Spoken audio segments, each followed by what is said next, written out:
The GBA-ASEAN Conference 2025 is about to begin. Please be seated.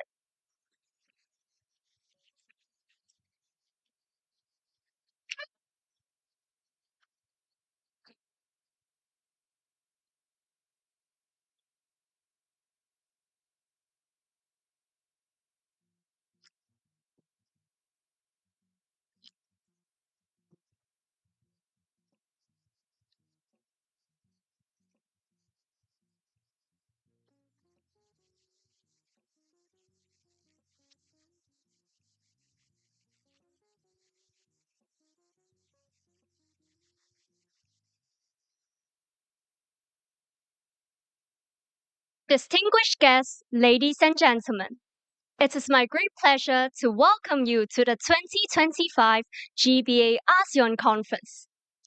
Today, we're honored to host this gathering of leaders from government, business, academia, and civil society, united by a shared commitment to advancing regional cooperation and sustainable development. We're grateful for your presence and participation, and we look forward to the insights and ideas that will emerge from today's discussions. To officially open the conference, I am honored to invite our guests of honor to deliver their opening remarks.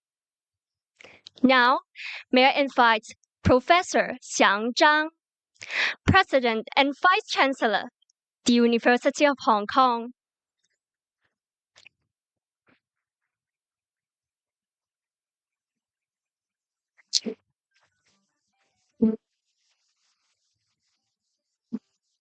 It's very tall, so I have to adjust it.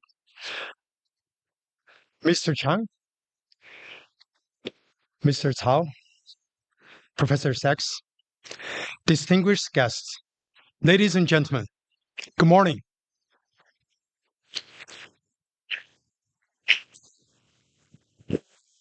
It is a true pleasure to welcome you to the GBA-ASEAN Conference on Trade, Finance, and Sustainable Development. The University of Hong Kong is honored to host the first day of the conference here in Hong Kong. I thank the UN Sustainable Development Solution Network and the Institute for International Affairs Shanghai for co-convening of this important conference. We meet at a time of rising global uncertainty. Yet, in Asia, we are building bridges through initiatives like RESET and Belt and Road. China and ASEAN are shaping a new era of connectivity. We are linking trade, finance, and infrastructures and foster dialogue, innovation, and sustainable growth. Hong Kong stands at the heart of this transformation.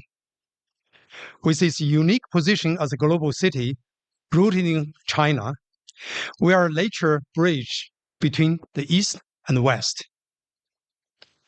At the University of Hong Kong particularly, we're not just participants, we're also catalysts.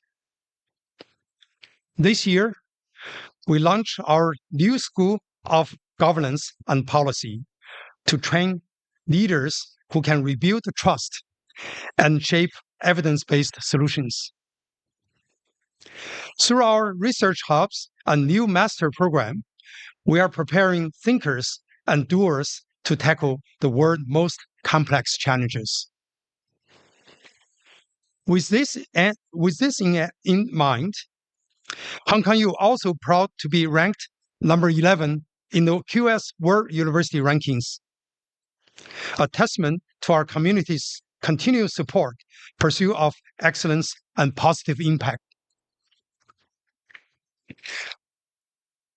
This sets the stage for our new 10-year vision, starting from next year, which even bolder.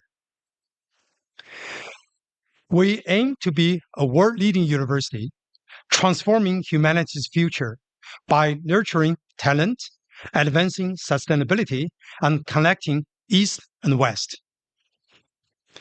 To achieve this vision, we will continue to build our academic enterprise on 3 pillars. First, teaching and learning that develop global citizenship. We will foster whole person development across the mainland and internationally so everyone of our undergrad students engage with the world beyond the classroom. Research that bridges disciplines and borders. That's the second. We develop interdisciplinary schools, 5 of them, in computing data science, AI, biomedical engineering, governance and policy, and future media. And lastly, but most interestingly, is a School of Innovation. We will harness the Greater Bay Area's vitality and Belt and Road potentials. Third, knowledge exchange that turns ideas into actions. We are collaborating on issues from fintech that supports ASEAN trade to policy framework that advance sustainable development in GBA. And we will be powering all this through a modern, inclusive, and AI-enabled platform. This is more than a vision. It is call for action. Let us turn today's challenge into a shared prosperity. Let us build ecosystem where innovation thrives. To our friends in NGOs, foundations, scholars, and rising leaders, please partner with us, learn with us, and lead with us. Together, we can shape a better future for Asia and for the world. Thank you, and I wish this conference every success. Thank you.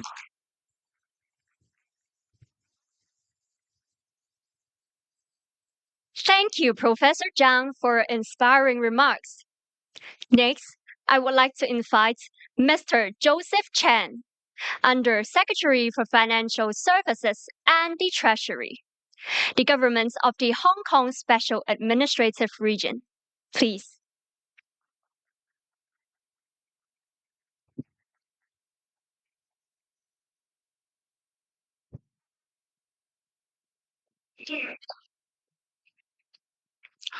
Vice Chancellor Zhang, Professor Sachs, Frederick, distinguished guests, ladies and gentlemen, good morning.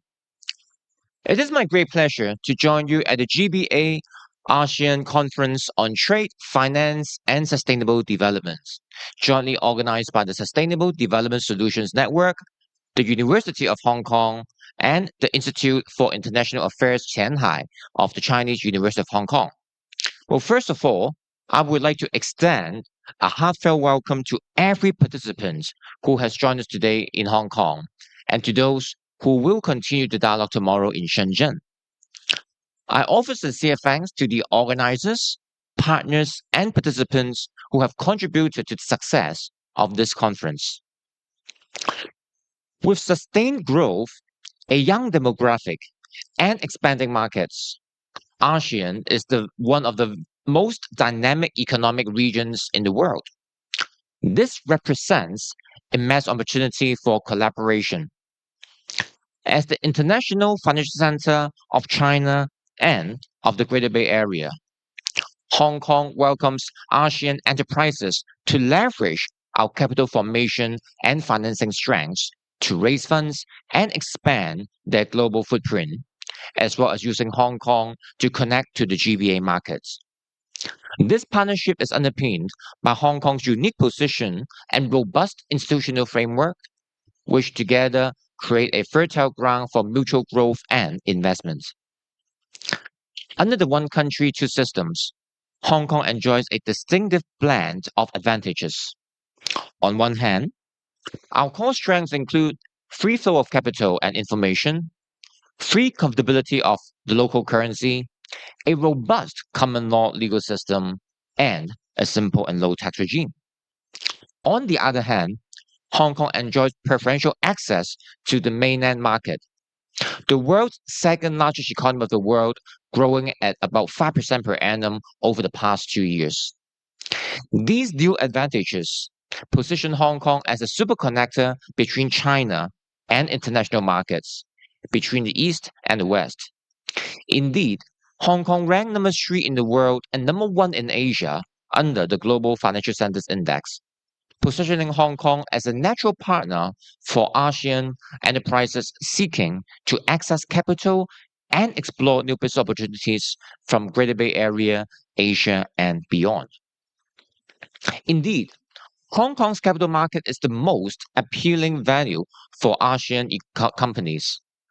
According to historical data, HKEX is the preferred destination for Southeast Asian companies choosing overseas IPOs. Between 2014 and 2023, 83 of the 163 Southeast Asian companies listing overseas chose HKEX. Currently, over 100 companies from ASEAN are listed on HKEX. And this year, we've seen companies from Thailand, Indonesia, and Singapore having chosen to list in Hong Kong as well. The above figures and examples highlight the trust that ASEAN businesses place in our exchange and the seamless access it provides to international investors. Beyond listings, trade ties between Hong Kong and ASEAN have been deepening significantly, creating a solid foundation for further financial cooperation. ASEAN and Hong Kong are important trading partners. Since 2019, ASEAN has become Hong Kong's second largest goods export market, following only the mainland.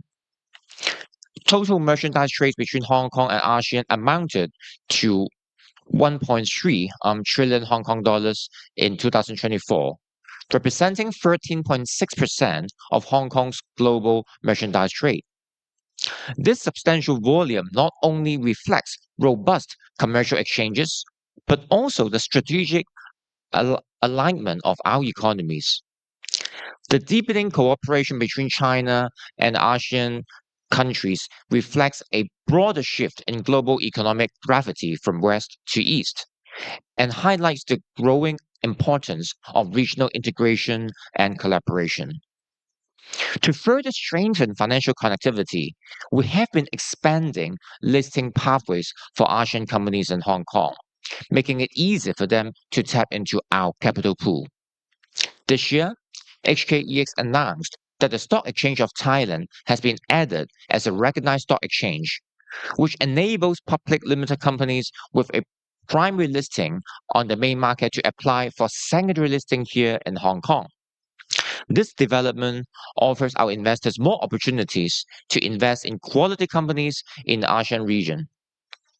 The addition increases the number of recognized stock exchanges, which currently include the Indonesian Stock Exchange and the Singapore Exchange. These initiatives are designed to lower barrier, foster cross-border investment, and build a more interconnected financial landscape between Hong Kong and ASEAN. Beyond the equity market, Hong Kong is also a leading beyond the equity market, Hong Kong is also a leader in the green and sustainable finance arena, which aligns perfectly with the region's sustainability goals. Hong Kong is rapidly emerging as a leading international green and sustainable financial center in Asia. Indeed, last year, the total green and sustainable debt issued in Hong Kong exceeded 84 billion US dollars, with green and sustainable bonds arranged in this city amounted to around 43 billion US dollars, accounting for about 45% of Asia's total. This marks the 7th consecutive year that Hong Kong has topped the league table in this region, fully demonstrating our leadership in the green capital markets. Hong Kong is also a pioneer in developing green financial products. We have witnessed the growth of various green and sustainable products in Hong Kong, including the world's first government tokenized green bond, the first exchange-traded fund investing in Asian green bonds, Asia's first green retail certificate of deposits, and the first offshore Asia ESG ETF. These innovative products not only demonstrate our diverse advancement in green finance, but also cement our leading position in international markets, positioning Hong Kong as an ideal place to channel capital towards green and sustainable projects in ASEAN. The Hong Kong SAR government is committed to green and sustainable finance and has rolled out a series of measures, including the Green and Sustainable Finance Grant Scheme, the Green and Sustainable FinTech Proof of Concept Funding Support Scheme, and the Pilot Green and Sustainable Finance Capacity Building Support Schemes. These schemes subsidize green and sustainable debt issuance, encourage innovation in green and sustainable fintech, and expands the green and sustainable finance talent pool here. By enriching our green and sustainable finance ecosystem, Hong Kong seeks to be ASEAN's preferred partner in financing the green transformation of the economy and transition to a net zero future. Ladies and gentlemen, let's make this conference a catalyst for transformative collaboration between GBA and ASEAN. By harnessing Hong Kong's strength in financial services and ASEAN's growth momentum, we can forge resilient and sustainable pathways that benefit our economies, our people, and our planet. On this note, I wish this conference every success in sparking bold ideas and paving the way for a brighter, greener, and more connected future. Thank you.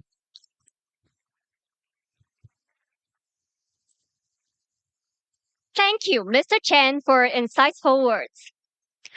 Dr. Kim Hon Kao will not be able to join us in person. We're glad to have his pre-recorded video. Let's enjoy it.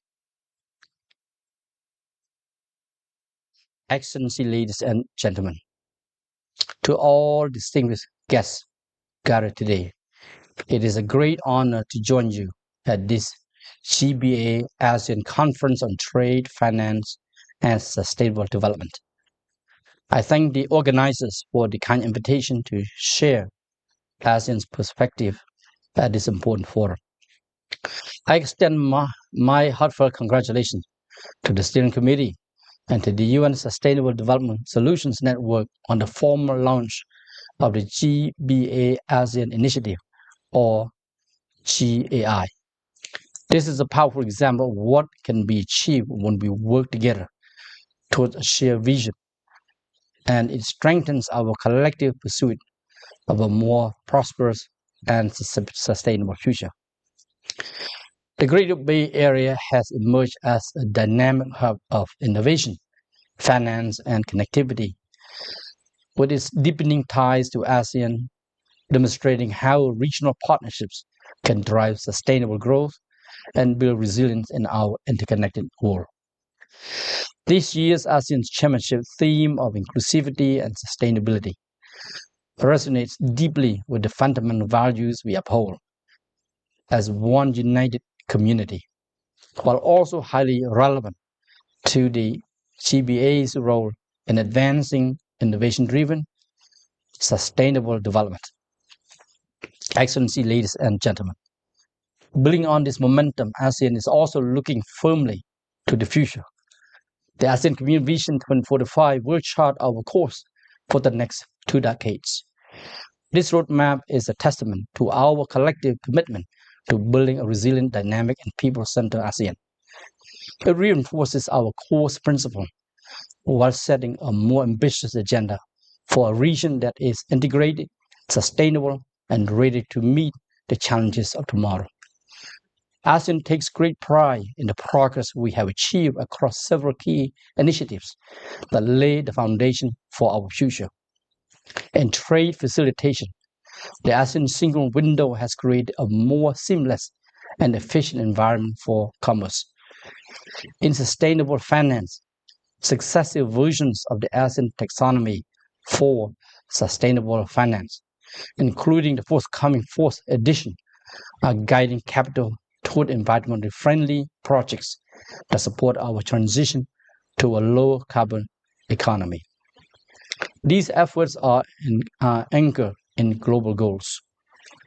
ASEAN is committed to advancing our community building in tandem with the United Nations 2030 Agenda for Sustainable Development. This principle is most clearly reflected in our complementarities initiative, which ensures that ASEAN's priorities reinforce and accelerate progress on the Sustainable Development Goals, from poverty reduction to climate action. In this spirit, we are stepping up efforts toward a carbon-neutral economy through the ASEAN Strategy for Carbon Neutrality. It identifies 8 priority areas for regional cooperation, from advancing green value chains and circular supply chains to enhancing interoperable carbon markets and developing common, credible standards. Together, these initiatives reflect our shared determination to pursue a low-carbon, high-growth future. Complementing this is the framework for circular economy for the ASEAN economic community. It aims to build resilience to economic shocks, maximize resource efficiency, and ensure that growth is both sustainable and inclusive. It also supports ASEAN businesses, manufacturers, and producers in transforming their circular business models. A key enabler of these aspirations is the ASEAN Digital Economy Framework Agreement, or DIFA, which is expected to be finalized soon. By harmonizing digital trade rules and unlocking the potential of the region's digital economy, DIFA will help us address both the opportunities and complexities of digital transformation. It is projected to double the value of our digital economy to an estimated $2 trillion by 2030. These initiatives are not isolated.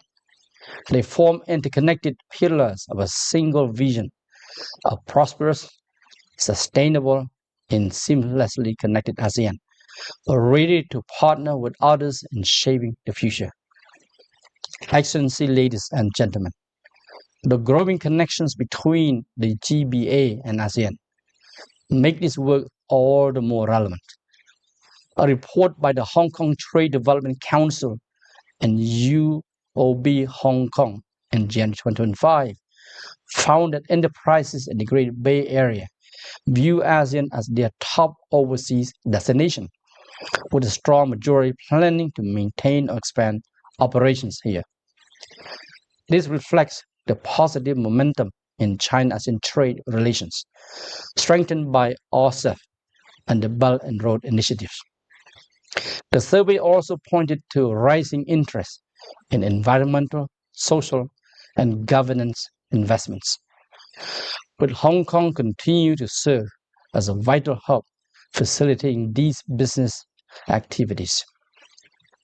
It is in this context that the GAI becomes especially important, offering a valuable platform to share experiences, learn from one another, and build on our strengths.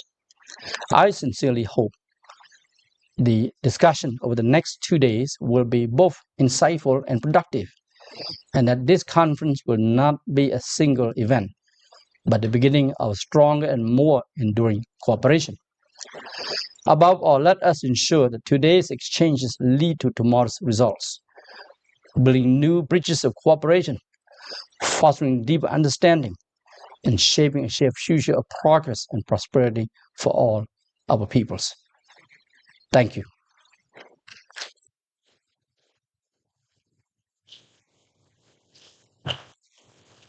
It is now my pleasure to invite Mr. Chevalier Frederick Tao, Chairman of TPC Group, to share his thoughts. Please.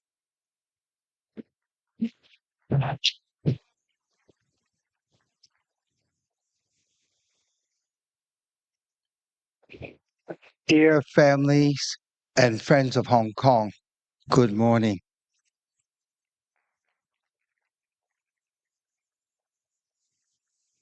I'm born in Hong Kong, but came from Shanghai, from a family business that dated back to the Qing Dynasty.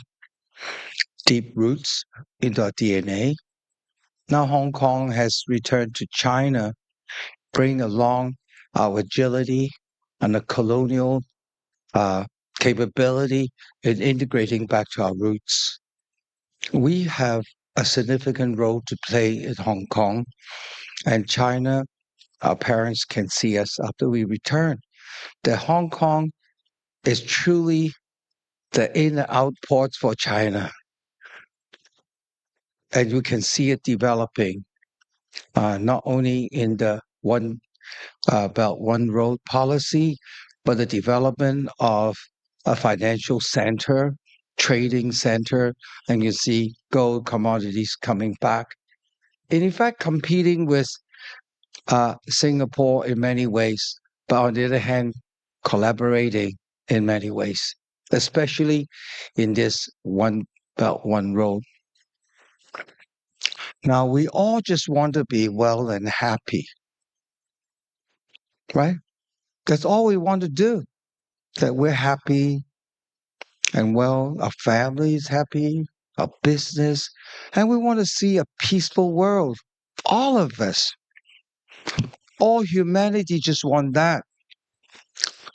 And so when United Nations came out in 2012 and said, hey guys, it's not GDP, it's GNH. Well, that really talks to me that the whole world is awakened to the fact that that's what we want. But we still have habits of the past, mindset of the past. And the dedication of Professor Sachs into pushing this and also the sustainability goals, because now we have a common challenge of sustainability challenge and the common goal of finding wealth and happiness among all. We now know the whole universe, the whole cosmos is a life system. So unless life is flourishing, which we are part of it, we will not be well and happy. So the only way is the whole humanity working for the wellness of the system, the coherency of the system of life, because we are part of it. And I had a conversation with Professor Sachs. We know the real problem. We're not having a crisis of Earth or society.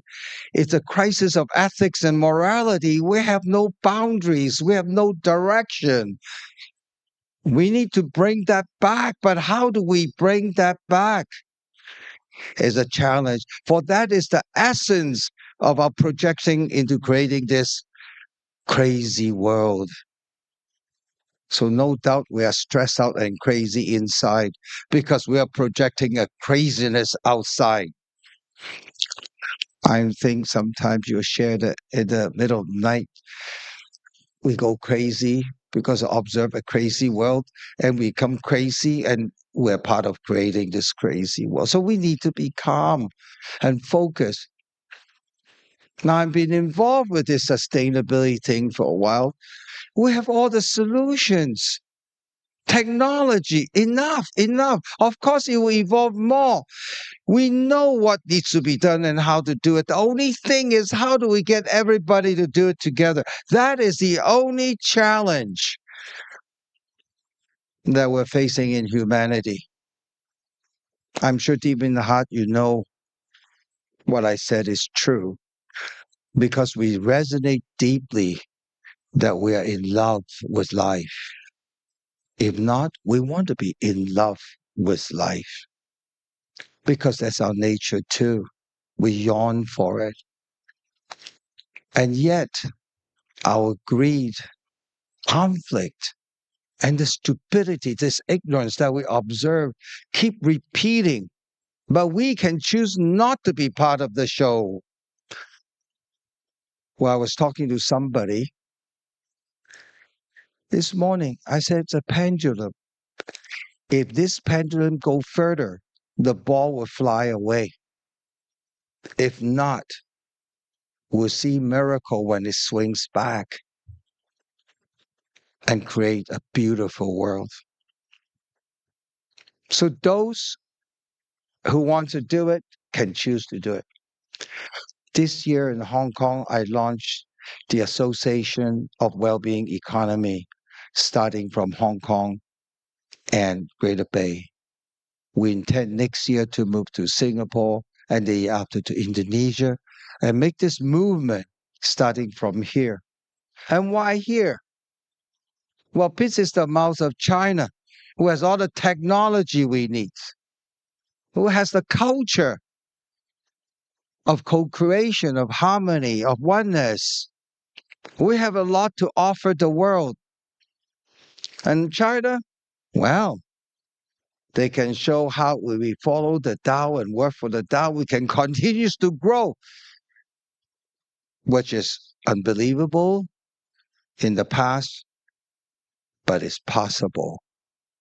Because I'm a family business, I want to be sustainable growth too. And I have been for 4 generations because of this Chinese culture, this way.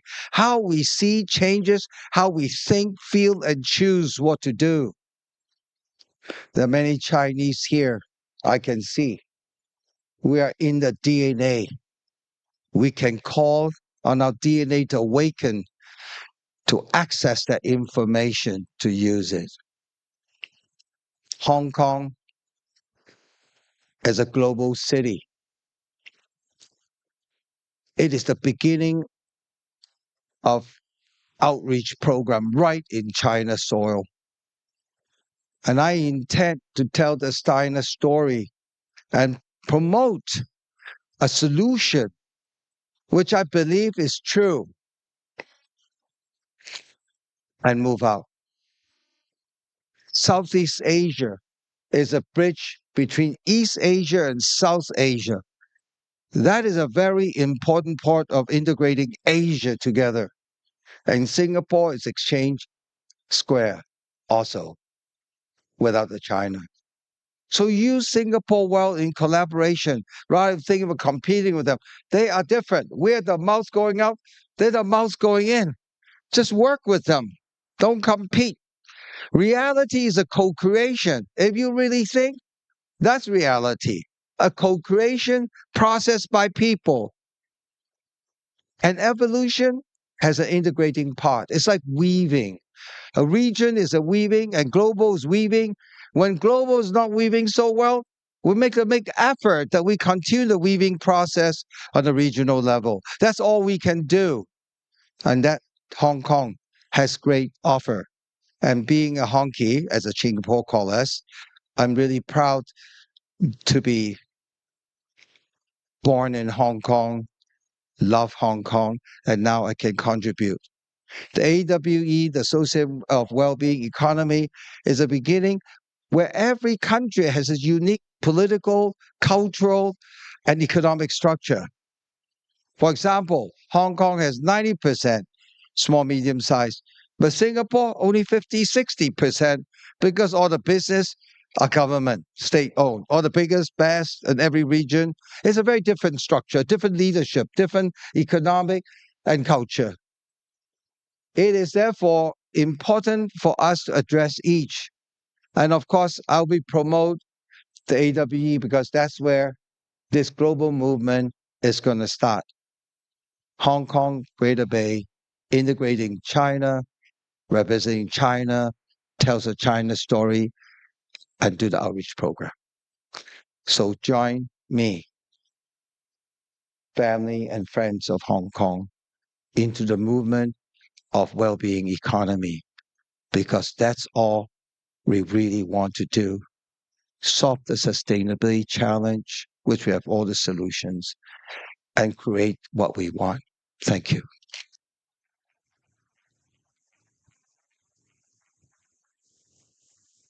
Thank you, Mr. Tao. May I now invite Professor Jeffrey Sachs, University Professor at Columbia University and the President of SDSN, to deliver his remarks. Please.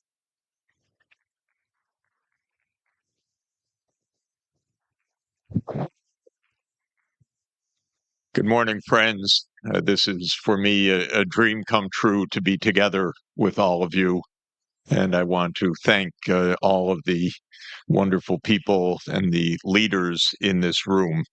President Zhang, Undersecretary Chan, Fred Tsao, and many, many other friends here.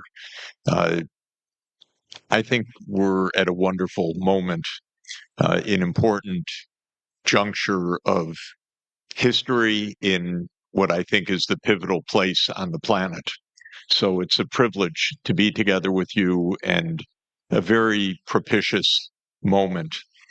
We're in the midst of a historic week, we should understand, and we're part of that historic week. The week began with the summit in Kuala Lumpur of the ASEAN countries, the now 11 countries of ASEAN, because Timor-Leste joined the 10 ASEAN countries this week. That was Monday. And on Tuesday, ASEAN and China upgraded the ASEAN-China Free Trade Area to an ACFTA 3.0. And that's well worth everybody examining, because what ASEAN and China said together is that we will upgrade the relationship for the cutting edge of the world economy, for the green economy, the digital economy, global supply chains, human well-being, and sustainable development. So this free trade area is becoming more than a free trade area. It's becoming a close integration of China and the ASEAN region. And this is extremely exciting and what brings us together. Monday was also historic because Donald Trump danced on the tarmac in Kuala Lumpur. We're always happy when our president is happy. It's a little bit of a relief. And interestingly, everybody was happy in Kuala Lumpur. The president of the United States, China's premier, the new prime minister of Japan, everybody was smiling. Everybody was cooperating in the way that Fred tells us we need to do for a good life. And so the meeting went extremely well. And then yesterday was the meeting of President Trump and President Xi, which the world had waited for and held its breath. And I think the readout from President Trump was very good, because as you heard when he was asked on a scale of 1 to 10, how would you rate the meeting? He answered 12. We're not sure whether that's his arithmetic or his evaluation. But in any event, it was a very good sign, because it was a calmer meeting. It was a meeting in which there was not posturing of who could raise the stakes, but how to calm down the tensions of the two sides. And I think that that was a very good thing for the world, and something that the world hoped for.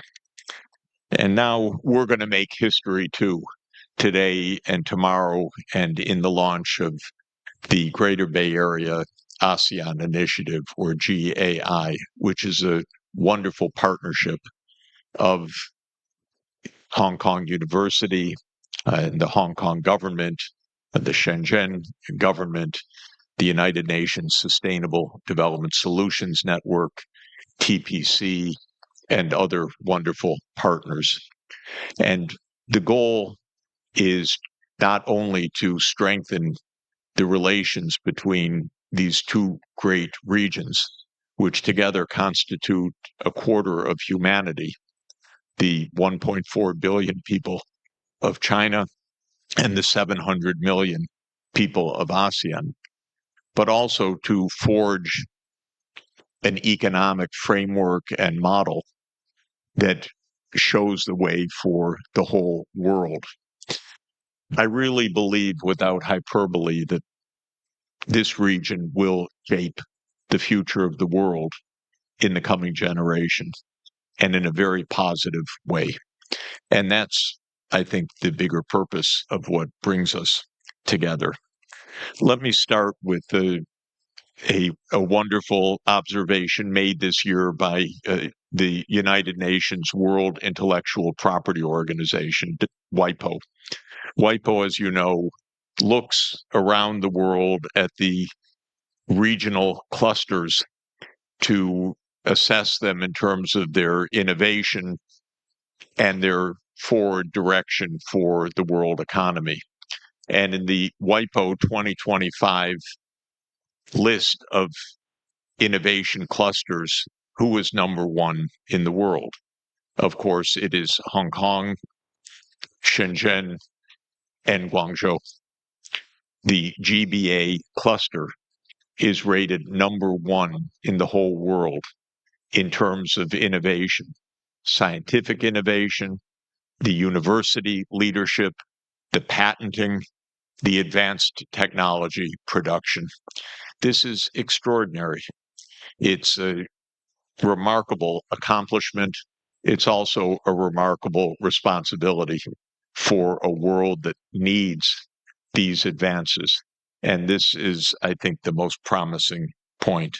Number two on the list, importantly, is Tokyo, Yokohama. A neighboring region in East Asia. It's only number three that Silicon Valley comes in. And I think this is also notable.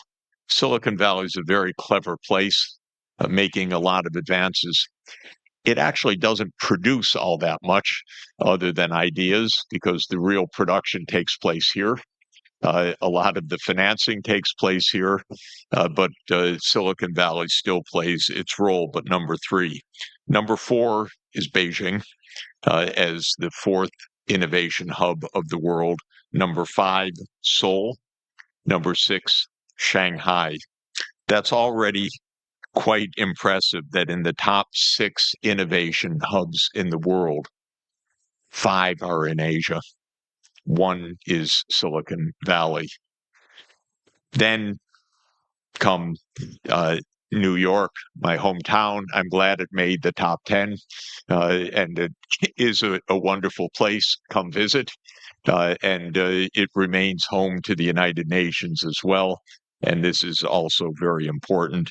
And then rounding out the top 10 are London, Boston, my former home, and Los Angeles. So this is a world in which technology is advancing extraordinarily rapidly, but most rapidly right here. And I do think the Greater Bay Area is the unique beating heart of the future world economy, because it is the center of innovation. It is the center of world-class production. It's the low-cost provider of what the world needs for the future. The idea that there's overcapacity is exactly wrong. What there is great capacity, and we need to make sure that the great capacity is benefiting the whole world. That means a lot of exports and a lot of outward investment that will come from GBA in the future. And where will it go? To a very significant extent, it will go to the very rapidly growing economies of ASEAN. And that is what brings us really together. Why ASEAN? Both because geography matters. This is a neighborhood, and the interconnections physically, approximately, culturally, historically are very, very strong. And this will forge a very strong connection between China and ASEAN. Last year's trade, by the way, in 2024 was $1 trillion of two-way trade, and it's growing extremely rapidly. And the two-way foreign direct investment is $500 billion and also growing very rapidly. And there will be a lot more outward investment to come in the future years. So this connection is extremely strong and extremely promising. Let me put it in the context of the current policy challenges just very, very briefly. First, at the ASEAN 47 summit this week, the 11 ASEAN countries committed to much stronger integration on green and digital growth. And they committed to a bold program of energy system transformation and digitalization across the 700 million people and 11 countries of ASEAN. This is the basis of what the Secretary General of ASEAN noted is the 2045 vision for ASEAN, a green and digital future. And that by itself is a strong base for partnership, because that green and digital future inevitably requires a very strong trade and investment partnership with China, because China is the world's provider at low cost of the large scale technologies and infrastructure that will make the green and digital future. I'd like to say that on the green future, the U.S. will play a role, but it has absented itself for the next coming years. When Mr. Trump declares climate change a hoax, I would tell that to the people of Jamaica that just had another historic Category 5 hurricane. That was not a hoax. The climate crisis is all too real. It is growing dramatically. Sad to say, the United States will not be in the lead on this, but that means that the leadership unequivocally is China's to play, and China will play that leadership role.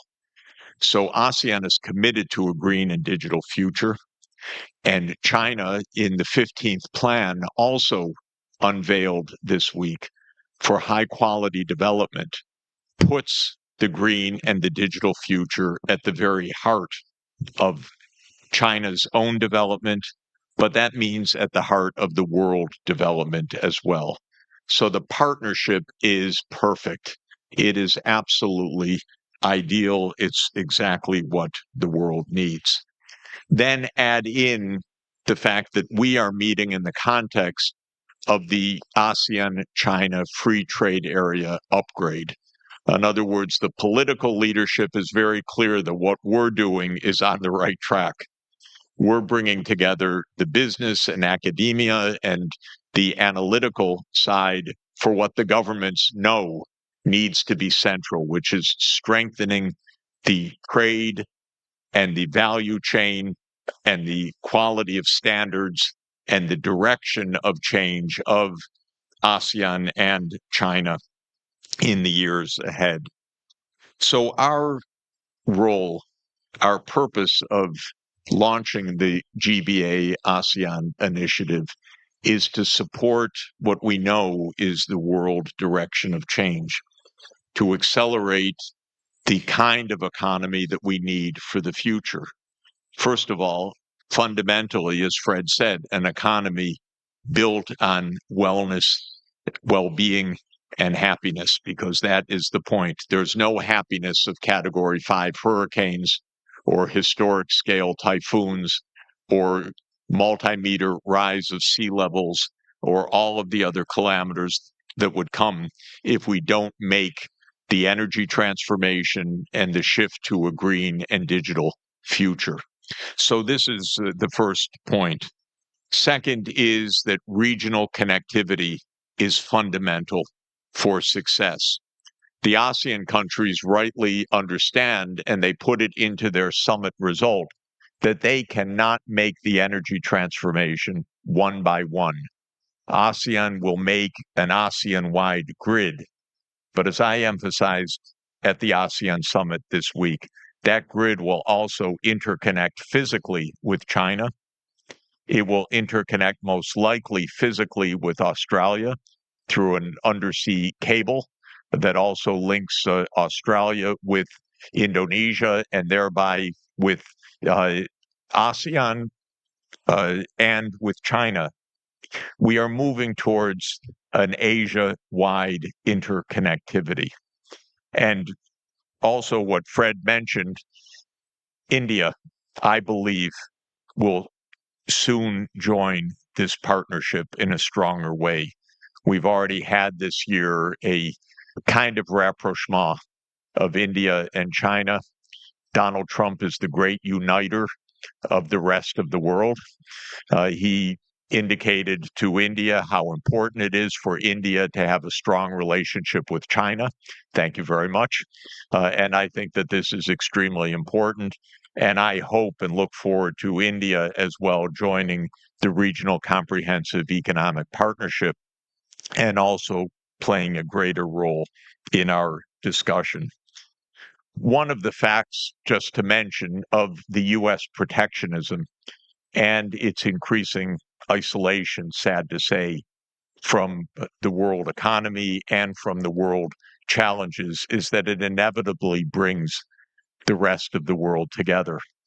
And so when China looks now at the scene and when ASEAN looks at the scene, what might have been just a year or two ago a vision of exporting to the United States now is a vision of trade with each other. So the world is coming together because it needs to in new ways, and this also strengthens the alliance that we are forming. So, ladies and gentlemen, I do believe that our initiative can play an enormously important and timely, well-directed, even historic contribution to the change that the world needs. I regard this region just as WIPO does as the most exciting center of the future of the world economy. Hong Kong, with its unbelievable talents and skills and academic leadership and financial leadership, has a historic role to play. Your next door neighbor, Shenzhen, is the most amazing partner. That is the heart with Guangzhou, Dongguan, and the other leading cities of GBA. That is a region that is completely astounding. And for me, as a guest of this region, an honor to be here and to watch in wonder and help to contribute to the leadership that you will play. So thank you all for joining this initiative. I think we have a wonderfully exciting contribution to make. Thank you very much.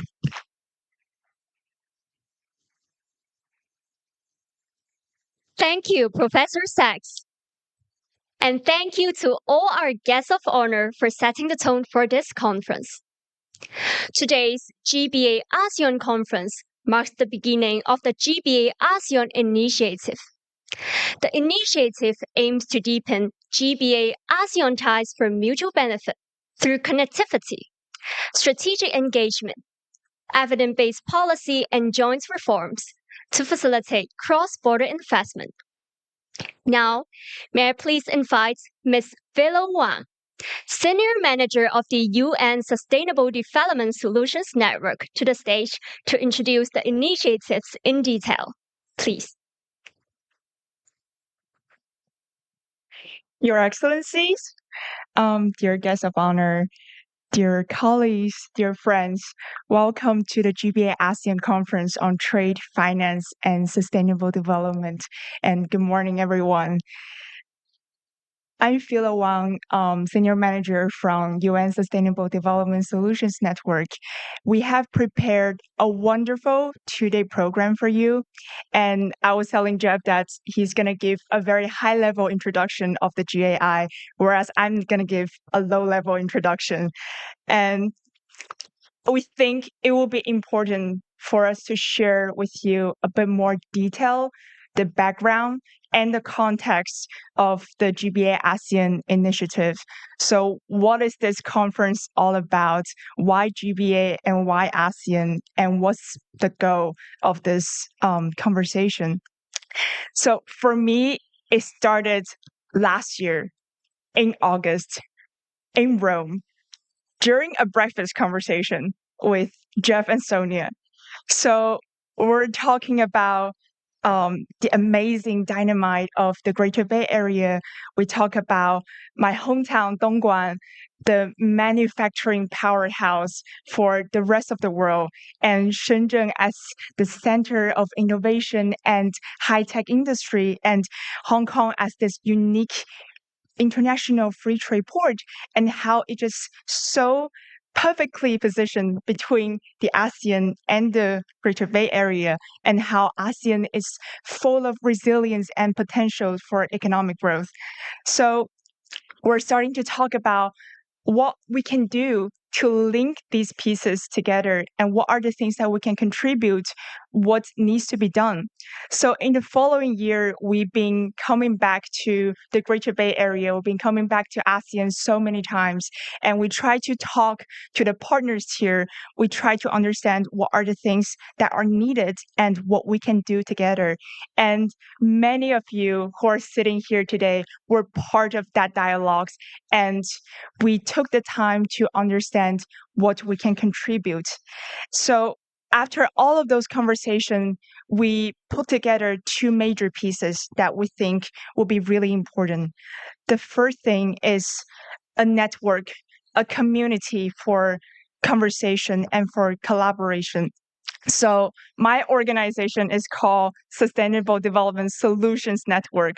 So what we do is to bring our network to provide solutions.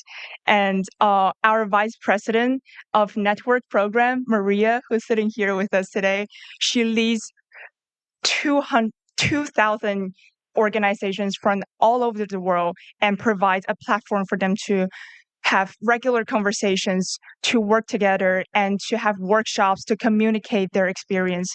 And we think this is the kind of thing that we can bring to this region, to bring the business community, to bring the universities, think tanks, and government to sit on the same table in the same conference call and talk about what they can do together.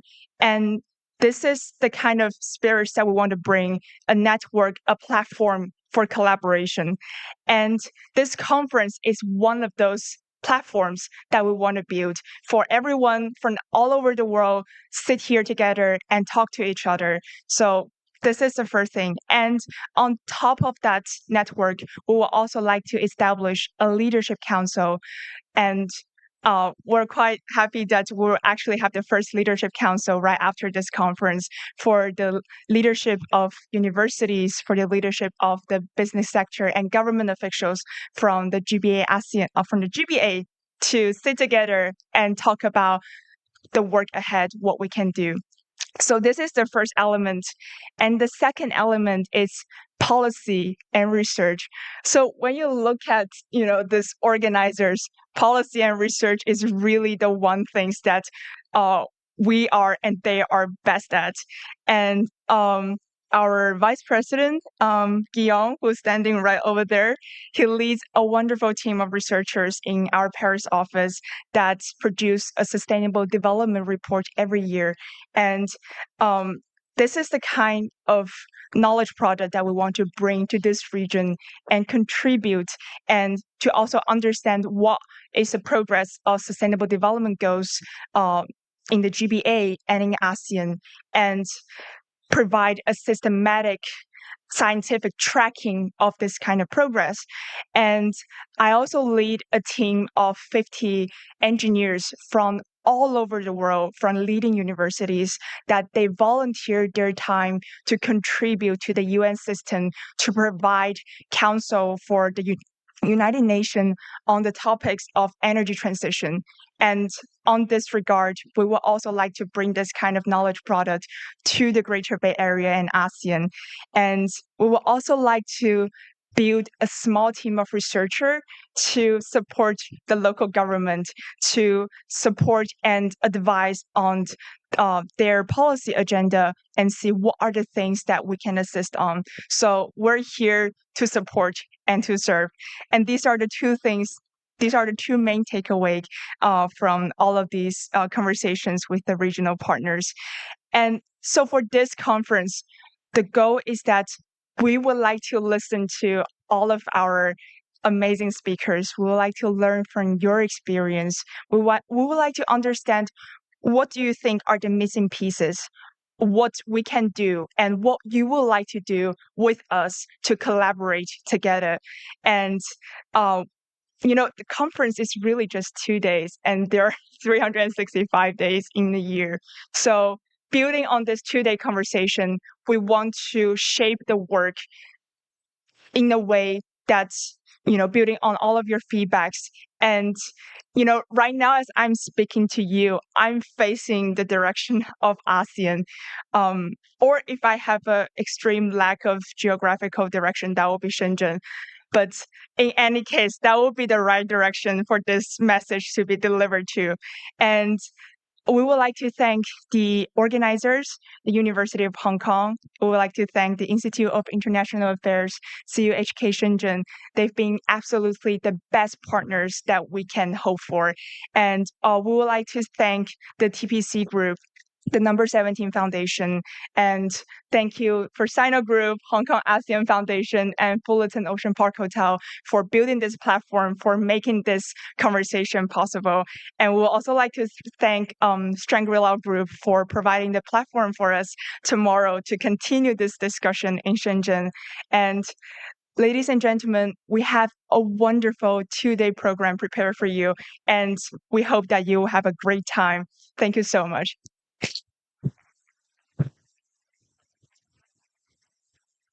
Thank you, Philo. Now we proceed to the group photo session. First of all, I would like to invite our guests of honor, moderators, and speakers to the stage for a group photo. Professor Jeffrey Sachs, Professor Richard Wong, Ms. Chevrolet Frederick Tao, Ms. Nikki Ng, Mr. Hai Meng Zhang, Mr. Daniel Fong, Ms. Grace Fong Wei, Mr. Liang Cheng, Mr. P.C. Chen, Professor Hei Wai Tang, Mr. Philip Hu, Dr. Rajiv Lau, Ms. Malia Cortez Puch, Dr. Luki Anderson, Dr. Jorge Mayo, Ms. Nantini Malanan, Professor Kenneth Wong, Professor Xuan Winbo, and Professor Sun Sun Lim. Please. Thank you.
Thank you.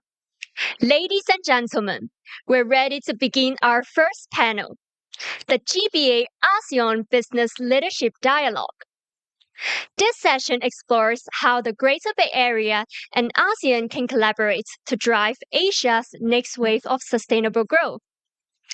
Our discussion brings together leading voices from business, sustainability, and philanthropy to explore deeper trade and investment ties, harnessing innovation and technology, building resilient partnerships, and advancing the UN Sustainable Development Goals. The session is moderated by Professor Jeffrey Sachs. The panelists are Mr. Hai Meng Zhang, Mr. Daniel Fong, and Miss Grace Fong Wee. Please join me in welcoming our moderator and panelists.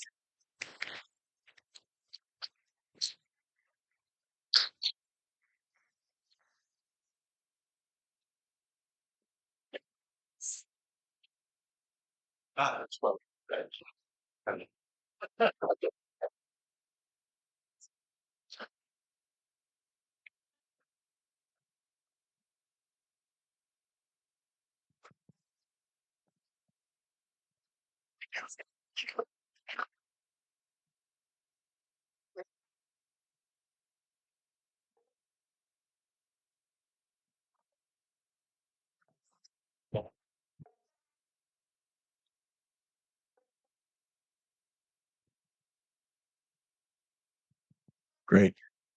Thank you very much. Very exciting, wonderful to be with these three great leaders of industry and philanthropy.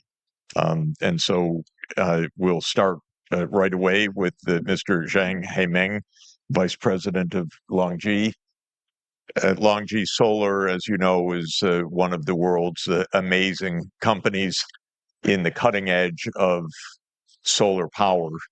And I'm sure that everybody is aware that in every scenario we have in the world for how to reach climate safety, solar power is the number one technology that is needed.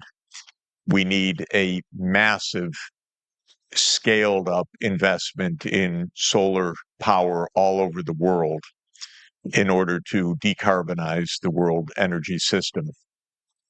I visited Longji, one of its great factories just outside of Shanghai a few months ago. It was really a spectacle, I have to say, because it is a vast complex producing a remarkable scale of high quality output of the leading edge solar modules, and very few people in that factory, lots of very, very clever machines, robots, artificial intelligence. So I was absolutely amazed by what I saw of how innovation has made it possible to have the world's lowest cost and highest quality solar modules, exactly what the world needs. So I would like to ask Mr. Zhang how he sees the future of the industry, which again has been declared to have excess capacity in by jealous Americans, but in fact has massive capacity for what the world needs. And I'd like to understand from one of the great industry leaders how that massive capacity can be deployed at the global scale to solve the global energy transformation. Well, thank you, Jeffrey, and good morning, everyone. My name is Haimen. I'm a Chief Strategy and ESG Officer of Longyi. Longyi, for those of you who do not know our company, so we are 25 years old, and of all the solar installed in the world, 27% of those use Longyi technology. So we can serve the world with our wafer and module technologies. In addition, we're also adding to our portfolio energy storage and green hydrogen as our business offering. So our purpose is really to advance energy transition at a global scale. To Jeffrey's your question, the industry is indeed in a new stage, right? So in the past 25 years, when we look at what we have achieved is reduced solar energy cost to the extent that starting year 2019 and 20, around that time frame, solar is already the lowest cost electricity throughout the world, right? Not just in one or two particular countries, but in all the countries in the world. So in some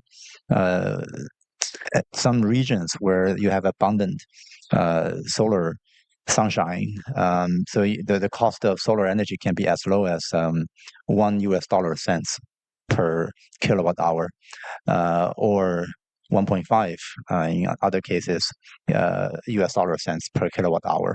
That's significantly lower than, for example, coal-fired or gas-fired or nuclear or hydro. So that's what we have achieved.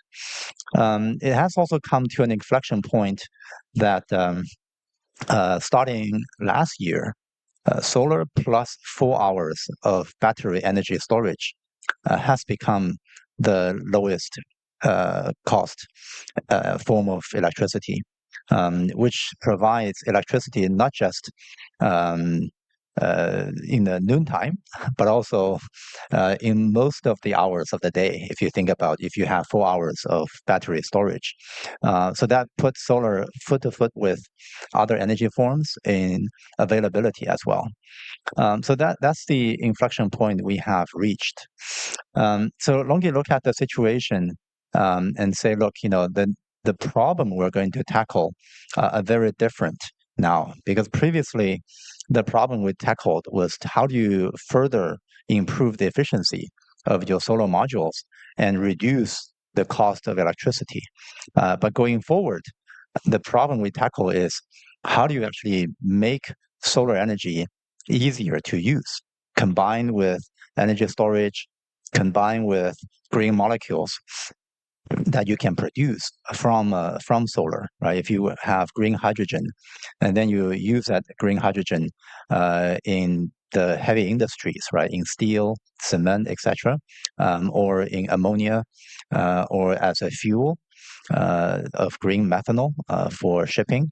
So all those applications are open up, right, with the lower cost of solar and battery. So I'm very optimistic on the next stage of energy transition that is really enabled by this parity achieved, right? So solar plus energy storage can be the lowest form of clean energy that can be applied in even more application areas. I'll talk more about this later, where we see exciting opportunities. But that, in a nutshell, is where I see a different game just started to play. Yeah. Thank you very much. And we will talk in this session about how to scale up the application of these solutions. And I think one of the main points for us in the GAI in this initiative is that ASEAN is committed to a bold decarbonization, and solar will play an absolutely central role. So the challenge is how to design a program at the scale of ASEAN-wide energy transformation, how to finance it, how to organize the interconnectivity across the region. And these are all, of course, core aims of this initiative, because the timing is exactly what the governments are trying to solve, and helping the governments to solve the challenges that they have put before themselves is what we're after. Next, I want to call on a very wise, very experienced leader in this region, Daniel Fung. I had the chance to learn from him at a luncheon recently. You know a lot about everything going on in this region with a great experience. He's vice chairman of Financial Services Development Council. So, Daniel, love your thoughts about how you see GBA at this juncture, and Hong Kong and its financial future in the context of this phase of globalization. Thank you very much, Jeff, for that overly kind introduction. I am very privileged to be on this stage at this juncture of history. And I share the excitement that Jeff has mentioned this morning. We actually stand on the cusp of a major historical tectonic shift, which puts Hong Kong once again at the vortex of this very dynamic region. And we are privileged to be both part of GBA as well as historically the hub of Southeast Asia, and of course, long before ASEAN was founded. But today, once again, we stand in that particular position.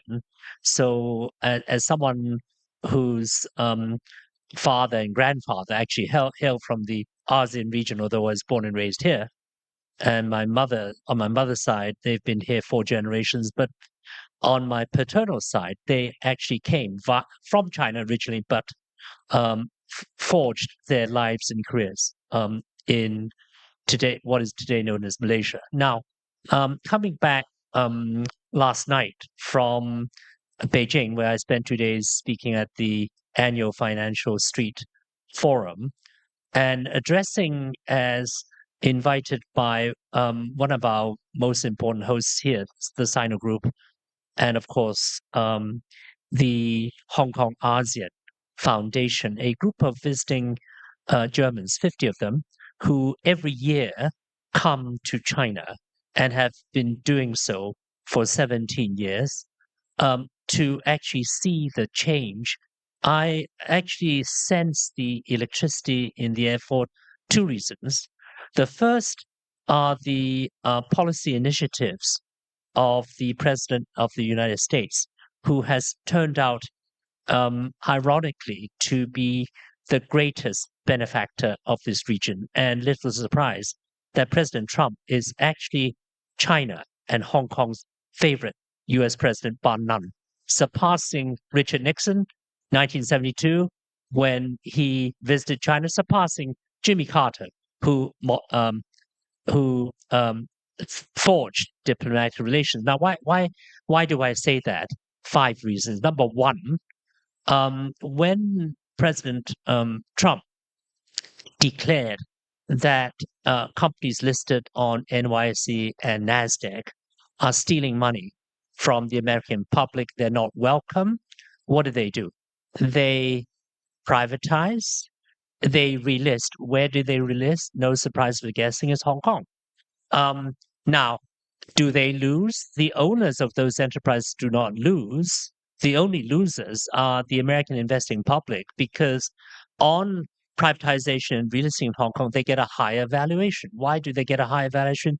Simply because once you list in a market which is close to the center of economic activity, their core activities, you get a high listing. Second thing, what did he do?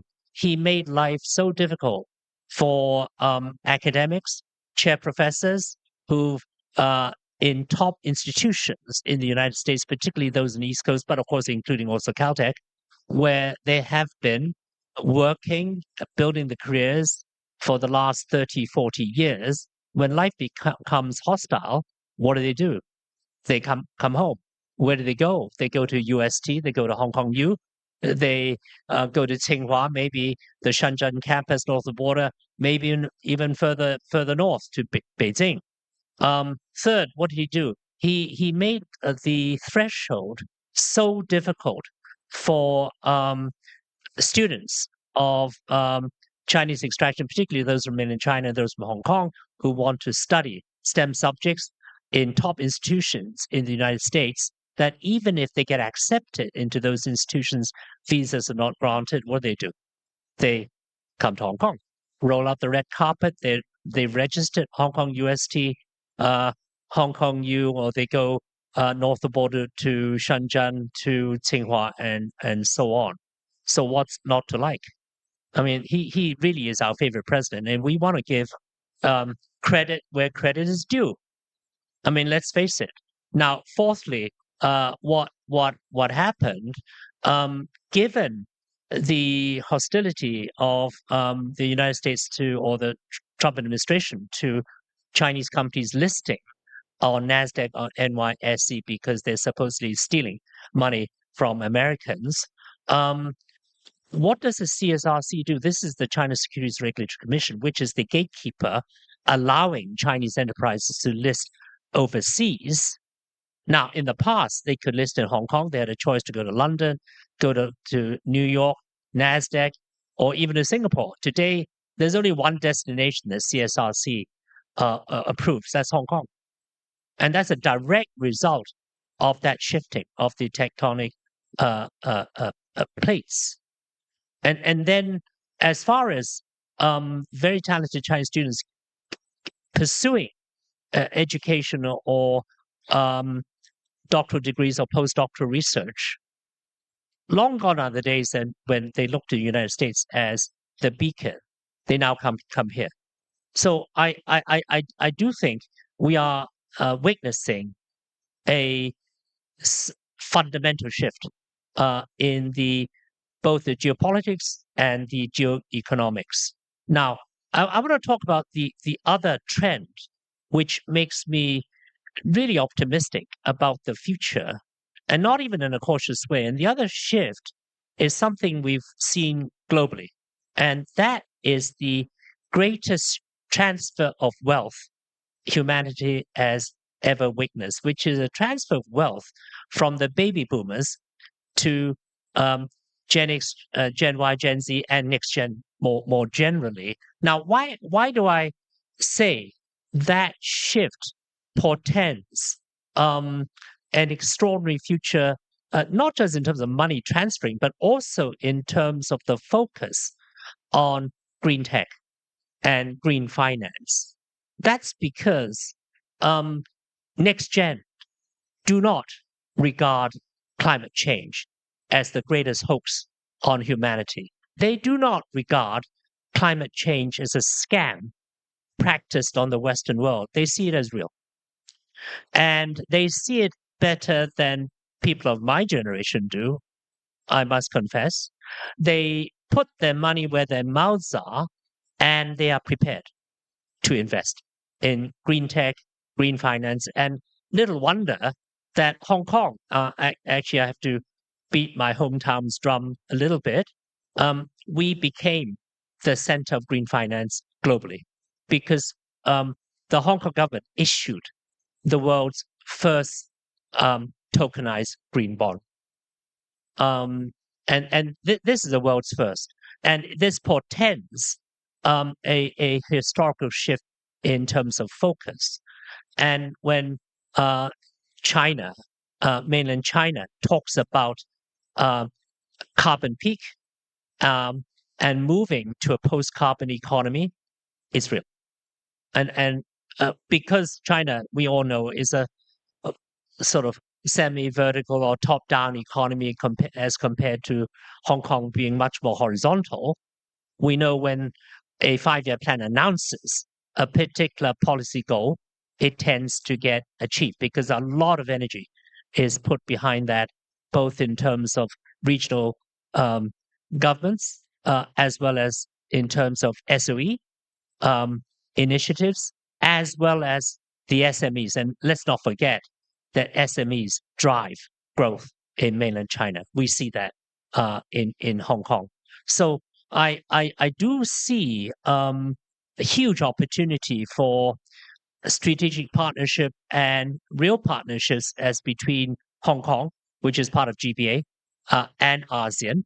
And I think Hong Kong has value to put on the table. They add value because ever since the end of the First Opium War, 1842, when Hong Kong was founded as a British colony, Hong Kong became the capital raising center for the Chinese diaspora throughout Southeast Asia.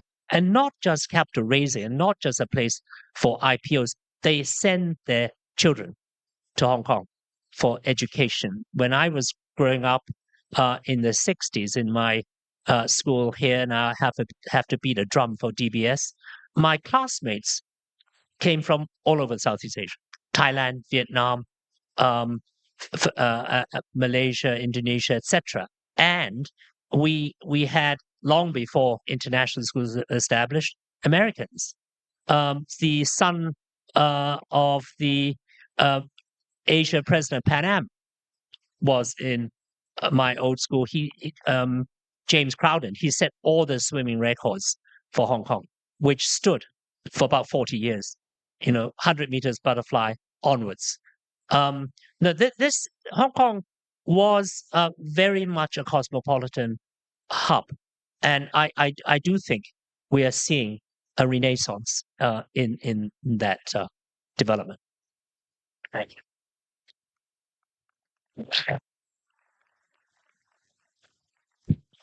Great. Thank you very much for a very rich discussion, which met with many issues to come back on, including this idea of the generational shift of wealth and ideas, which I think is extremely important. Definitely, Trump is influenced by lobbies and everything else, but he's also influenced by the fact that his generation did not have the climate change idea, knowledge, classes, or time horizon and perspective. But young people today know it and understand that this is real, serious, and very much worth investing in. And I want to come back, of course, to the idea of Hong Kong as the world's green financial center, because this is absolutely the practical capital of the world for green finance. And with the work to develop that, I think that it will be seen to be that worldwide in very short order. Next, we're lucky to hear from another wonderful business leader and philanthropic leader, Grace Fung, who's the chairperson of the Ronald McDonald House Charities, a wonderful charity. I'm going to get to come visit tomorrow. Looking forward. Yes, and so we're very excited about that. But Grace is a leader of finance and of this community broadly. So over to you. Thank you, Jeff. Good morning, everyone. I'm Grace, and I've been the chair for RMC or Ronald McDonald House Hong Kong for about 17 years. I'm also on the global board, so we do look at what we can do outside of Hong Kong. So it's not just Hong Kong. In Hong Kong, we are a Chapter 88 charity, local charity, but we follow global guidelines, but we very much focus on Hong Kong. Our service is basically to focus on supporting families, not just the sick children, but families with seriously ill children, because we feel that when the child is sick, actually, the whole family is sick, because siblings get ignored because they feel that all the attention is on the sick child. And then, of course, the grandparents, the parents, they're also focused on the sick child. So what we provide is accommodation, short-term accommodation until they're well, close to the hospital, so that it will cut the stress of traveling, finance, going to a hospital every day. For example, for cancer patients, the young patients need to travel every day for chemo for 3 months or 6 months, which is a very big stress for not just the child. If you imagine every day you have to travel 45 minutes, which is the max, I suppose, in Hong Kong. And at night you go back again at 5 o'clock, have your dinner, have a shower, then go again, the whole family. So what we do is we provide the accommodation, but more importantly, we provide also the psychosocial support. As I was talking to a donor yesterday, she also had the experience of having a child fell sick, and she was saying that they have the means to go to a hospital, and they were in Whistler, actually in Vancouver, but they found a Ronald McDonald House there where they could stay with other families who are in the same situation, and they feel that they had the support, being able to talk to the other parents while the child is in intensive care. It was quite serious at the time for them. So it's not just money, because even you can afford it, even if you're in a big suite in a hotel, you really don't have that psycho support of being able to talk to other parents who are in the same place. So therefore, this is what we do. We do a lot of activities. We collaborate with others. And in Hong Kong, and all our chapters around the world, we actually have 490 houses around the world in 62 regions and countries. And what we do is we share a lot of best practice. So although in Hong Kong we focus on serving Hong Kong children, But on the other hand, we talk to other chapters, we share what they do. Basically, I will welcome each and one of you to come and visit our new house, which Jeff will come on Monday.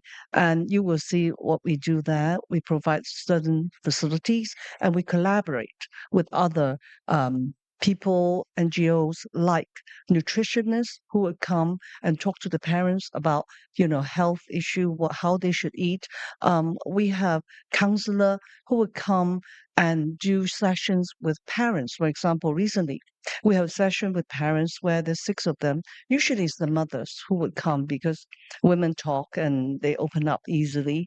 But that particular session, we have 4 fathers and 2 mothers. And we were surprised.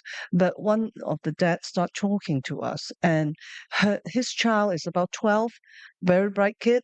Parents can't speak English, but he speaks very good English. But the father said when he heard that the child was confirmed to have a serious cancer case, he was in the street and he said he cried very loudly. He stood there because if he go home, he has to be strong in front of his family.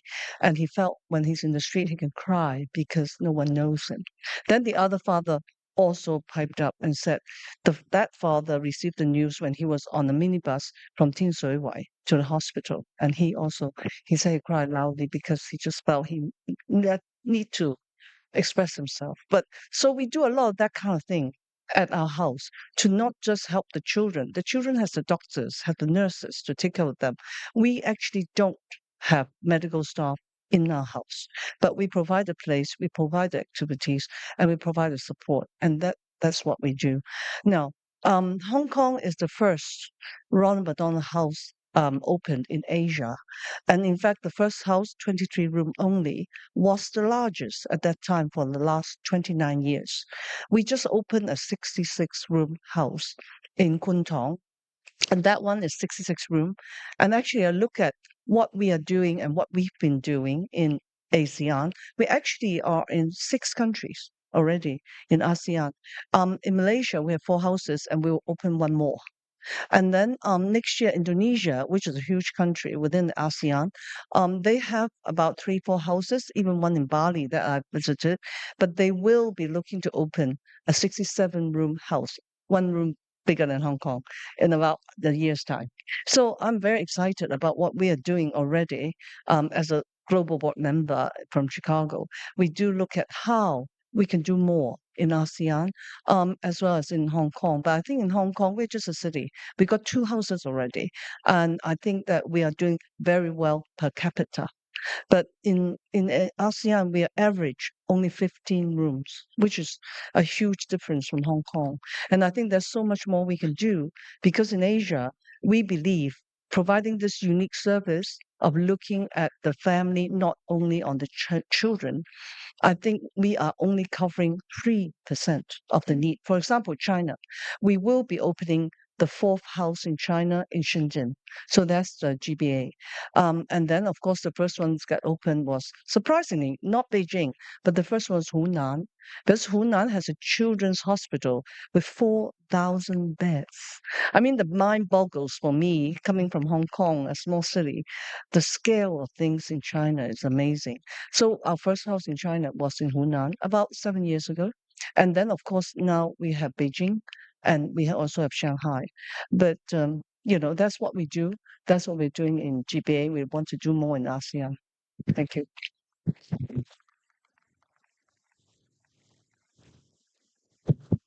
Grace, thank you very much. And as you know, my wife, Sonia, is medical doctor and lived the experience when she was a doctor at Children's Hospital in Boston of how important the Ronald McDonald houses are to make it feasible for families to survive as their children are needing treatment. So it's a remarkable contribution. And I think the very wonderful point you made about how you are now spreading the operations across ASEAN is really the theme for all of us, which is what are the various ways that the linkages can be made more deeply between this region and the 11 countries of ASEAN. And we've touched on several of those, and I want to deepen the discussion so that I understand better and we understand better how can we use this initiative to really help to spur those interconnections. They will be very fruitful. There's a lot of sharing to do. There's a lot of market to be building. There's a lot of investments to be undertaken. And the more there is close collaboration, of course, between governments, but of course, also, even more importantly, among businesses, among philanthropic leaders, among academics, then you make this connection all that more fruitful, and you also open up ideas for how policy changes can make the advances even more dramatic. And so I'd like to ask, if I may, how Longji views the ASEAN region both as a market, potentially as a place for direct investment in capacity as well. Is that something that is on the company's horizon? And a general point that I have had in mind, and that I'd really like to ask you about, if I might, quantitatively, and this is, I'm the amateur compared to the world expert, but roughly speaking, global capacity expansion in solar has been about 600 gigawatts per year in recent years. But we're told that the Chinese capacity is probably more than twice that, maybe 1,300 gigawatts of solar capacity per year. And that's the basis on which this cliche in the West says, well, there's overcapacity. And it's also the reason why prices are so low, because you're in cutthroat competition. Everybody has massive capacity. My view, as somebody who is spending my life trying to promote the energy transformation, I look at the 1,300 gigawatts and say, my God, that's exactly what we need. Because if you look at any scenario from the International Energy Agency or from IRENA, the International Renewable Energy, ask what is the pathway to a safe energy system, it's not the current level of installation of solar generation. It's twice that. It's China's capacity.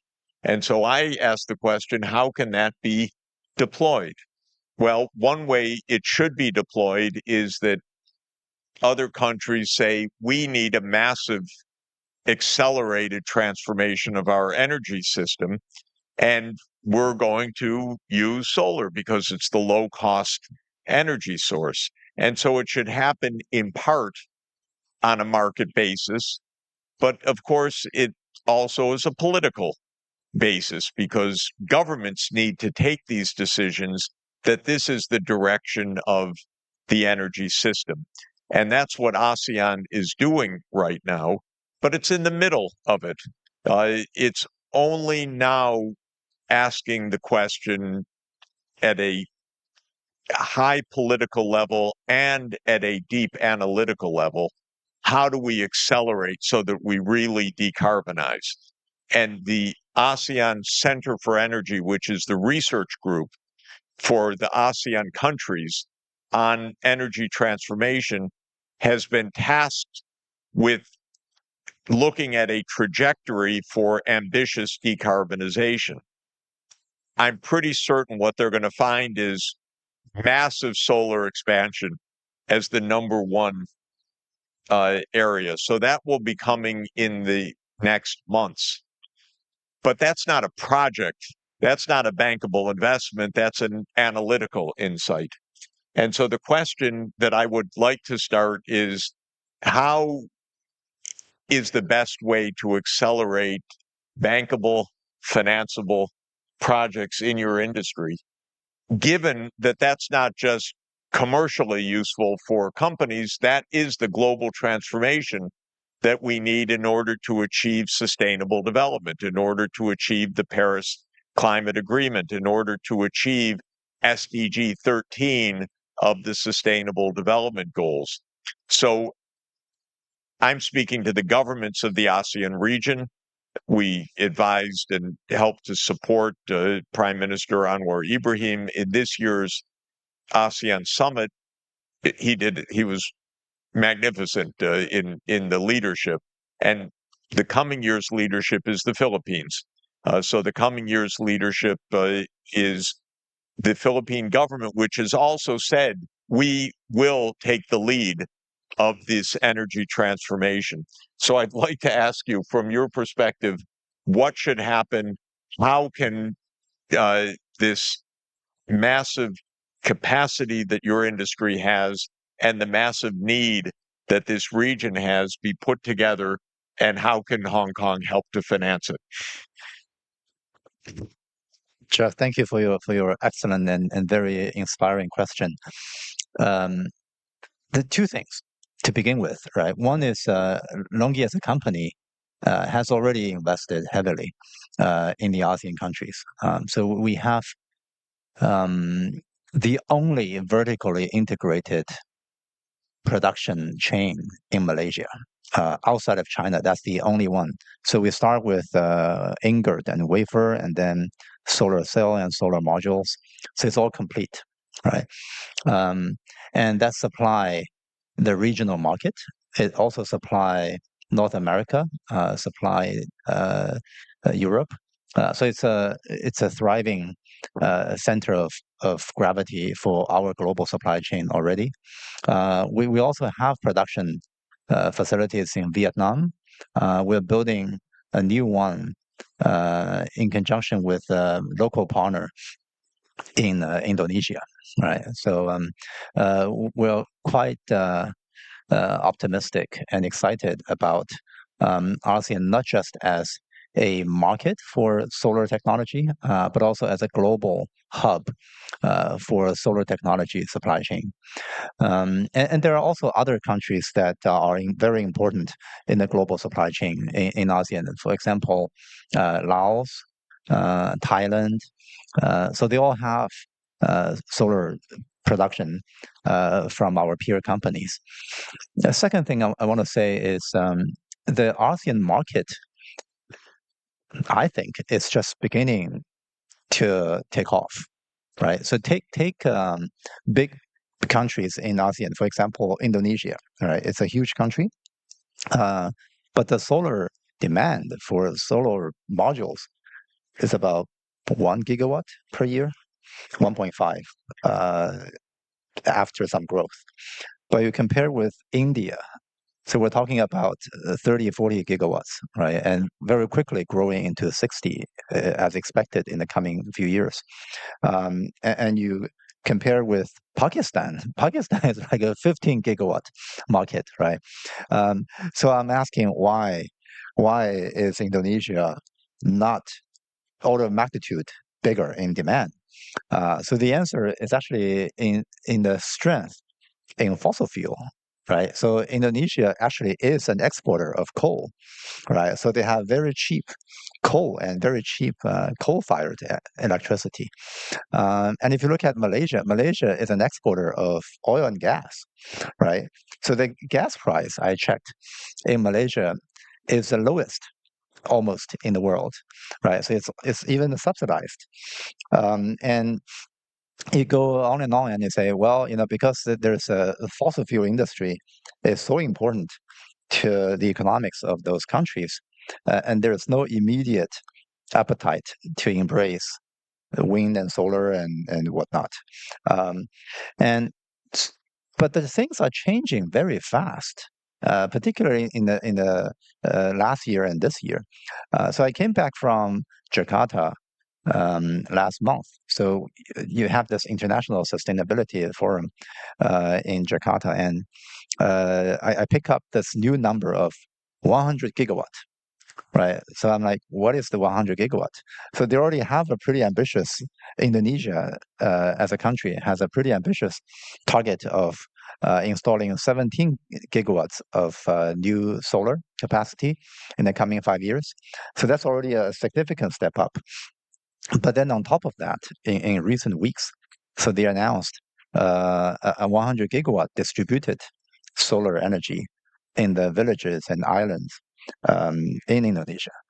I'm looking at this and say, hey, this makes total sense, right? So if you look at the Indonesian as a country of 10,000 islands, how do you connect those islands with the grid, right? It's very expensive to extend your electricity grid to all of those islands.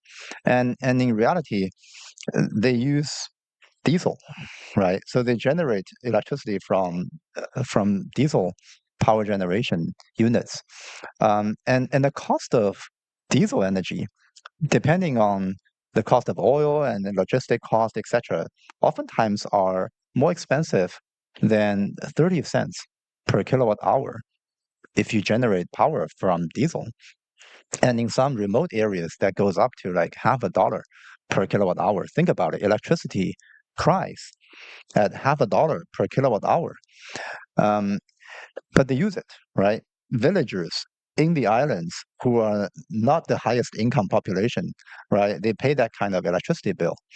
And also for islands like Bali, right? And also when I go to Malaysia and talk with Malaysia government, so they're saying, hey, we're pretty well endowed in the Western Malaysia and also in Sarawak with hydro and gas, but in Sabah, right? There's no clean energy or no energy, but there's a very high concentration of vacation resorts, right? It's a destination it's a world-class destination for vacation. So then you go to those resorts and people burn diesel, right, to generate electricity, right, in rainforest and with orangutan. So this is just insane, right? So I'm saying, look, there's such an opportunity to democratize electricity for those regions, right? You shouldn't wait for the centralized grid to cover your region. It may never come, right? But you can now use solar and battery to provide very stable electricity with a little bit of a diesel as a backup, maybe, right? That's highly mature technology, and you can use that to lower the cost of energy and also to make it much cleaner, right? So that's why you have this 100 gigawatt ambition, right? So I'm saying, well, this makes total sense. It may not make as much sense 5 years ago, because 5 years ago, solar and battery storage are expensive, right? But it makes sense now, right? And for the next 10 years, we expect that to be even cheaper, right? And you have a steadily declining cost of clean energy, and maybe somewhat rising cost of fossil fuel, right? And the mathematics becomes very clear. So I'm looking at the ASEAN countries, the Philippines, right? The Indonesia, Malaysia, all have a lot of remote areas, villages, islands that are not very well covered by stable electricity. You can do that, right? I can say a bit more about Hong Kong because I'm looking at that projects and asking why those microgrids, off-the-grid applications are not happening. And the answer is finance, right? So who's going to invest in those projects? And I'm looking at that and say, okay, so some of those has to be financed by domestic savings, right? But some of that can also be financed by financing from outside of the country. As a matter of fact, part of this new capacity in Indonesia are going to supply Singapore. So guess what? So all the grid connection, the cables under the sea, and all the power generation capacity, part of that is financed by Singapore money, right? Because they buy the electricity. They are the off-takers. But then for many of the electricity consumption in Indonesia are also consumed by Chinese mining companies, right? So you have Chinese mining companies go to those regions and say, hey, we're going to mine, or by a Hong Kong resort investment company, right? You go there and build a resort, and you're going to be the off-taker of those green electricity. And that's where I think Hong Kong as a green financing hub can come to play. So we say, well, you don't have to expose your project to currency risk, country risk, and whatnot. The off-taker is from China or Hong Kong, right? And then you can do the transaction in here with a funding support in the finance community, and then you can unlock those projects that are actually happening in Bali, right, or Kota Kinabalu or somewhere, right? So I think that's where I see a huge space open up, right? The broader theme was, I think there's a connection, the link between the US dollar and oil. But going forward, I think there has to be a link between some form of RMB and clean energy, right? So that is the corridor we need to build. And starting from ASEAN countries makes total sense.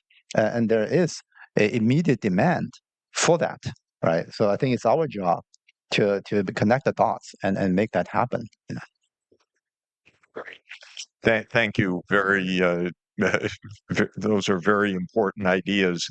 And again, I want to stress from the point of view of our initiative, the next year in the ASEAN planning, we can make inputs in a very practical way, because the timeline is that in Manila, probably just about a year from now, the date hasn't been set, but late October or early November, the ASEAN countries will commit to the next phase of the energy system transformation.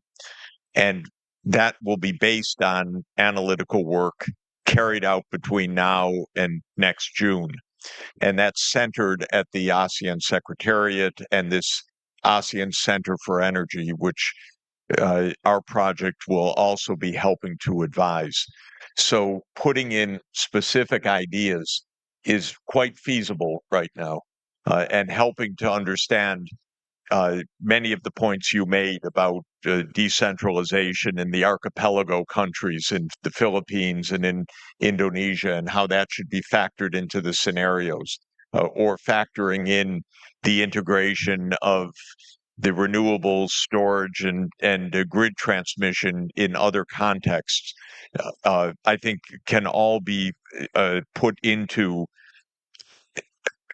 a quantitatively useful scenario that's being built, and that will be the basis for the policy recommendations.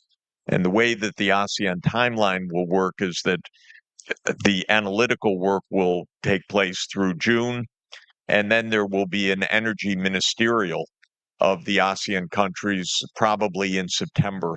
And then the leaders will confirm the results of the energy ministerial at their summit meeting soon afterwards. So this is a timeline that we'll be working on, and getting the inputs from this project, I think, can be very, very fruitful. And I love the analogy you made of the US dollar and oil trade to a solar and renminbi linkage. And maybe I would ask Daniel to elaborate on that a bit from the financial point of view. Both Hong Kong's role, which is unique, Hong Kong as the world's identified green financing center, is not just a nice idea. It should be a literal achievement, because who else? New York is not going to do it for the reasons we know. London is not going to do it for the reasons we know. Here, all the pieces are there. The actual energy systems, the actual financing, the actual mechanisms for how to do this. I'd like to add in, if I could ask you, does the Belt and Road Initiative fit in some programmatic way that Hong Kong can say, yes, we are the BRI outward financier? How can that be also incorporated? Great questions, Jeff. Let me just identify two trends which are explosive, which will change the landscape, both in terms of finance as well as in terms of green tech and new tech. Let me start with finance. We all recall that until 1993, China was a net fossil fuel exporting country, exporting oil from Daqing in the northeast and from the Tarim Basin, Xinjiang. By 93, which is 2 years after Deng Xiaoping's trip south, Nansen, domestic production was insufficient to meet China's needs, and therefore China became a net fossil fuel importing country in 1993. It was shut out of Saudi Arabia. Why?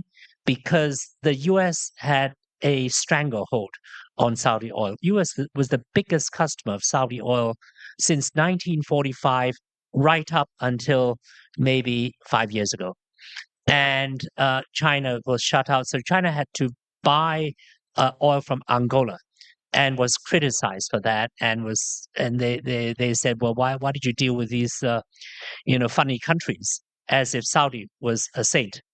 But move on. Let's move on from that. Today, China is the biggest customer of Saudi oil, bar none. Why is that?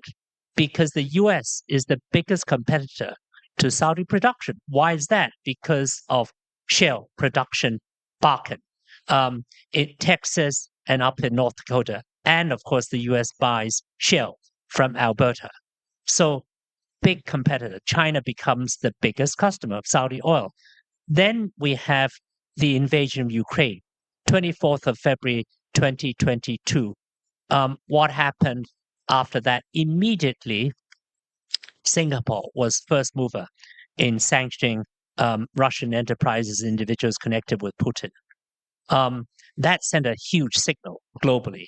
What happened next? In December 2022, MBS, the Crown Prince, announced that he was prepared to take RMB for oil. Historic announcement, because for 75 years, the oil trade was dominated by US dollar, the petrodollar.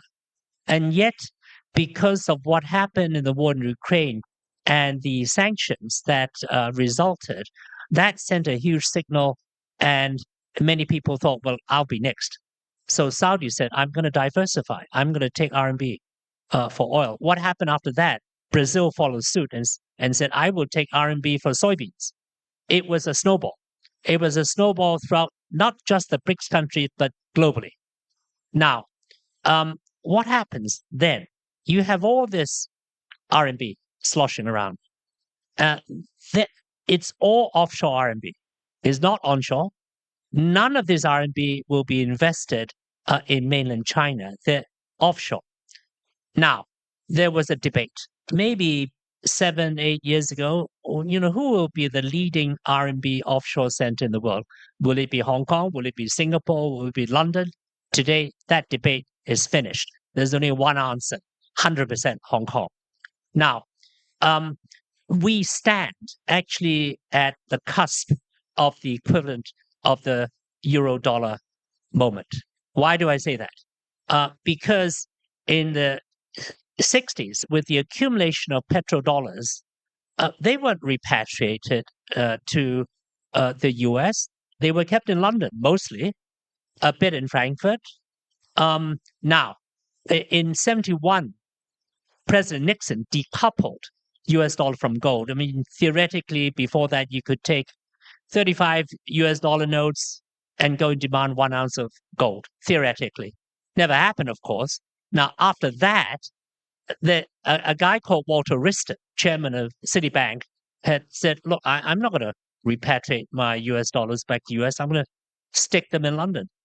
The euro-dollar market then exploded. We stand at the same moment in Hong Kong. Hong Kong is at the euro-dollar or the offshore RMB moment. This is it. Now, what happens with the RMB? There actually, a lot of it is invested in green energy, even for the Saudi, even for the UAE, even for Kuwait. because they know that the fossil fuel moment has peaked. They know it, and they're not dumb. They can see the future, and they invest in the future. Now, let me just move from that. I mean, I've mentioned already very briefly that Hong Kong is the green finance center of the world with the tokenized green bond, etc., etc. Let me mention also new tech. Now, we are moving away from fossil fuel. We know that, but what replaces it? I think it's as a whole spectrum of different energies, solar being one of them, wind, tidal, geothermal, etc., etc. I mean, less than a week ago, a group of the leading hydrogen scientists came to see me in Hong Kong just before I went to Beijing. And these are people who used to work in the US Energy Department back in the day when Steve Chu was Energy Secretary, back in the good old days. Today, that world is hostile. They come back. They come back even before the 1,000-panel scheme was announced. They were invited back by Premier Li Keqiang and said, look, come home, help us build. Now, what happened? Everybody's been looking at hydrogen as the key. In 2003, as part of, I'm sure, Jeff, you know this crowd, Asia Vision 21 set up by Ezra Vogel back in 98 when he invited me to join. I was told about hydrogen, but it was a mirage. You couldn't convert it. And hydrogen is unstable. It could explode. But this group of scientists who came down to see me said they found the Holy Grail. Now, I'm not going to bore everybody with the technological details, but that technology has just been independently verified by 3 different sources. One, Royal Dutch Shell. Secondly, the government of the Netherlands. And thirdly, Singapore government. And the first rollout of hydrogen technology to power a city will be Singapore. And Temasek will put their money where their mouths are. So that's real money. Now, obviously, Singapore is a small place, but it is a key test bed. And Hong Kong will be next. Because how do we generate electricity in Hong Kong? I mean, we burn fossil fuel. We burn coal. I mean, it is the nastiest, dirtiest fuel in the world, and yet we've been doing it for, 180 years. And we have 2 electricity supplies in Hong Kong. One of them, at least, will start looking at hydrogen. They already have a team of hydrogen specialists looking for this holy grail for 10 years. They didn't find it. But this group from China, they gave it to them. So this is real. This is not fanciful. This is not science fiction. This is real. Now, obviously, this is just one dimension of the mix. It's going to be everything. Solar, wind, geothermal, etc., etc. But we do stand at a post-carbon inflection point, and it's recognized by all the major carbon fuel producers in the world, except for the US. Let me add, because obviously there's a different political dynamic in the US that prevents that transition from taking place now. But I suspect eventually it'll shift. That's just reality. And so those 2 trends, which I've briefly sort of sketched, I think will take us into a true post-carbon future. Thank you very much. I would suspect one of the reasons why it will shift in the US is that even the shale period is peaking, and US shale production will decline in the coming years, and the US will become a net importer again of oil. Of course, Donald Trump wants Canada to be the 51st state. Then we would remain a net exporter. Just Alberta. And it could be Alberta, exactly, or maybe next week Venezuela will become the 51st state on an involuntary basis. It's been known to happen, unfortunately, but this means that even in the U.S. context, this shale boom is running its course geologically and financially. It's being outcompeted as well as being dirty, and so it will change the role. Could I ask you one more point though on the offshore renminbi, which I do think is a very important point, like the euro dollar market, which started in the 1970s. With the dollar, there was dollar convertibility, of course, so the onshore and the offshore market for dollars was coherent, but the pool of offshore dollars that formed the euro-dollar market was itself a major institutional fact. What do you see as the future of the renminbi internally, and how it will relate, and what Hong Kong? I assume Hong Kong will be the great financial center for the renminbi as it even the domestic side internationalizes. Great question, Jeff. I think this is the key question to renminbi internationalization, because you remember back in the 90s, before the Asian financial crisis, which took place in 97, 98, there was huge debate within China and Beijing about internationalizing RMB.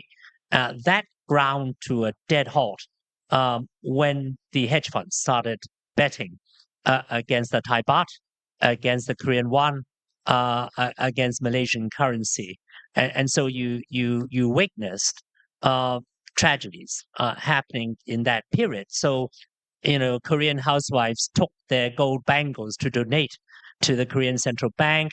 You had Mahathir railing against George Soros in Kuala Lumpur, etc., etc.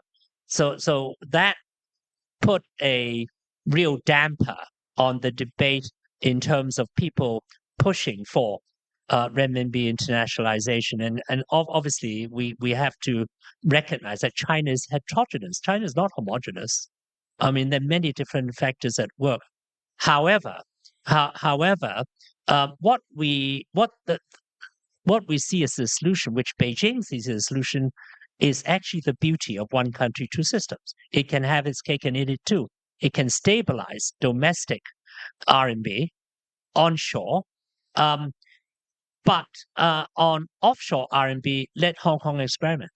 So no capital account convertibility for the time being, but certainly current account convertibility, and definitely for offshore RMB.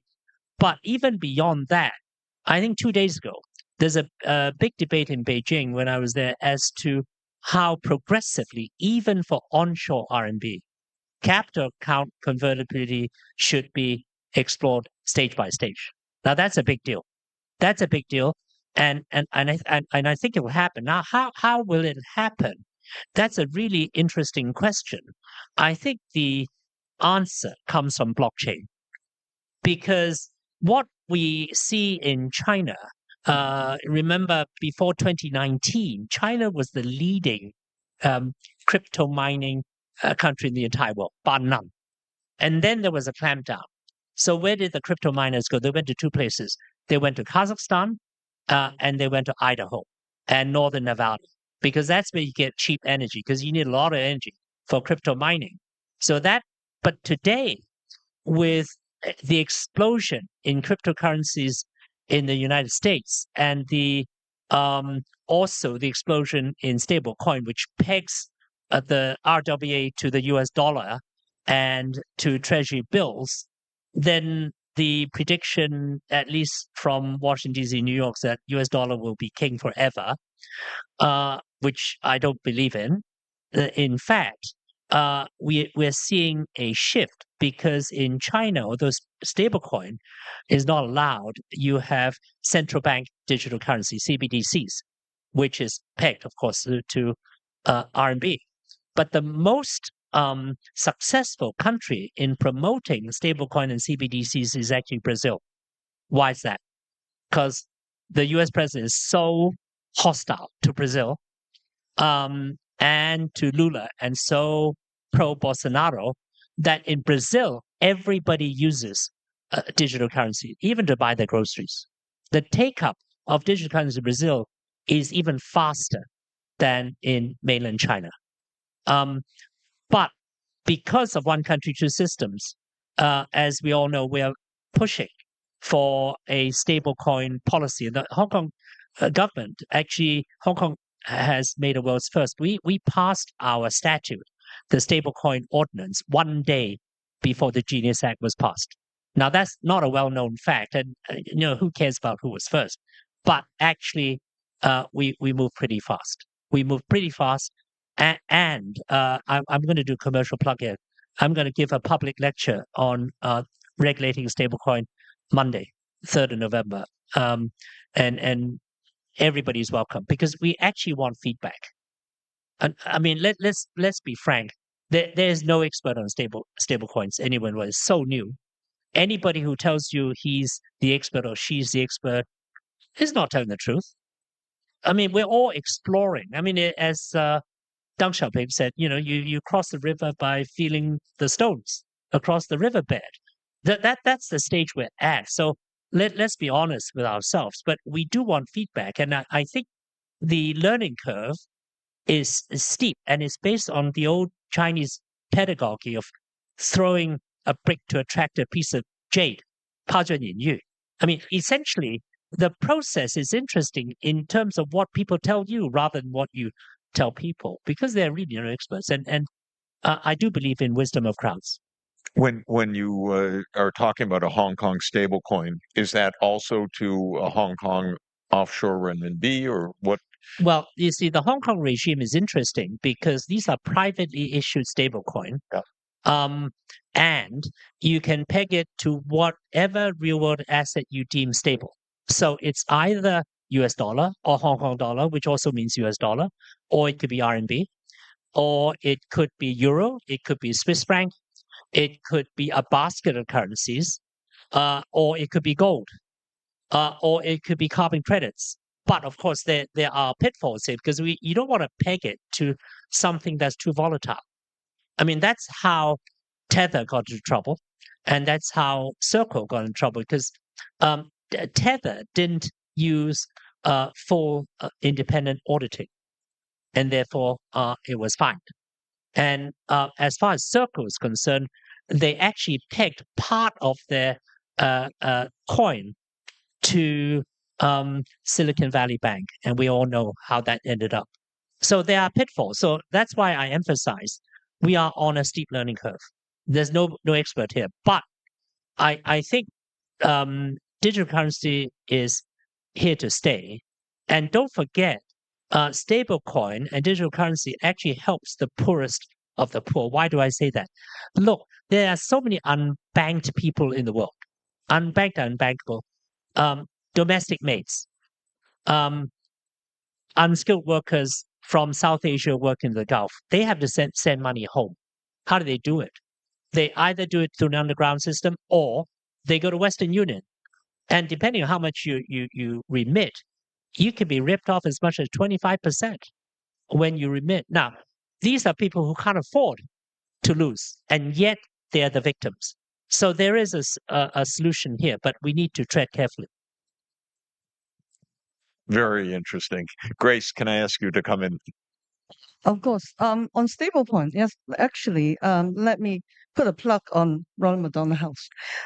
Basically, we're always open to tech for good, and we want to improve the process.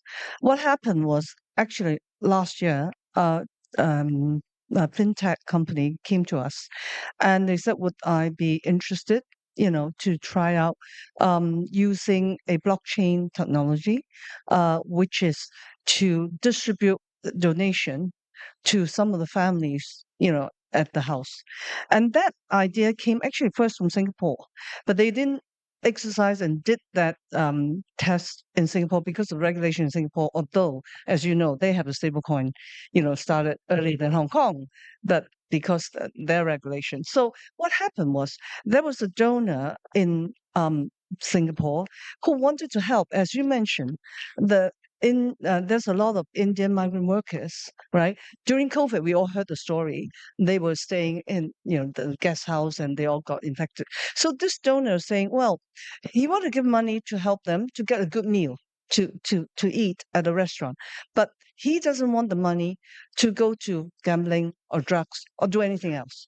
So the blockchain technology help us to make this a purpose-bound money.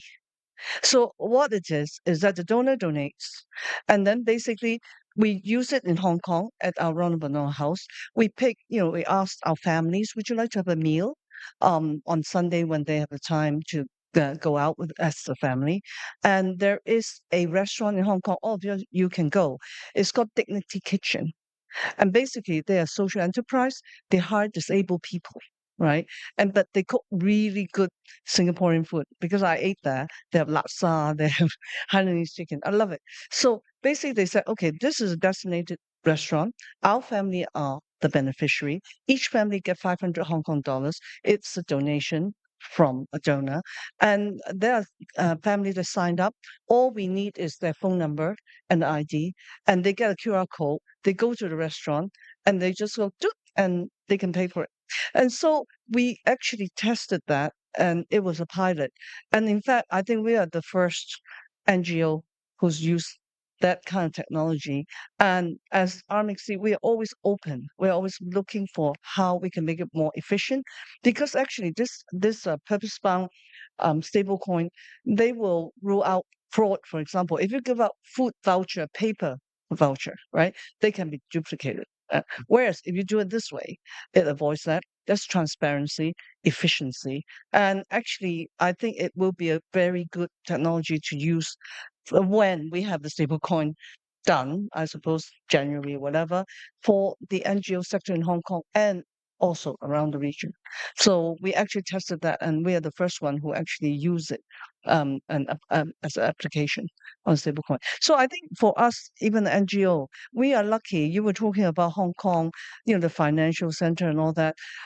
We've managed to raise 50 US to build a 66 room, which is the house that Jeff will go to on Monday. Now, it's very expensive. Within the region, right, in terms of cost of building a house, a Ronald McDonald house, Hong Kong is the most expensive. But because in Hong Kong, we do have very generous community who will support us, and we were able to do that. So what we want to do is how we can help the rest of the region where the need is even bigger, and to do more. So I think we love stablecoin and all the technology. I think it's wonderful. So I think that's one thing we could use. So we are looking to do more to help people around the region where we can help the need. And in fact, we do support the UN Sustainable Development number 2, which is good health, right, and also well-being of people, as well as number 9, which is basically the inequality, reduce inequality. And what we do, we serve the usually low-income families. They stay with us, so we are aligned.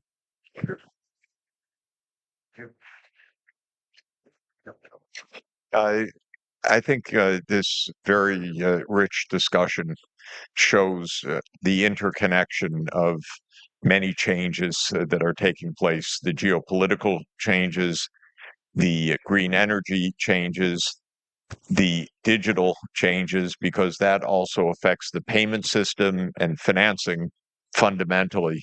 So it's really a remarkable combination of events, and emphasizes the sweet spot here of what is happening.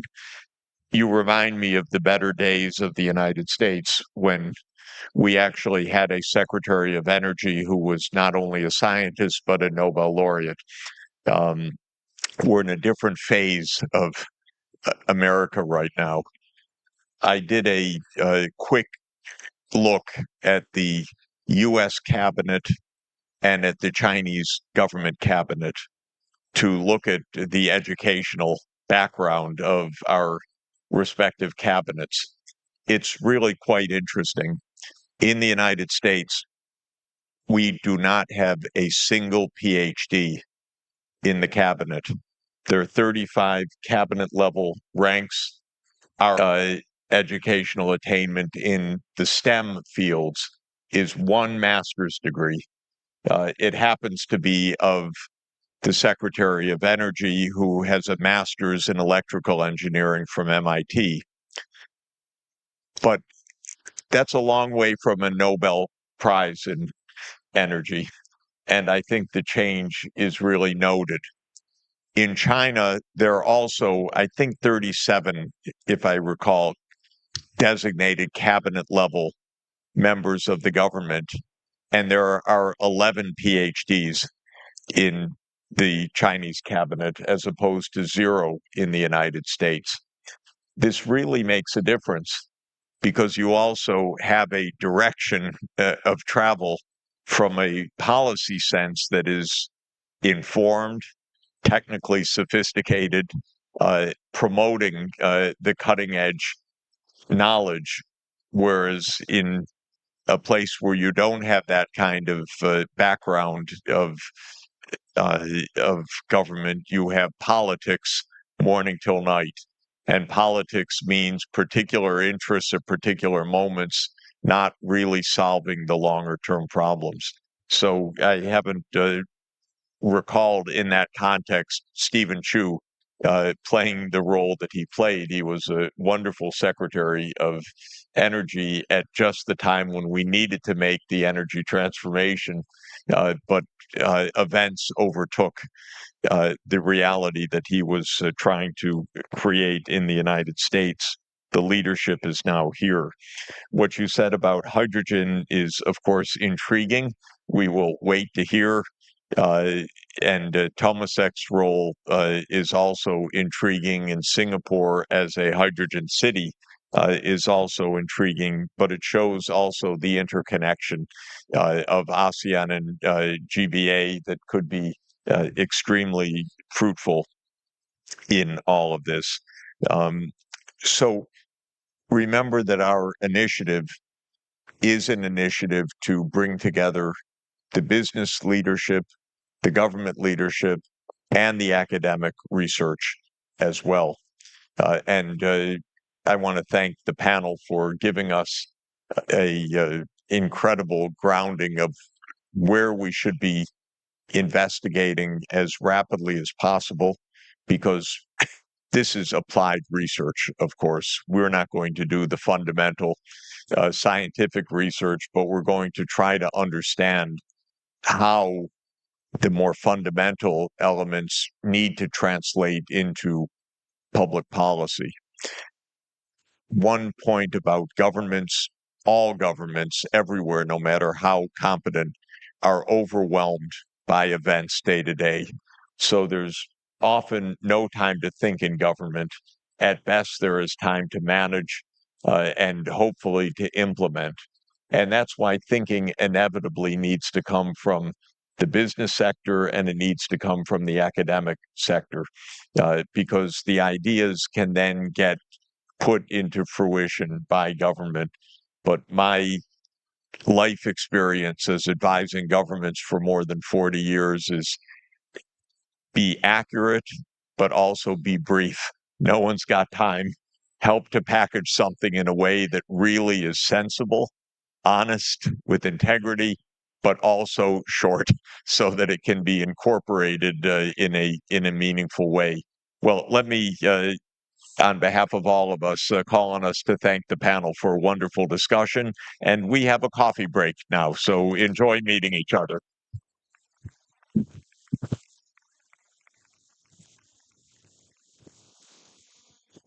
Thank you to our moderator and panelists for a captivating discussion. We will now have a tea break. Refreshments are served outside the hall, and our panel 2 session will begin at 12 o'clock.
The next session is about to begin. Please be seated.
Ladies and gentlemen, please proceed to your seats.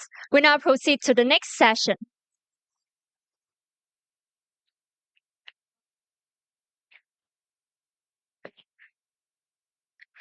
The second panel is Financing for Development in Asia. This panel will explore how innovative financing can strengthen GBA-ASEAN collaboration and support sustainable development. Focusing on the roles of governments, development banks, private investors, financial hub, blended finance, green bonds, and mobilizing private capital. The session will be moderated by Mr. Liang Cheng, Chief Strategy Officer of Exchange Fund Investment Office, Hong Kong Monetary Authority. Our panelists are Mr. P.C. Chen, Professor Hei Wai Tang, Mr. Philip Hu, and Dr. Rajiv Lau. Please join me in welcoming our moderator and panelists. Please.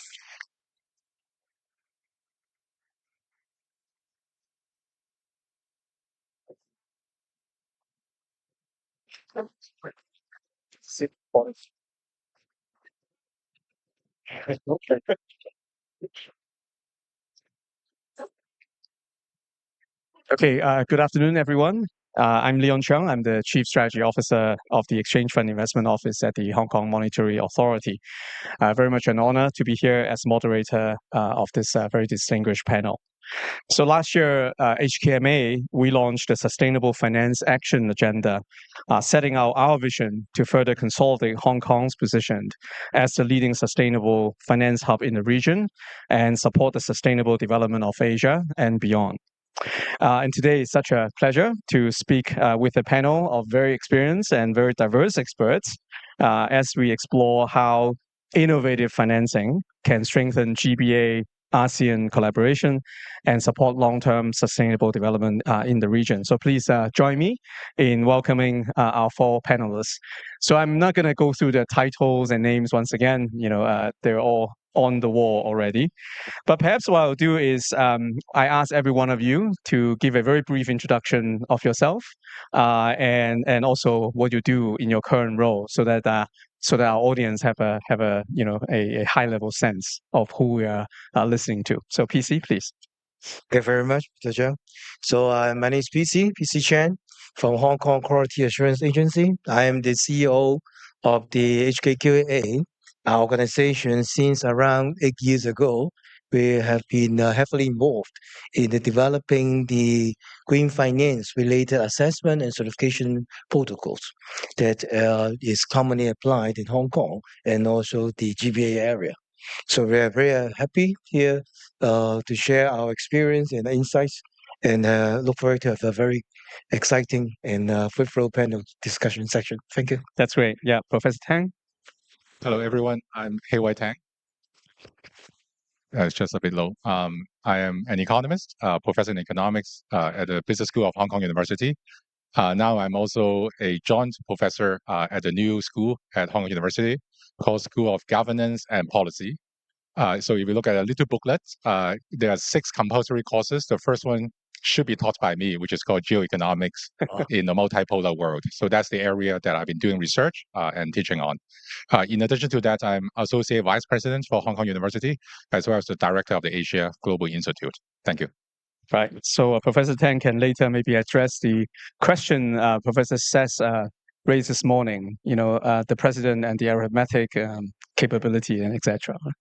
Philip, please. Thank you so much for having me here. I'm a founding member of Primavera Capital. We started in 2010 with private equity. We expanded into venture and also credit. We've been doing cross-border since 2015. We've invested in over 100 portfolio companies globally. And energy transition is actually a big and important sector for us. We have 100 people around the world in offices in Hong Kong, Beijing, Shanghai, Singapore, Silicon Valley, and we just opened an office in Europe. So thank you so much for having me. All right. Rajiv. Hi. Good morning, everybody. My name is Rajiv Lal. I'm with the Singapore Management University with the Singapore Green Finance Center, which is a MAS-backed platform in collaboration with the university that does research on climate finance. My own background is in finance. I like to call myself a pracademic, meaning I have a lot of practical experience outside of academia. I've just come back to academia 4 years ago. Thank you. All right, wonderful. Thank you. So perhaps we start with you, PC. So we understand HKQAA has undertaken many activities and initiatives linking the GBA and Hong Kong. So as an assessment body and standard setter, in a sense, what roles do you think governments, development banks, and private sectors should play to foster greater collaboration between the GBA and ASEAN in terms of financing long-term regional development? Thank you for your questions. So, as the professional bodies are focusing on the standard settings and also developing some tools and methods to promote the implementation of the green finance related protocols. So my experience is trust and transparency is important. And also the viable business is also important. So because when we look at the sustainability issues, so we can not only just focusing on the academic levels. So because we want to make use of the communities as also the market efforts to drive the sustainability developments and also the low carbon transitions. So the issue is how to develop a viable business model, a viable business case that could cope with different stakeholders' needs in the communities, also in the market. So referring to your question, just from the governments, I believe Hong Kong government, also the Singapore government, in the past few years already done a great job to develop a series of good policy and effective policy, certainly including some incentive to drive the market to raise the awareness in the market, not only from the point of driving a green and sustainable world, but also from the business point of view, that is the viable business case behind. So for the development bank and also the other petitioners in the market, I consider there may be a good potential. There may be a good potential, especially in the very high challenging market nowadays. There may be a very good potentials from the emergent areas, such in the new energy area, new material areas, and some new technologies area. We all know that the Asian and GBA are the powerhouse for this area, of this area in the regions, not only in the region, but also around the world. So I would consider there may be good potential for those investors, not only from the government policymakers, but not only from the academic guys, but also there will be a very, very good potential for the marketplace to pay more attention, much more attention than 10 years ago, to invest about the time and monetary resources in this area. Right. Thank you. Yeah. So, I guess what you're saying is beyond sort of just passion and a willingness to do things, we also need discipline to have, standards, to have transparencies, to have guidelines and frameworks. These are really sort of the backbone of progression in that sense. So thank you very much for doing all these work for the community. So turning to you, Professor Tang, as a global economy expert, so what actions do you think governments, the private sectors, and also other stakeholders, they should take to finance long-term sustainable development in the region? So let me wear the hat as an economist and talk a little bit about what a good government should do in terms of facilitating market activities and promote economic and environmental transformation. I think what a government should do is to identify market failure in places where you think should be supported with some fiscal or even regulatory policy changes.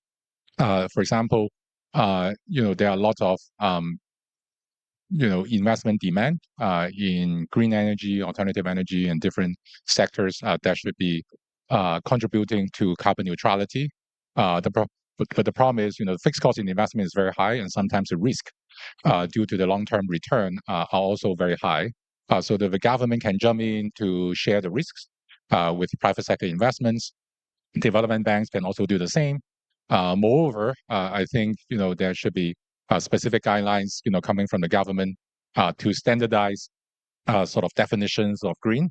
And Hong Kong being an international financial center, obviously we have been doing quite well in terms of like ESG disclosure and reporting, providing guidelines and sometimes even requirements for listed companies to show how much they have been supporting or even investing to green related projects and sectors. So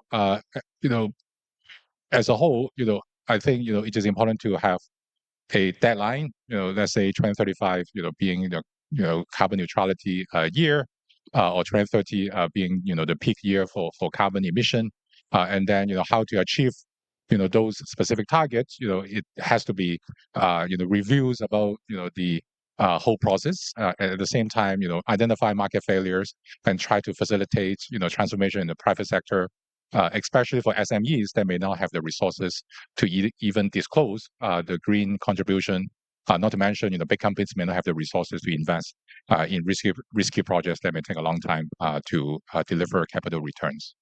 All right, great, thank you. So if I hear you correctly, what you're saying is governments should really take, in a way, a bigger role or even a leading role, or maybe talk to different stakeholders, but coming up with a roadmap.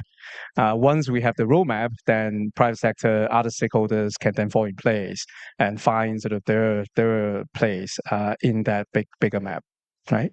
Great, thank you. So Philip, so you're from the private sector. You're the only one here on the stage. So your investment experience across the spectrum at Primavera. So what roles and policies can governments and other market actors play to better facilitate investors like yourself? No, thank you. I have two case studies, but before I get into that, I want to ask the audience, how many people here are in the power industry? Can you raise your hand? Okay, we have some. Have you heard of this, the Asian Power Awards before? No. Okay. Well, it was held for the 21st one was held in Kuala Lumpur last week. I've been told it is the Oscars of the power industry, but I've never been to the Oscars. I've never been to the awards, so I can't speak on that. But I'm very proud to share that one of our portfolio companies, Envision, which is one of the world's largest wind turbine manufacturers, won gold for cross-border partnerships last week. So I'm very, very proud to share that. And why did they win it? It was a perfect case study of China GBA-ASEAN cross-border partnership. And it's not just between GBA-ASEAN, but cross-border partnership within ASEAN. So Envision worked with the Laos government to build the ASEAN's largest wind farm, 600 megawatts, 133 wind turbines. They didn't deliver it on time. They delivered it ahead of schedule. Okay, this is not something you hear in the West for a wind turbine project, right? So I think this is a fantastic case study and really echoing what Professor Sachs said earlier in his opening remarks that really China, ASEAN, this is the region where we see real leadership in energy transition, right? So in terms of Laos, Laos has openly said they want to be the battery of Southeast Asia. So they want to be a net exporter of renewable energy. So they're doing that with this project. It's called the Monsoon Wind Project. So they're going to be exporting renewable energy to Vietnam. And through this, they're going to then reduce 35 million tons of carbon emissions, right? So this is real impact. And what we're seeing is part of the Belt and Road Initiative. This, of course, is part of that. An interesting trend of diversification. And this partnership of GBA-ASEAN is part of that. So, for example, in 2005, China's trade with Belt and Road countries was around 30% of total trade. If you look at today's data, it's around half, right? And ASEAN, GBA, China plays an important role in that diversification and de-risking. So for us, we invested $600 million in Envision as the first outside capital. It's a profitable company. Again, if you look at Western counterparts, Siemens Energy in Germany, not too long ago was bailed out by the German government because its wind turbine business was so loss-making. Vestas for quite a period of time was loss-making. But you're seeing the big players in China, like Envision, do this profitably, and that's what enables a project like Project Monsoon in Laos to succeed, is to do it profitably, right? The second kind of component of this I'll add is China as a global leader in energy transition, right? And I think has a big role to play in working with ASEAN. If you look historically in the past, China has deployed 50% of the world's wind, solar, and electric vehicles, right? If you look going forward, China accounts for 74% of all wind and solar projects planned today. That's huge, right?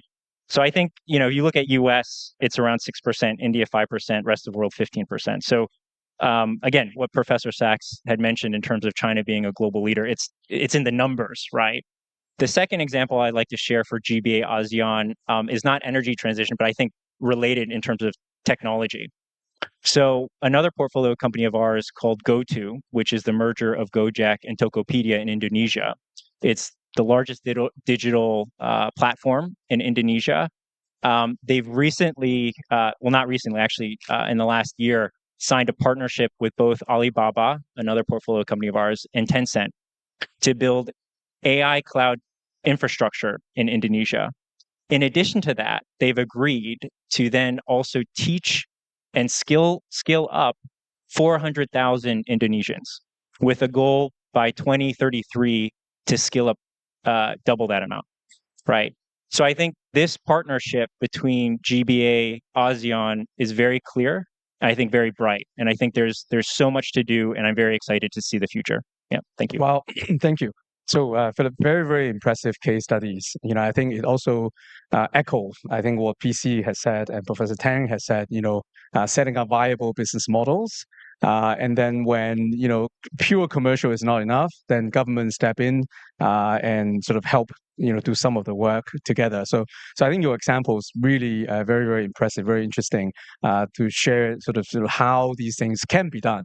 In addition to what we say, setting up framework and other things.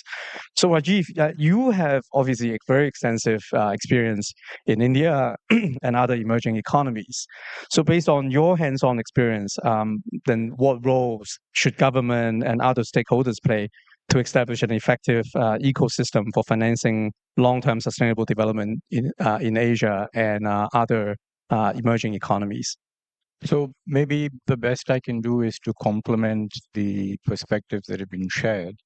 and emphasize that given the importance strategically and economically of the energy transition, there is a lot more work to be done to help governments actually play the role they should to facilitate this transition. So government's role is not just policy making, it's very important. But when you look around the region, ASEAN in particular, there can be no energy transition unless we are able to persuade and help strategically important state-owned enterprises to pursue their transitions.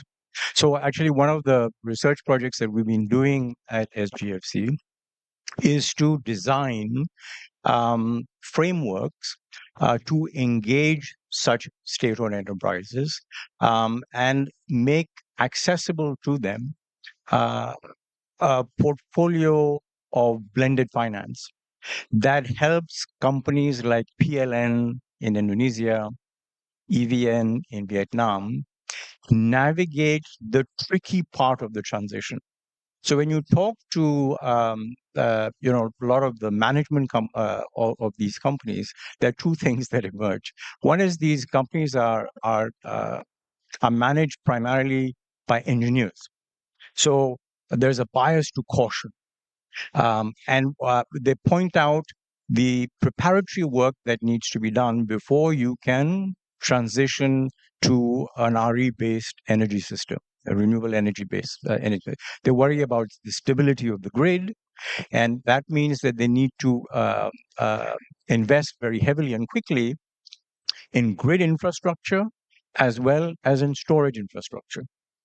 But to get them to do that, they confront the challenge of having to invest much more upfront than under a business as usual scenario.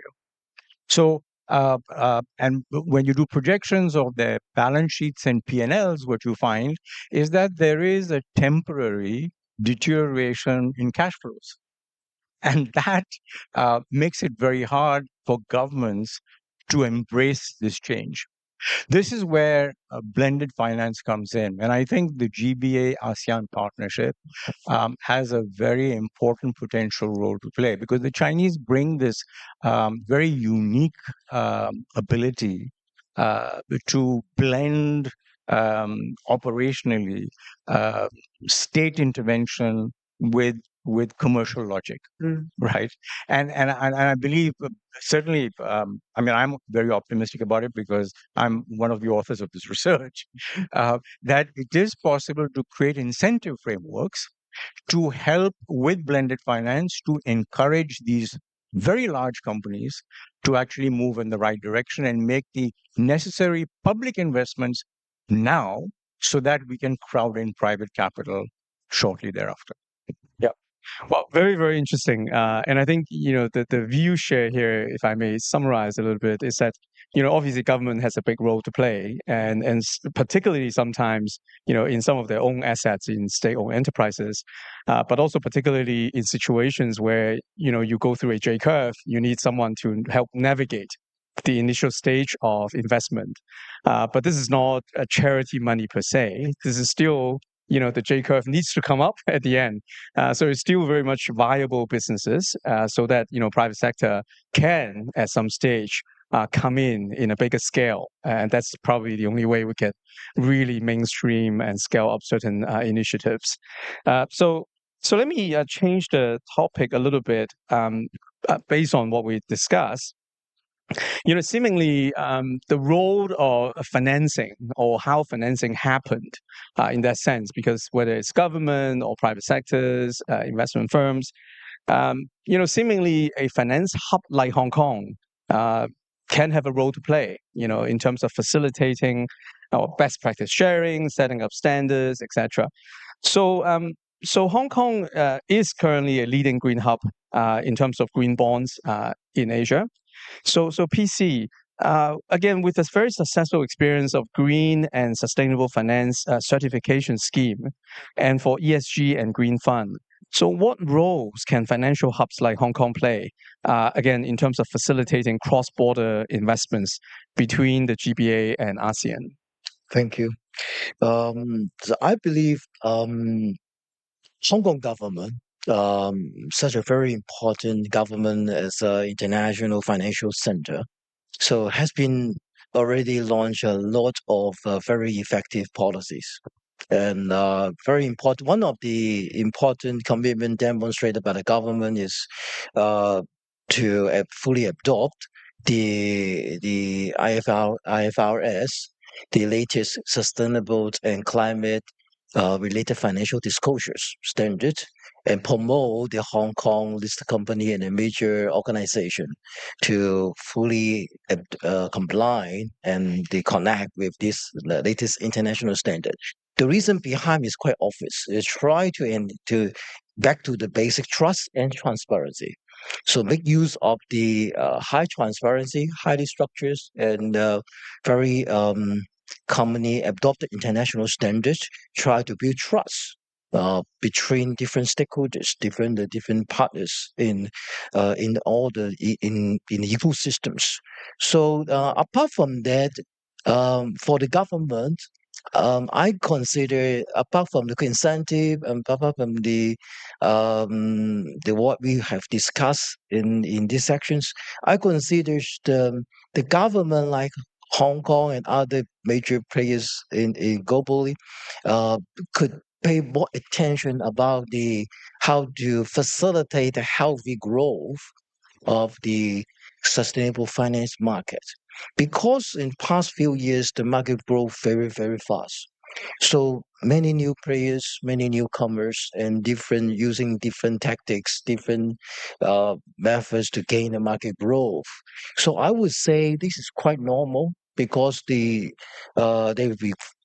a lot of people consider there is a very booming market, there are a lot of good financial returns.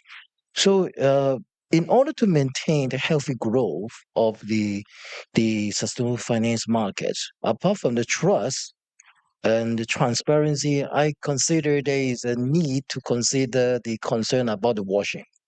The the washing that means they will be sometimes this is a byproduct from the rapid growth of the commercial market of the green finance. So my suggestions for the stakeholders is we need to sit down, try to work viable and practical protocols that could suit the different needs from different stakeholders regarding their concern about the washing behind. And also, another concern is we can see that there is a very positive progress from the Hong Kong MA regarding the development and also from the different stakeholders about the taxonomies. So how to make a commonly adopted taxonomy between GBA and also between the other key players in the region, like the ASEAN countries. I think that may be also another potential area that we may need to pay more attention. Especially when we want to build a more strong and sustainable ecosystems, not only in Hong Kong, not only in GBA, but also in the Asian regions. Yep. So thank you. Very, very important. Trust and transparency, but with credibility, and also in a very pragmatic way. And I guess that's what a good financial hub can provide. I guess not every place in the world can claim that we're doing pragmatically, but then we're doing it very seriously with credibility. So I guess this is something Hong Kong can definitely think of. Now, Hong Kong also, sometimes we call ourselves the super connector and super value adder. So serving as gateway to Chinese mainland and other emerging Asian economies. So, Professor Tang, so what more can Hong Kong do to facilitate cross-border investments between the GBA and ASEAN? All right. So finally, a question not related to energy transition, which is not my area of research. So thank you for giving me this opportunity to talk about the new role of Hong Kong as a gateway between China and the rest of the world. I think it is quite obvious that Hong Kong is back, especially this year, with a booming financial market with record number of IPO listing. And Hong Kong has remained very resilient. Interestingly, when people worried about the future of Hong Kong, then all of a sudden, we prove it again that, we come up with new opportunities. So this year is interesting because of the changing geopolitics. We started seeing, quite a lot of capital inflows from mainland China, but also from the West, including the U.S. financial market. This year is very good for universities in Hong Kong. There are a lot of students who may not be able to get visas to go to the U.S. or are afraid to go to the U.S., and now they come to us, right? So a little bit of promotion. 2017, Hong Kong University has around 27,000 students, undergrads plus master and PhDs, and now we're 47,000, right? In a matter of 8 years that we almost double the number of students. So Hong Kong has been able to grab all these new opportunities arising from the changing geopolitics. We used to think that geopolitics are bad for us. There are certainly, downward impact, negative impact, but, we seem to be able to see the more positive side of things all of a sudden. So in terms of, being a gateway for investment, cross-border investment, both into and out from mainland China, let me talk about our FDI from China. For two obvious reasons. One, again, is about geopolitics. The other is because of over-competition in China. Many Chinese private enterprises wanted to go out, going to ASEAN, going to the Middle East. Some of them went all the way to Latin America and Africa. So Hong Kong, being not just international financial gateway, but also a professional service hub, we should be able to play a large role to help them to mitigate, all sort of, downward risks like, legal risks and, accounting risks, and ensure that, those kind of outward direct investment is going to be legal, is going to comply with, local regulations and whatnot. So that's one, and we should grab this new opportunity. And I expect the next 5 years is going to be the same trend, despite, President Trump saying that tariffs are now lower, but only for 1 year, by the way. The key word is 1 year, not that tariffs are really removed permanently. In terms of inward investment into mainland China, obviously Hong Kong has been a major player. Over 70% of inward FDI into China actually was through Hong Kong, not just managed by Hong Kong, but actually through companies that are created in Hong Kong, registered in Hong Kong, because we have common law, we have free capital market, and obviously a big international talent pool in professional services as well as in finance. So in the near future, I expect that not only that you see our investment from China, but also increasing inward investment back to China due to a more vibrant, finally, a more vibrant recovery of the Chinese economy since COVID, and also because of the commitment by the Chinese government and the stakeholders in China to carbon neutrality.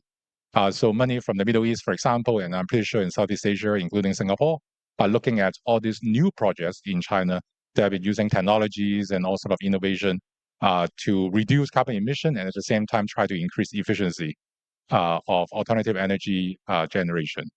So I can go on and on, but I guess the role for Hong Kong to be a gateway, to be a value adder and a superconductor is now back, and continuously we have both directions of capital and talent flows into and out of China, and Hong Kong seems to be well positioned to play that role once again. After 3 or 4 years of slow economic recovery. Yep. Thank you, Professor Tang. So, I think what Professor Tang is absolutely right. But I guess beyond just optimism, Professor Tang also mentioned, in fact, there's a lot of hard work behind, right? You need to build your professional services level. You need to build, sort of the ecosystem and the platform so that everybody likes to come and trade here. And then capital flows and etc. So it is a continuous effort to even just maintain, the legacy in a sense. So Philip, coming to you, your firm obviously manages both RMB and US dollar fund. So how's Hong Kong's role as financial hub help facilitate investors for firms like yourself, and what more can be done? So I'm happy to bring back the energy transition to the question. I would actually argue that Hong Kong is the largest financial center for energy transition fundraising in the world. All right. And what supports that is this year is a great example, right? two of the world's biggest IPOs happened in Hong Kong this year, one of them being energy transition, right? CATL.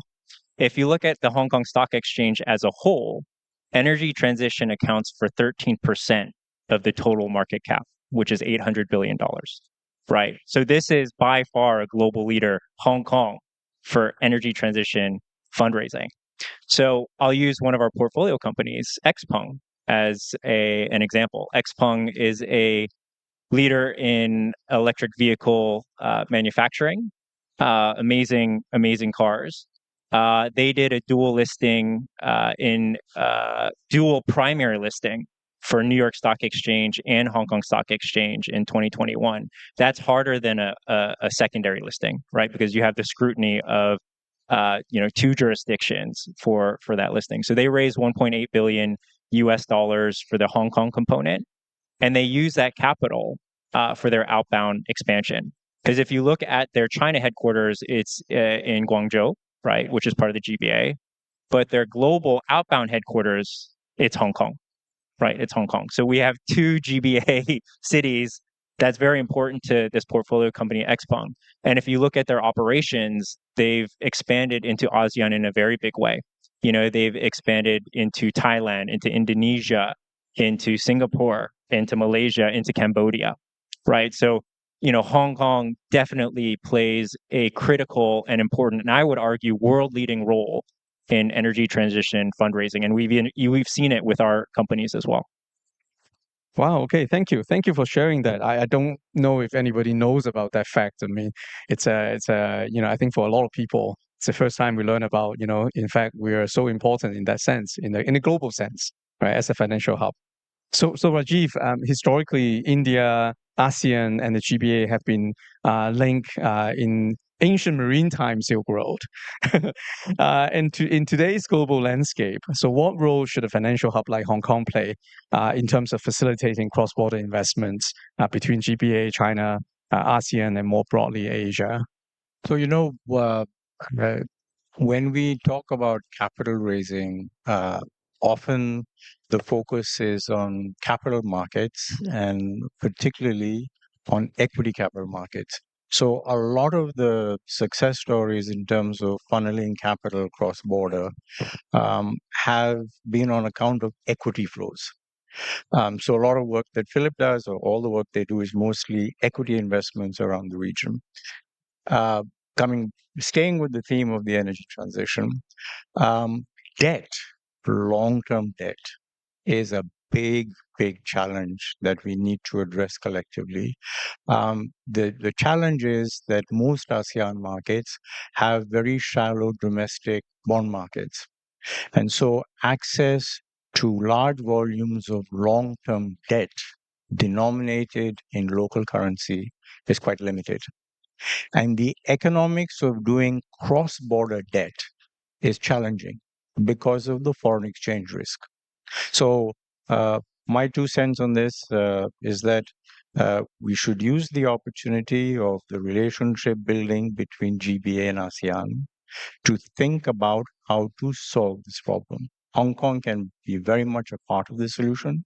We need to figure out a way of defraying currency risk. And when we think about how to finance the debt portion of the energy transition. Yeah, I think Rajiv raised a very, very important question. I don't remember all the numbers exactly, but we're talking about overall climate change will need trillions of dollars every year.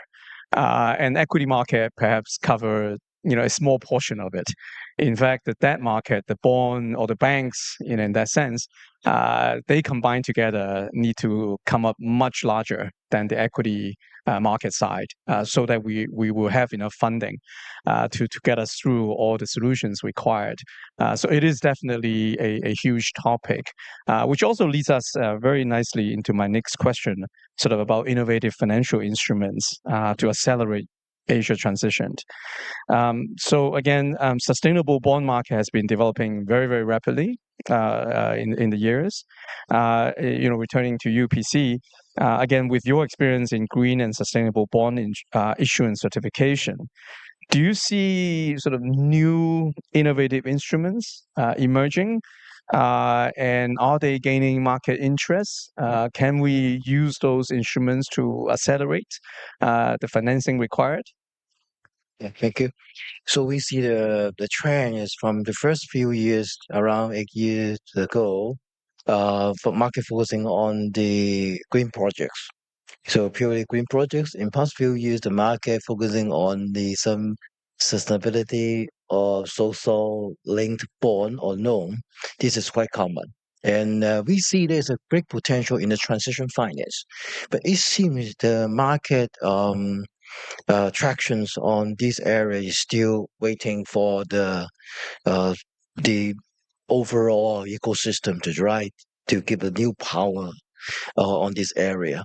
But apart from the what we can think about the transition finance, recently I attended several like today forums talking about the exploring the new ideas about the future development about the sustainable finance. So one of the potential area that I'm observe is the those financial instrument related to the climate resilience.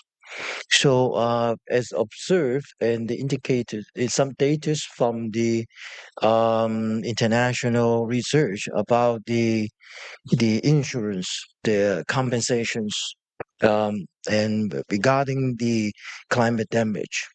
So, a lot more than half of the damage um, could not be recovered by the insurance.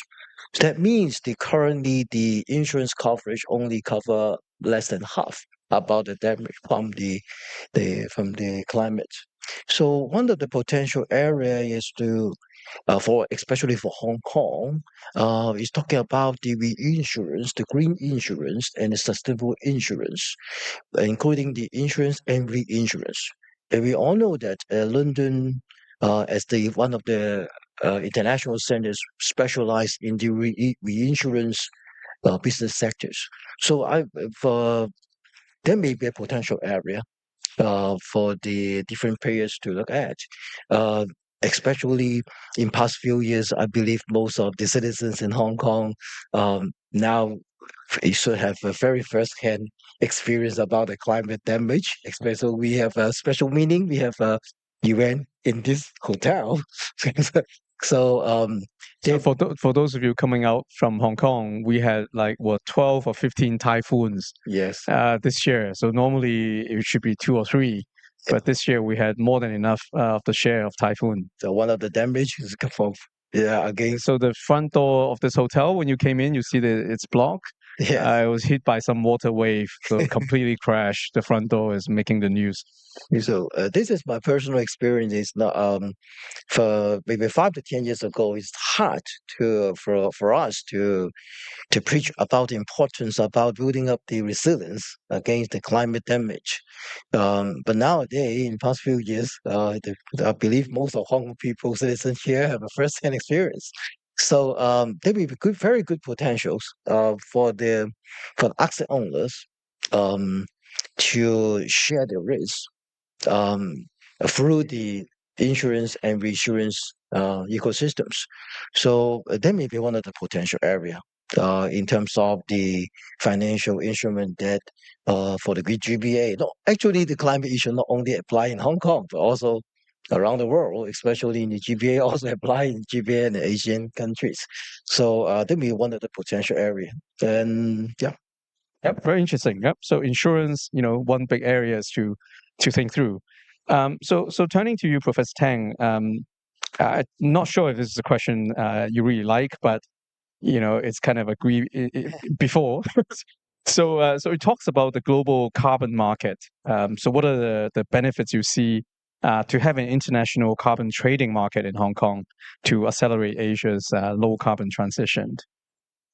This is a great question, and I used to do some research on this topic around 2 or 3 years ago, and then I realized that HAEX and other jurisdictions in mainland China also had a similar initiative.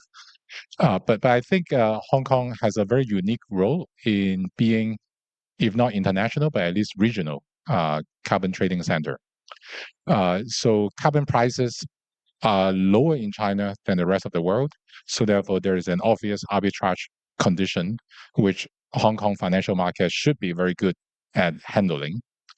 In addition to that, given almost everything the panelists have said, Hong Kong has good regulatory frameworks as well as sort of credential verification. And when it comes to carbon, the quality of carbon, the definition of carbon is extremely important. So I think we have both the quality, the credential to verify, what is carbon, what is not, and at the same time, enough financial instruments to overcome, all these sort of arbitraging behavior between low carbon prices in China and high carbon prices in the rest of the world. As I was told, in mainland China right now, there are lots of companies that are invested in creating carbon credits. So those carbon credits should be traded not only within China, but also, globally. And, there are some similar initiatives in Brazil and Indonesia that I'm aware of. So again, climate change is a global task, a global challenge, and it should be dealt by global solutions, not national solutions. Yep. Thank you. Yeah, of course, carbon market is a very complex question. So I guess, Hong Kong does structurally, like you said, we have, very clear and well-structured legal framework. We already have a very robust financial market, capital market. It is the largest in Asia, maybe not Japan, but in GBA and ASEAN anyway.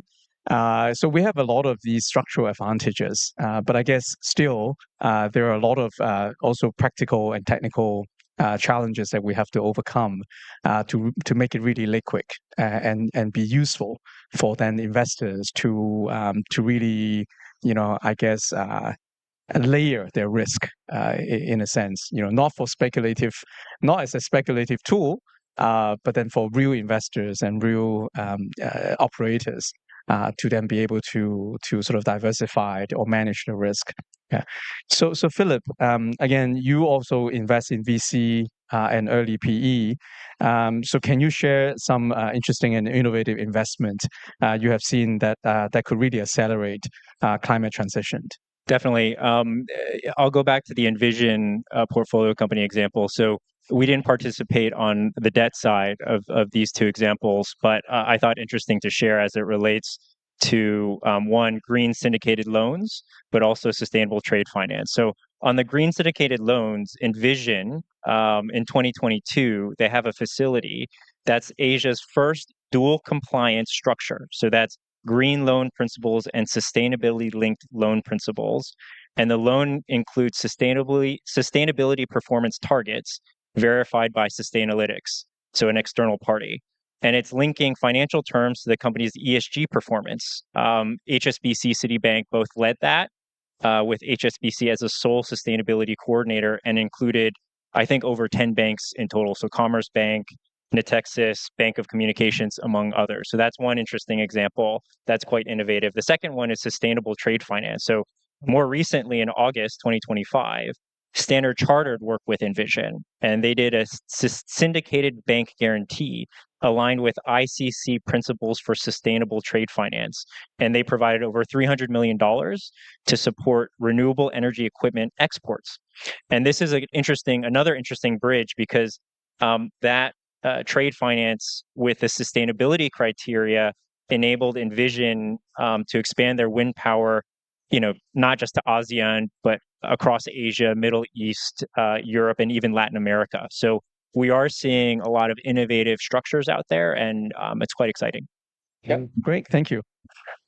Yeah, I mean, I used to be in the private equity sector myself. So private equity, naturally, you want to leverage that to also improve your own commercial return as well. So I guess, Rajiv, I hope the panelists also in some way address your question a little bit about sort of debt financing. So at least what I'm hearing is you can always have fairly innovative structure when investors see profits.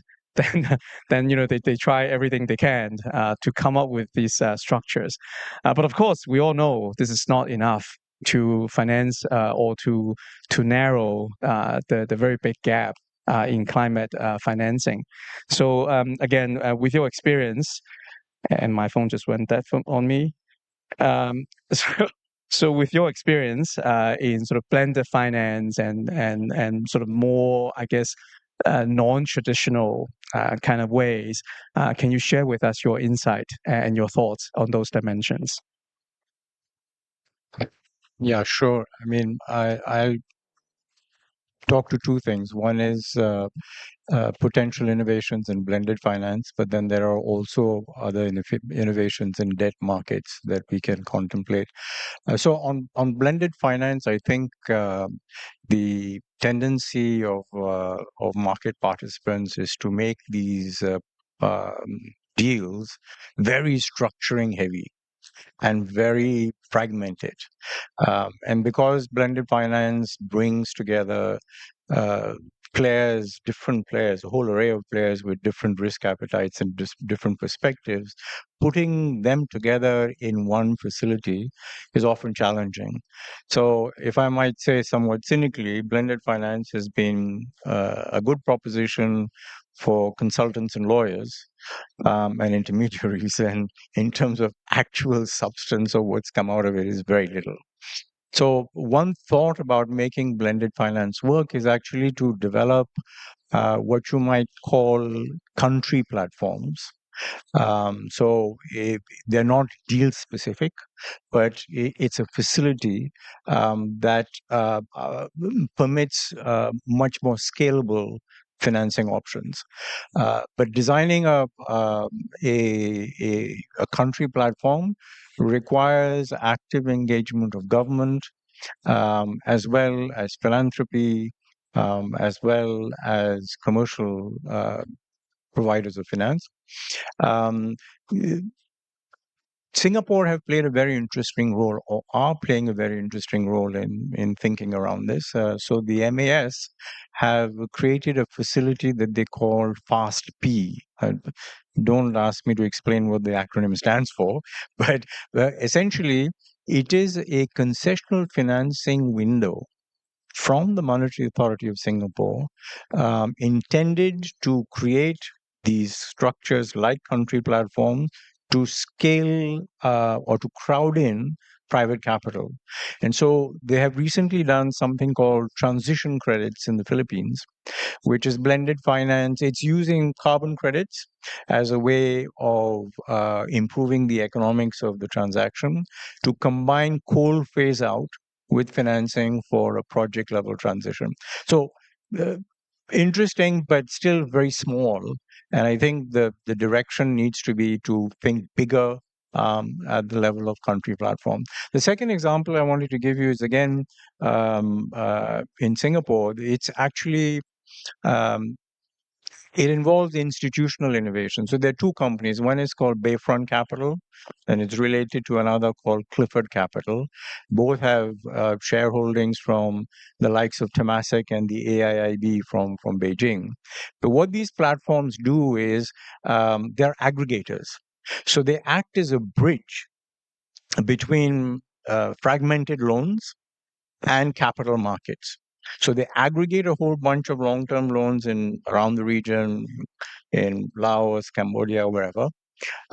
They add a layer of credit enhancement, so there is a little bit of financial structuring involved in this, and they create security that then, at an appropriate credit rating, can be sold down into international capital markets. So there are these kinds of platforms I think we need to explore to create the bridge between small projects in countries with local currency types of challenges and international capital markets. So there are things that we can do, but we need to really scale these efforts up. Yeah, thank you. Yeah, I think it's fair to say, we can always quote examples, interesting benchmark, best practices. But fundamental question, it still comes back ultimately, are those at scale? do we have enough? But of course, redefining humans' destiny cannot be an easy job. It is a difficult job. So I guess, constant sharing, with an open mind, experiences from different governments, from different organizations, academia, and also private sector is very, very important. So we still have some time left. I wonder if there's any question from the floor.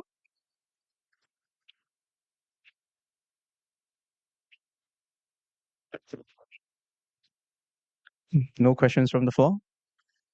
Okay. Well, in that case, perhaps we have each of you give us a concluding thoughts, just a couple minutes. Yeah, PC. Thank you. So I believe Hong Kong is part of the GBA. We have a very special privilege, not only as an international financial center, but also we can gain a lot of advantage from a lot of big cities and other wonderful city around us. So we have a world-class value chain in the region, in the Greater Bay, and a lot of new innovations, a lot of very if useful, if have a sound business case, new ideas, new technologies, new material, and new energy transitions. So we can, in one hand, we can connect it to the international financial world, but in another hand, we can gain a lot of advantage from we have a collaboration with the other city like Shenzhen and Guangzhou, Dongguan in the GPA areas. We can make good use of the privilege. We have special privilege in the GPA area and the world class value chain.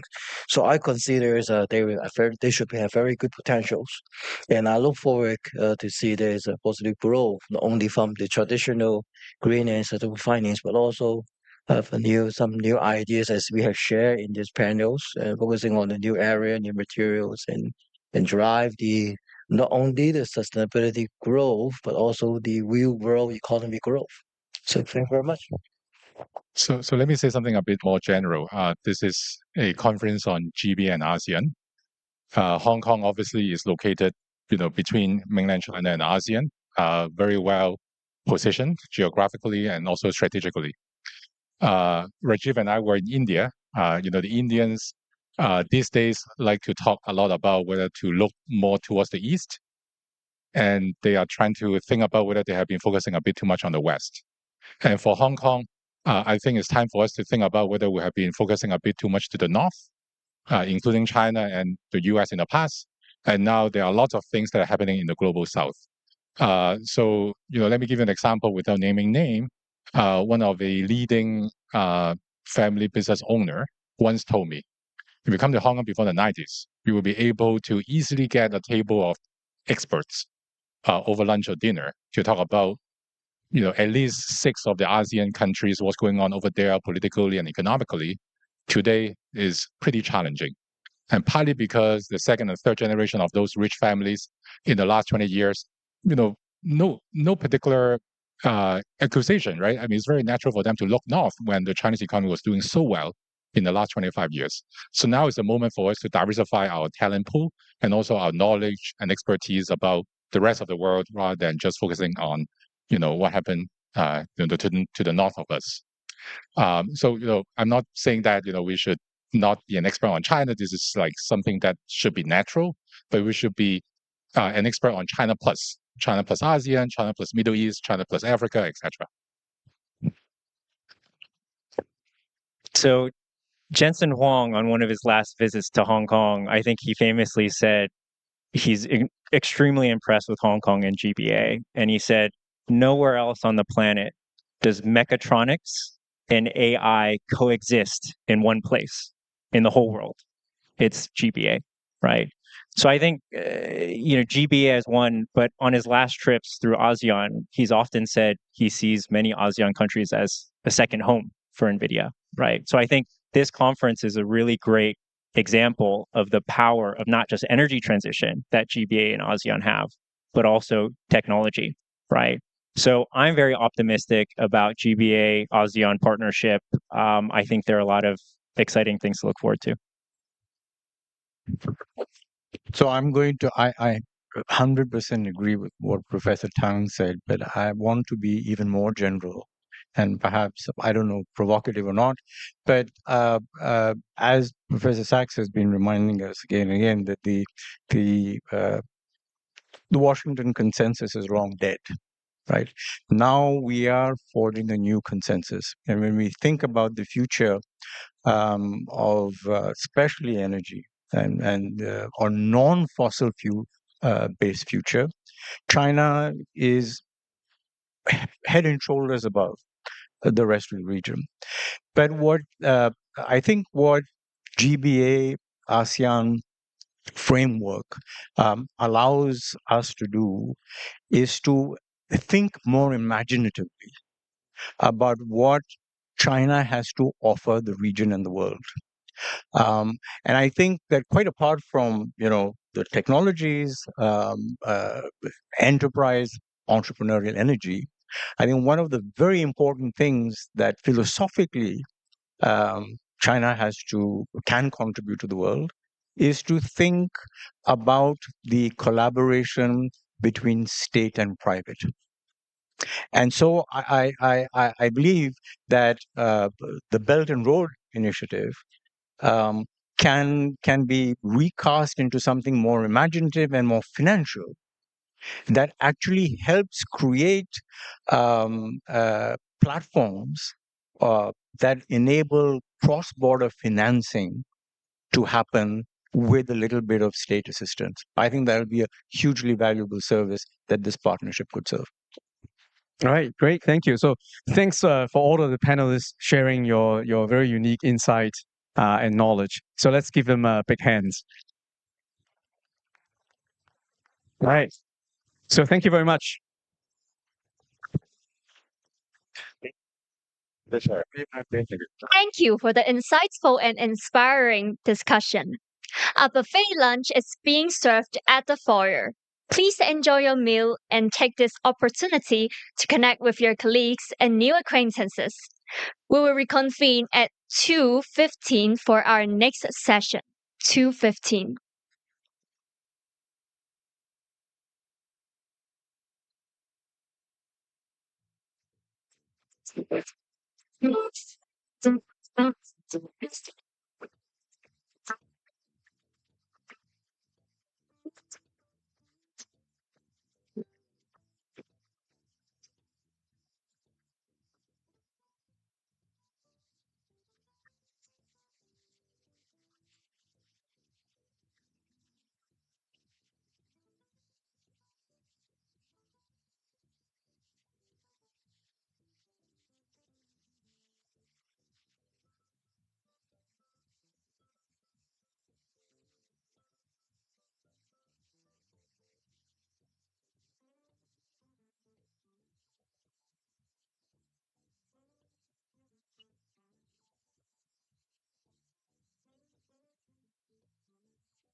The next session is about to begin. Please be seated.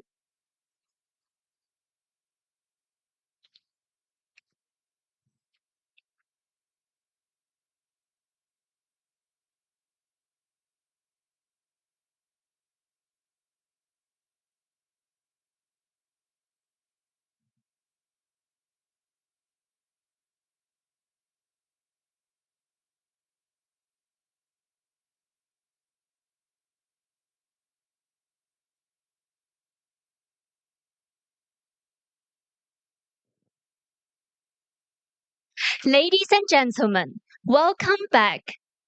Our third session is a Global Sustainable Development Network towards 2050. This panel will highlight how networked approaches, grounded in science and shaped by local needs, accelerates progress towards a fair and sustainable future. The session is moderated by Ms. Malia Cortez Puch, Vice President of the Networks Program SDSN. And our panelists are Dr. Luki Anderson, Dr. Jorge Tamayo, and Ms. Nantini Mananan. Please join me in welcoming our moderator and panelists. Please.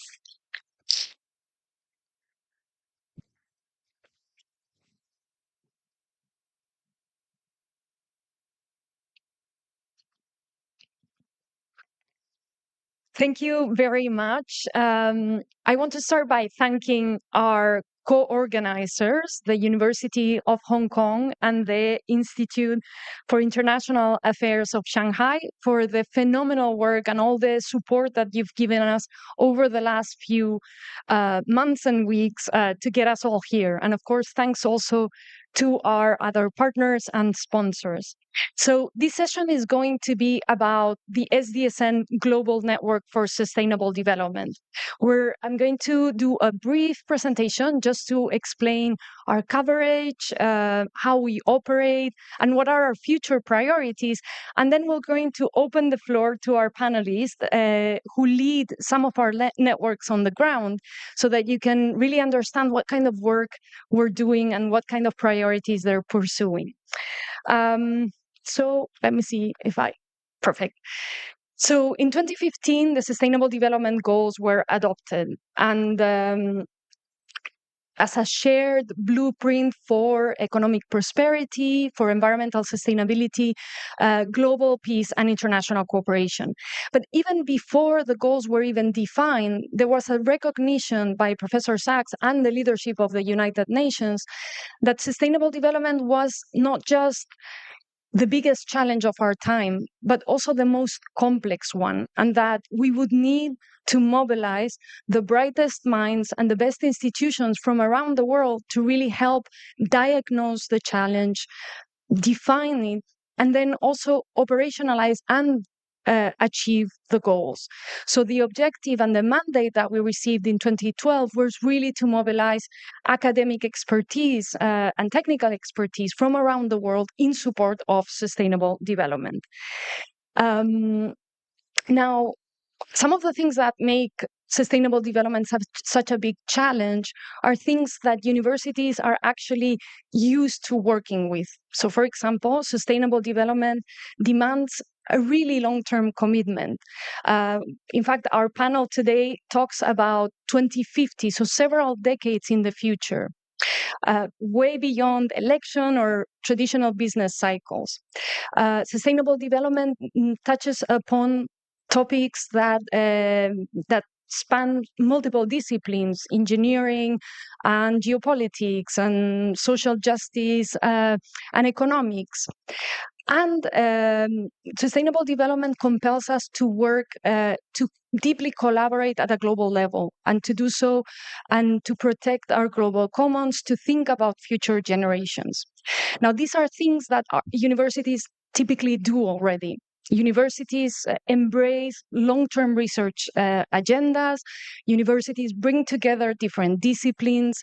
They train leaders of the future in knowledge, with integrity and rigor, and universities operate through international cooperation networks. So these make universities a key stakeholder to work with. Now, everywhere around the world, universities are leading in this agenda. And this is the case definitely in this region, where there are so many amazing universities, and we've heard a lot of what they're already doing and how they operate this morning. We see how universities are developing new business models, new technologies, new governance frameworks, new research agendas to really granularly diagnose the challenges of their communities. So this is what we've been set to do. And since 2012, when we first launched our first network, SDSN now mobilizes more than 2,000 member institutions around the world, covering about 160 different countries. Now, these are not just universities. We also have research institutions, some think tanks, some knowledge-producing NGOs. And so you can see our coverage here. So we almost cover the whole world, and our objective is to do so very soon. But what I want to say is that we don't operate as a traditional network of universities just focusing on campus operations or providing services to universities. Instead, what we're creating is really an ecosystem of collaboration to really bring universities to work with their governments at every level of government, with the private sector and civil society, and to resolve local challenges. And at the same time, SDSN doesn't operate like a regular think tank that produces reports or frameworks. The modeling infrastructure, the data capabilities, the frameworks that we are producing are all enriched by the experts of our massive network, and then they are used by our networks to work with their governments in the light of this data or using this modeling infrastructure. So we're really closing the circle in our work. Now, I'll very briefly explain how we work, just because we're thinking about, as it was discussed this morning, setting up a Great Bay a network. I think one of the things that make our networks a stable model is that we have a bottom-up governance approach, that we have local ownership and scientific rigor.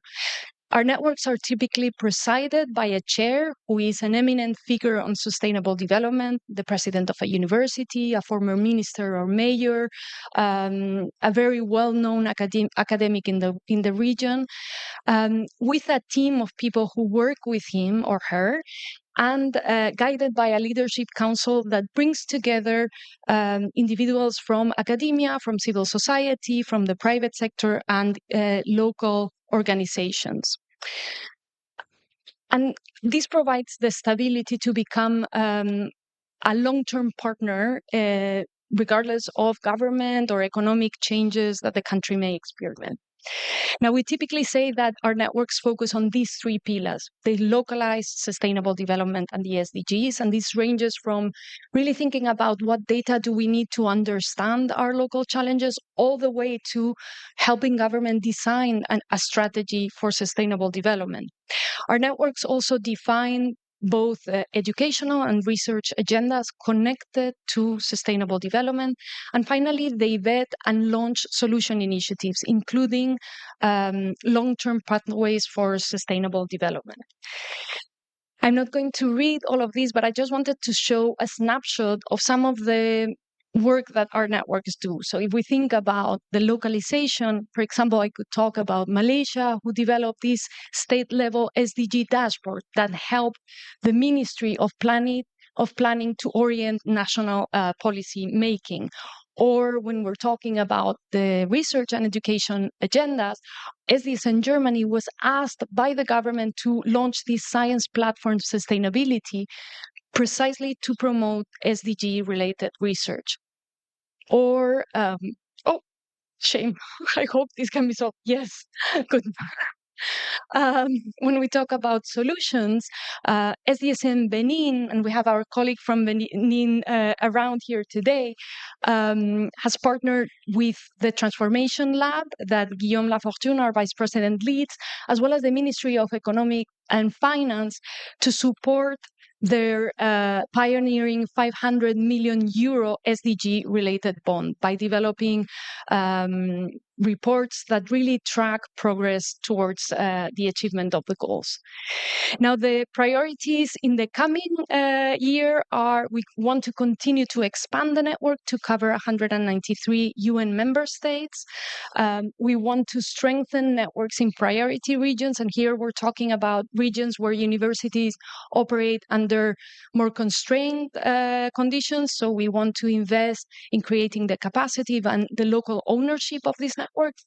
And we want to deepen the collaboration across networks. And in fact, after the event here, we're all going to be going to Kuala Lumpur, where we'll have a workshop, and our network leaders will be talking about sustainable cities, education programs, youth empowerment, and many other topics.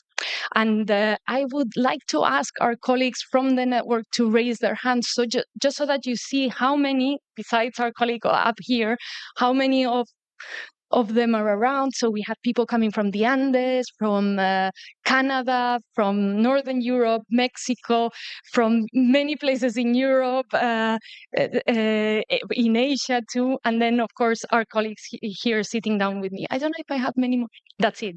So let me conclude by saying, if you are part of a university that is not a member of SDSN, come talk to us after and we'll make sure to show you how to apply. But we, as I said, we are creating this ecosystem of collaboration. We want to really generate a sort of infrastructure of collaboration and of sustainable development. So if you're part of a foundation, of a private sector institution or civil society, we have many ways to partner with you too. We can, this is a massive network that has experts on very niche topics in almost every region in the world. If you're visiting a region within a country somewhere else than in Asia and you want to meet policymakers or university leaders, we can do that. And we're also a very thirsty network for knowledge. So if you are producing tools and frameworks that you want people in the world to learn about, our network is very keen on learning about that too. So I'll stop here and I'm going to, open up the panel.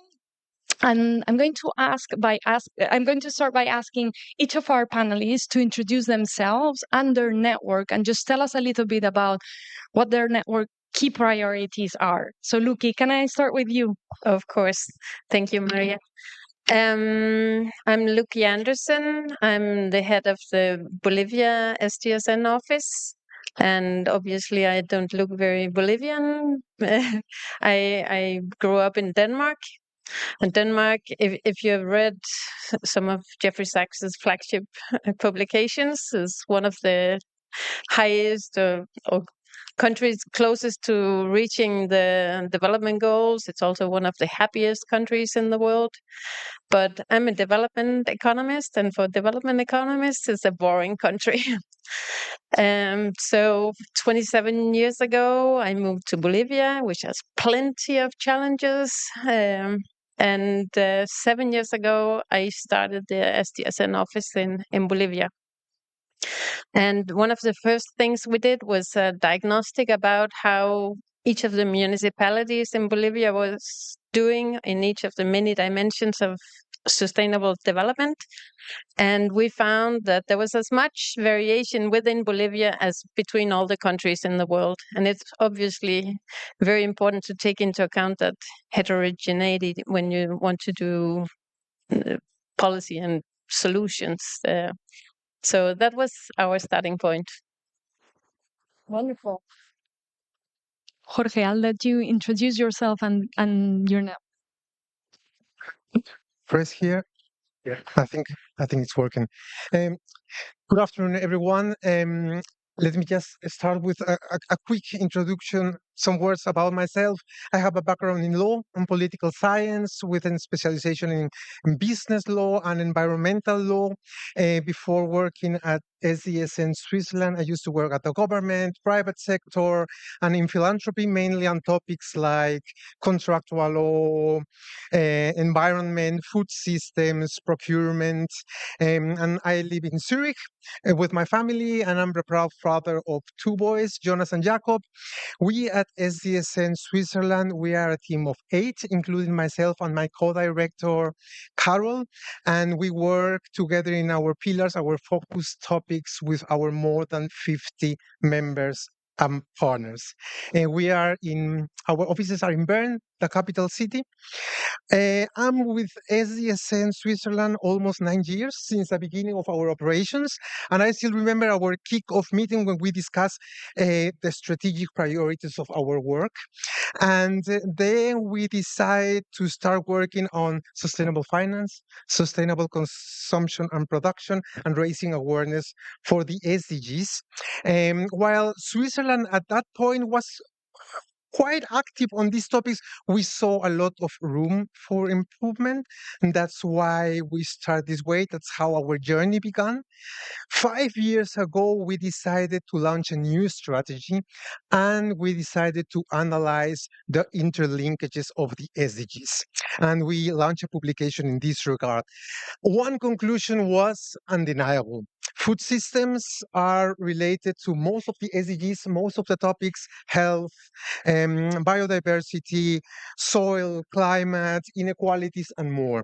And that's why we decided to start our work on this topic. I'm going to elaborate more later in our discussion. We realize as well that meaningful transformation requires political will. So we made knowledge transfer our second focus area. We decided to found a parliamentary group, a cross-party parliamentary group on the SDGs. In this group, we have a board with 5 co-chairs, each co-chair from one of the major political parties in Switzerland. And we meet regularly to discuss, to review the parliamentary agenda, and to identify key topics for our discussions. So we organize informal lunches, we select experts for these discussions, and we provide a safe space. So actually, that is our role, to create these sessions, finding the right place, the right experts, and creating a trusted environment.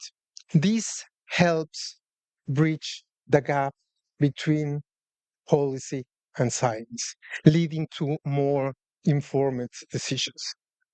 And last year, we decided with our members to start two new areas: living spaces. Living spaces encompasses 5 topics: biodiversity, water management, spatial development, sustainable construction, and sufficiency, meaning sufficiency, the conscious reduction of our material and energetic needs.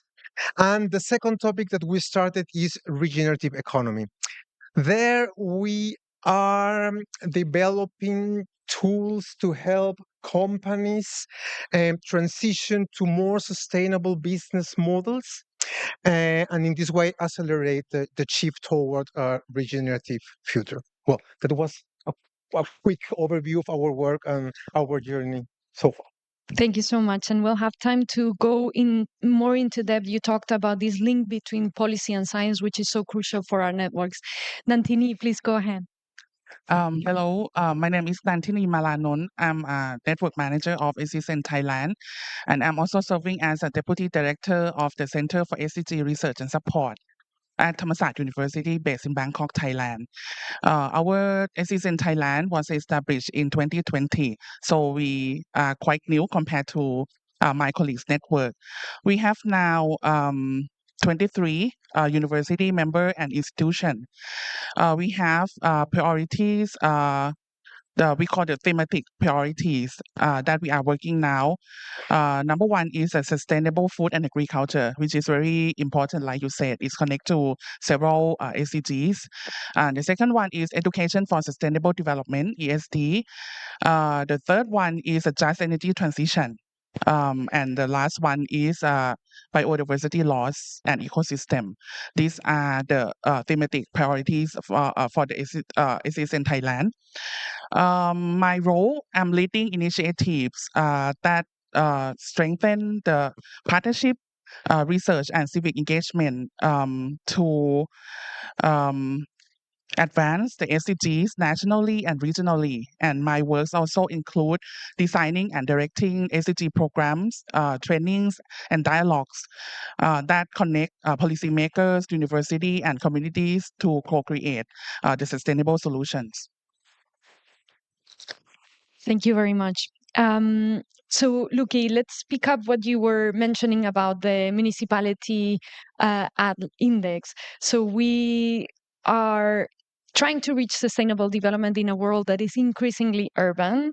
About half of the population already lives in cities, and this is projected to grow much more. Being in such a wonderful city as we are today, it's very clear that cities are centers of innovation and economic growth, but also potentially of environmental degradation and inequality. And you said yourself that even within Bolivia, there's such a stark difference between one city and the next. Obviously, having access to rigorous and granular data is at the core of making right diagnostics of what we need to do. So could you explain a bit more how this process was? How was that atlas? How is it used? And then what was the follow-up thereafter? Yeah, when we started this project, everybody in Bolivia said it's impossible. There are no subnational data, and the ones that are there is not reliable. So, yeah, there were not high expectations when we started, but I was actually very, very surprised about the collaboration from the government and all the data we could find in the different ministries and creative use of spatial data and stuff. We managed to create more than 100 indicators covering almost all the SDGs, and our priorities was to be as transparent as possible, because we didn't want to risk that people said that this was a political thing. So strictly apolitical and transparent, and focus on quality. We had a very diverse team from the government, from the opposition, from different parts of the country, from different disciplines, review all the indicators, trying to see if there was anything that looked off. Because if there's even one little problem with such a database and such an atlas, they can discard the whole thing as not reliable. So we were really focused on quality, transparency, and we wanted to make everything available, because it was a lot of work to put all this together. But we wanted to make it available to everybody for free in many different formats. So the whole database, a website to visualize in many different ways to compare and contrast, and it was very well received in Bolivia. We initially thought it was mainly for the smaller municipalities that didn't have their own statistical departments, but everybody has been using it, even the biggest and most prosperous municipality, even the National Statistical Institute. They don't have municipal level data, so they used ours. So, and it gave us a lot of respect, really, to share all this information, important information, with everybody. So and because of that, we have gotten so many invitations. Well, one of the things that stood out to us from the results was that the municipalities that had the highest rankings in the SDG index had important tourism activities. So we thought that, there seems to be some positive feedback between sustainable development and tourism. And we made a research proposal to investigate if tourism could become a motor of sustainable development for Bolivia. And we found that yes. And then since then, we have worked a lot in tourism, and my job has become even more exciting in Bolivia. But it can be used in so many different ways, and just this sharing high quality, transparent, apolitical information has been a really good strategy for us. Thank you very much. This type of dashboards and municipal indices have then been replicated by several of our networks around the world. Jorge, you mentioned yourself how much SDG 2, our food production systems, are connected with some of the biggest challenges that we face. And in fact, in our Sustainable Development Report, this is very clearly it shows that it's one of the goals where we are more off track, no? Ending hunger through healthy and sustainable diets is tremendously complex. And we also know, and the UN has made a number of reflections about this, that access to knowledge is critical to enable citizens to act.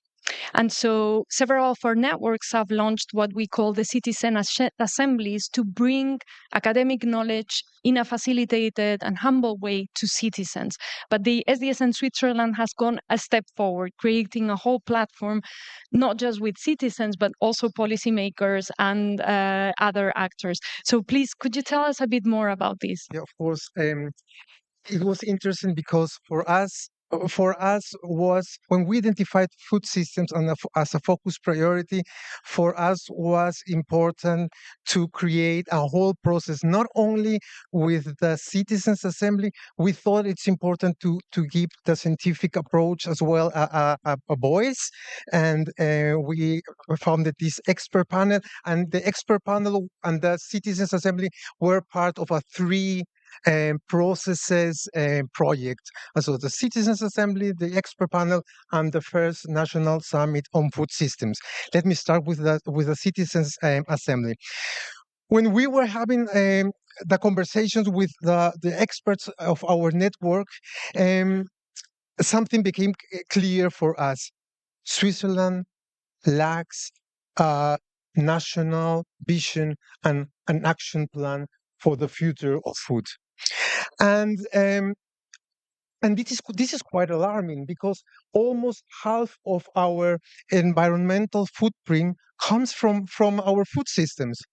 And we knew already that for the government, food systems are a key topic for achieving the SDGs, but we realized something was missing, and that was the voice of the people. That's why we decided to start this Citizens Assembly. We gathered 85 randomly selected living in Switzerland individuals for this Citizens Assembly. When we designed this group, we wanted to be sure that this group was a representation of the diversity of Switzerland, meaning not only the four regions, the Italian part, the German part, the French part, and the Swiss Romansh, all as well gender, age, political views, educational level, and if they were coming from urban or rural areas. They got the task in an open and inclusive format to work on one question: what should a sustainable food policy in Switzerland look like by 2030? They received a scientific overview, and they heard representatives from several stakeholder groups. And we gave them a space in order to exchange views, to weigh perspectives, and to form their own opinions, positions. And the heart of this process was 10 working groups working on 5 key topics: production, consumption, environment, health, and social issues. And 5 topics because we wanted at least two groups working on one of these topics to ensure diversity of perspectives. The result were recommendations that were presented to the Assembly and voted. The result of the whole process was a catalog of measures that were handed out to decision makers of the administration and politics at the summit. In a parallel process, we were having conversations with researchers, experts, and they told us, we know already what's need to be done. And that's interesting because today in the morning we heard the same thing from Mr. Tsao mentioned that we know already what needs to be done. What we need is a strong, unified voice of the scientific community identifying the levers that we have to pull in order to turn knowledge into action. So we brought together more than 40 renowned professors, researchers, experts from the leading academic institutions in Switzerland to work on a synthesis of the current state of knowledge. And what they have done is really pioneering work, even if we compare it with international standards. They map out the most powerful and meaningful levers and political pathways for a sustainability-driven transformation of the entire food systems in Switzerland, from farm to fork. And the results of this process were as well presented at the summit. So we have these two parallel processes, and the results of both processes, they presented at the national summit. Interesting to mention is that although they were independent processes, the scientists and the citizens, they agree in a lot of topics. So they had the same recommendations, and that was important because that gave perspective and strength to the measures that the citizens thought.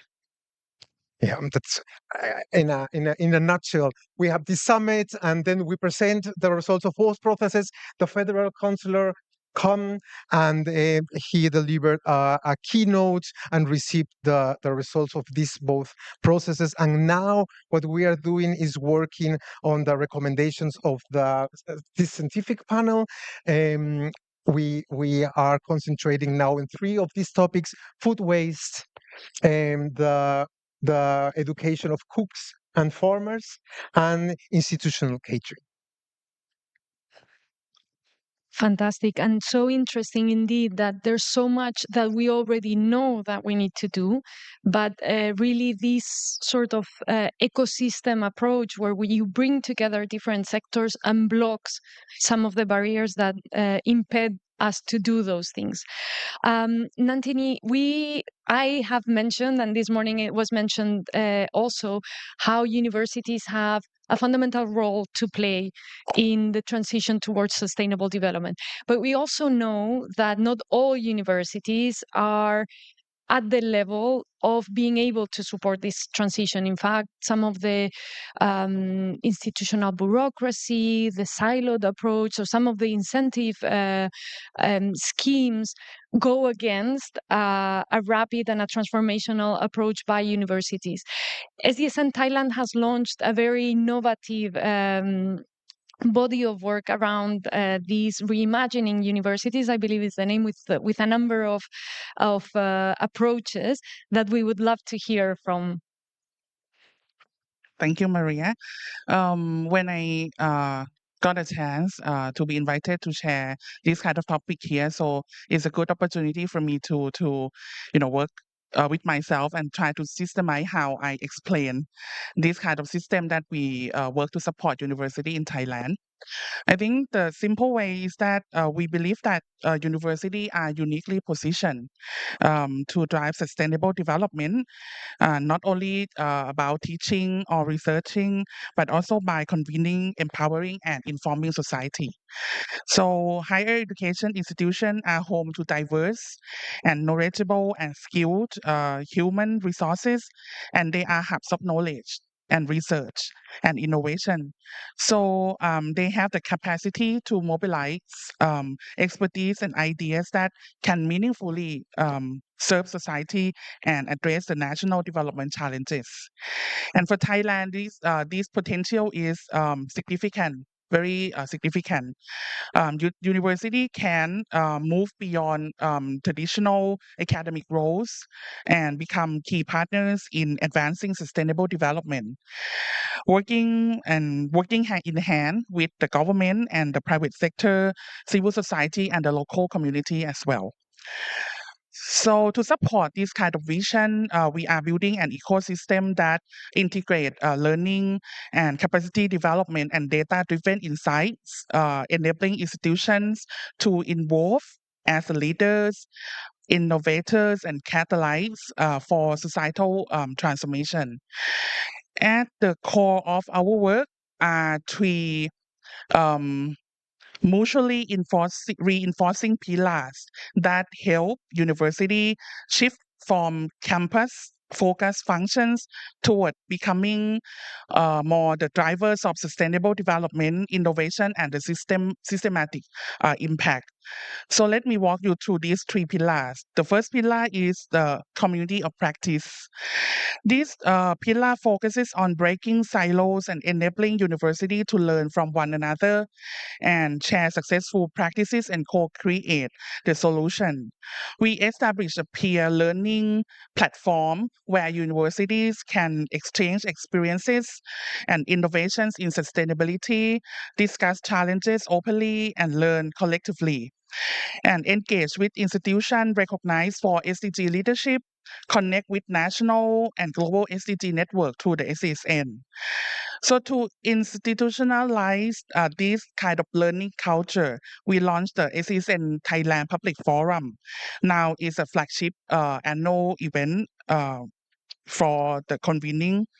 And through this forum, university are not only learning from each other, but also engaging the government agencies, private sector, civil society, and international organization, so that they can align the national and regional directions toward the sustainable development. This is the first pillar, the community of practice. Why collaboration is a key, but collaboration alone is not enough. We consider that, and we also need people who have the ability and vision to lead the change within the university as well. So the second pillar that we are working on is the empowerment and capacity building. So this pillar centers on the people, strengthening the knowledge, skill, and the leadership capability of those who drive the sustainability inside university. We design structured SDG trainings for university executive, for faculty, researchers, administrators, and students.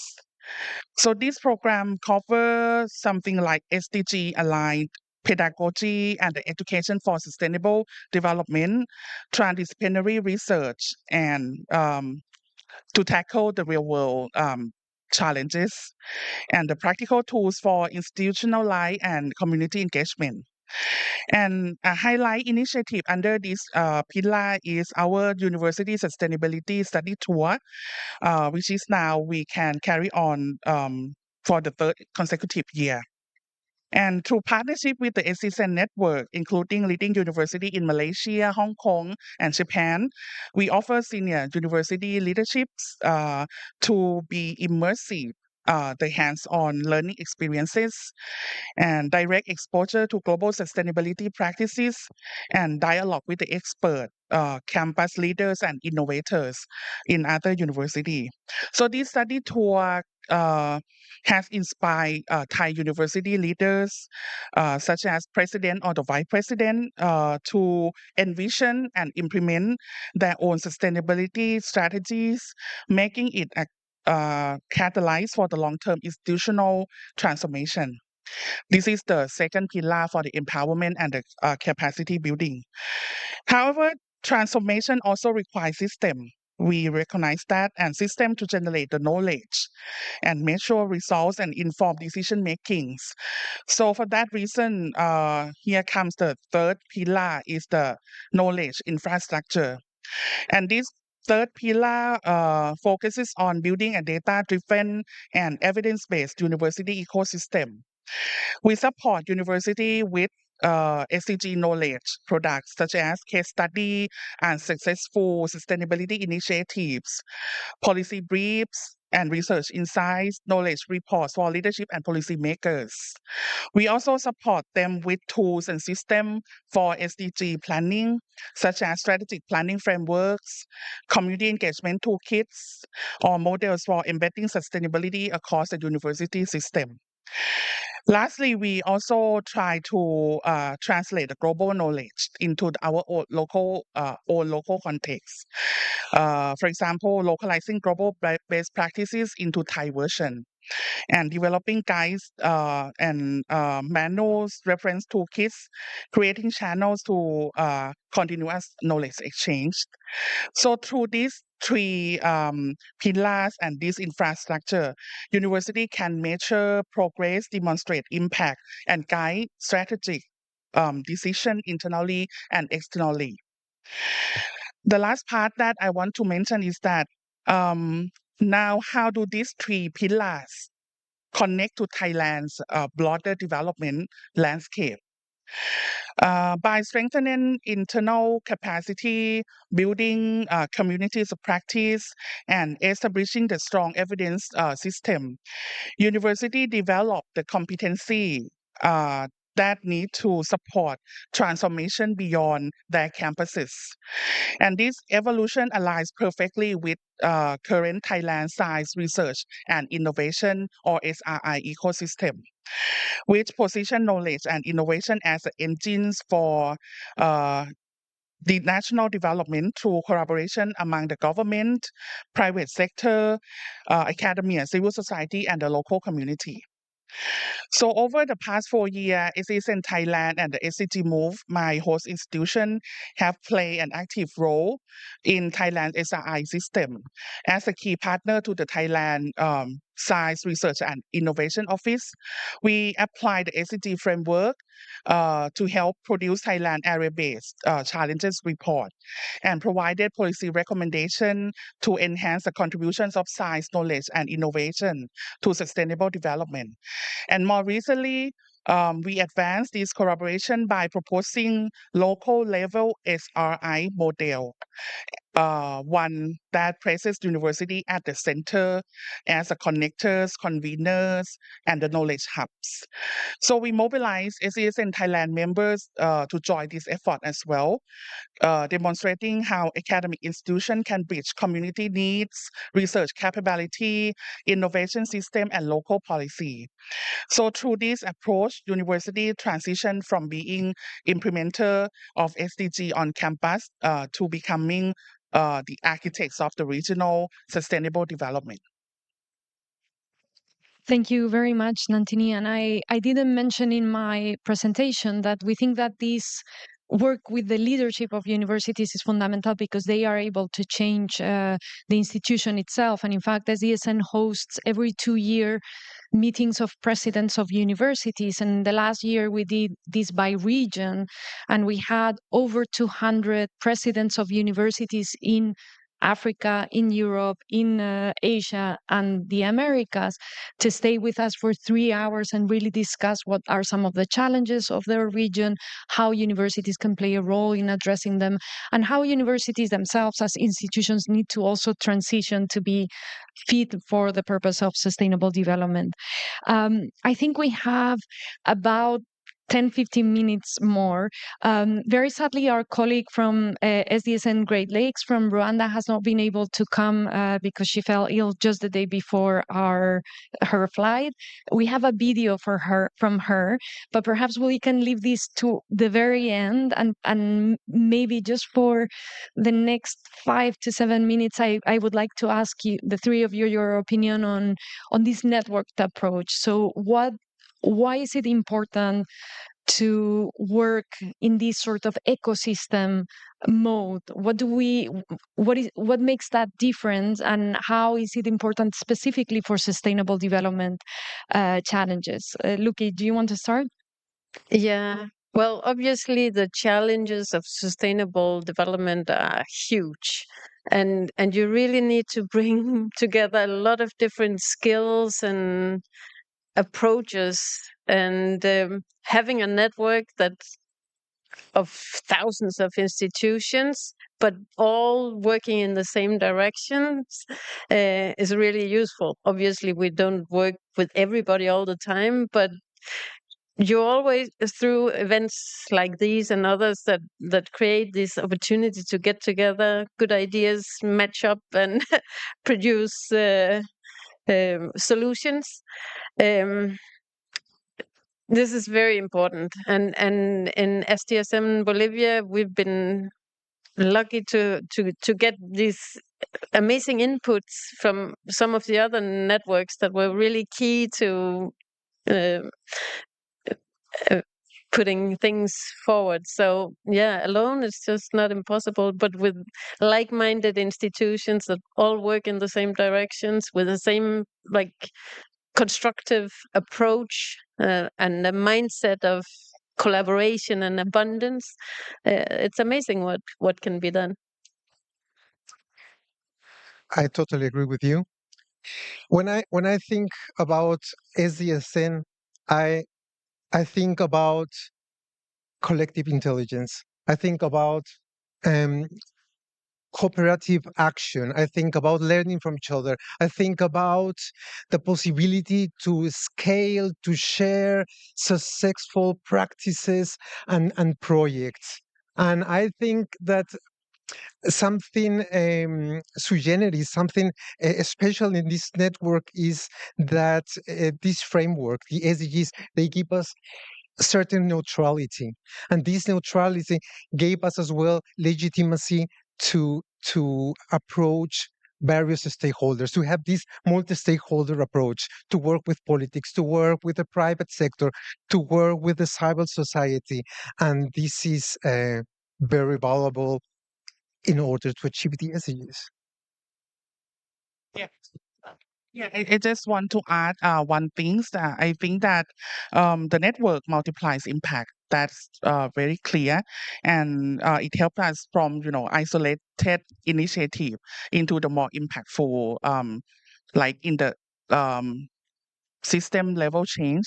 So that's why we need collaboration. We need experts from different fields to work together. Wonderful. I don't know if you have any other thoughts that you want to share before we move on to the video from Francois. I think you have very eloquently spoken about, and this morning this was already discussed, how sustainable development isn't a linear challenge. It's not something that we can resolve within one discipline. It's not something that one country can address by itself, because the repercussions of what one country does clearly affects others. And so the model that we're establishing is really to create a sort of institutional infrastructure. And this is the network, it's the ecosystem where instead of having one project, we have portfolios of projects that are learning from each other, where we are doing this thing that you mentioned, Jorge, the identification of levers. So sometimes we don't need a drastic change to really catalyze action. It's just about identifying how to bring a few people together and press that one button. So I think you very eloquently discussed that. If there's nothing else from our panelists, I propose that we put on the video from Francois. I think the team can perhaps load it up. Yes? Super. Participants. Greetings from SDSN Great Lakes. I'm Françoise Kaitaritengera. I'm the chair of SDSN Great Lakes, which is hosted by the University of Rwanda. SDSN Great Lakes collaborates with 12 countries, including Angola, Burundi, Central African Republic, Congo, Democratic Republic of Congo, Kenya, Uganda, Rwanda, South Sudan, Tanzania, and Zambia. The solution we are implementing is about sustainable cooling and cold chain. Why? Because of a number of significant challenges. Number one, global food demand is set to grow by 50% by 2050. Migration of population to cities will require efficient logistics and transport of food from farms to urban areas. There is a change in diet from high carbon to healthier diets, mainly fruits and vegetables, which are highly perishable in the absence of proper cold chains. At the same time, global warming is impacting not only food production, but also human comfort and health, where again cooling is the only way to adapt to these climate shocks, such as heat wave. Lack of effective refrigeration results in the loss of 526 million tons of food produced. That is 12% of total global production, which is enough to feed 1.1 billion people, whilst impacting the income of farmers. 4% of global greenhouse gases emissions are caused by cold chains and lost food. Almost 50% of fruits and vegetables are lost mainly due to improper cold chains. In sub-Saharan Africa, about 37% of all food is lost between production and consumption. According to WHO, almost 1 in 10 people contract foodborne diseases every year. This leads to 420,000 deaths, including 125,000 children under 5 years old, with African and Southeast Asia countries having the highest burden. 20% of vaccines reach their destination with degraded efficacy, mainly due to failures within the cold chains. So when we talk about these issues, for the country like Rwanda, 73% of the total workforce in Rwanda are employed in agriculture sector. When we talk about their contribution, they contribute 24% of our GDP. So you would understand the impact and essence of addressing the issues around food loss. 2/3 of farmers do not have access to grid energy. So what are the solutions we are trying to provide with all these problems I have highlighted? There is a need to simultaneously use cold chain that is climate friendly and use it effectively to reduce food losses and waste through providing long-term sustainable, realistic, and practical solutions that are easier for farmers to implement, ensuring food reach distant hubs in an efficient manner that minimizes the losses, ensure food reach distant hubs when it is safe, but also capable and easy for human consumption. We have to mitigate emissions from technologies used in cold chains. That is the reason why we focus on sustainable cold chain. We have to improve knowledge, skills, but also demonstrate the benefits of using sustainable cold chains. It's all about increasing farmers' income through use of sustainable cold chains business models. We have to reduce reliance on fossil fuels in powering cold chains and integrating renewable energy. All these solutions are integrated but also address almost every SDG. When we talk about expand market access for smallholder farmers and fishers by preserving product quality, therefore we increase their income. When we turn post-harvest losses into nutritiously available food, that's one of the ways to end hunger. When we maintain vaccines and medicine products in a proper way and keep also perishable foods safe, we reduce significantly foodborne illnesses. When we enable women in rural areas and farmers and traders to store their food and transport it and sell it when it is in a proper condition and avoid perishable goods, definitely they will translate into profitable, but also women will reduce the time they spend on food preservation. That's one of the ways to address the gender equality issues. Of course, we'll be addressing affordable and clean energy through different climate solutions. There is a lot of decent work that can be created through companies that implement these solutions. Industry will spur investments in cold chain logistics, the use of Internet of Things, monitoring, but also climate-friendly refrigeration systems, all are integrated in this solution.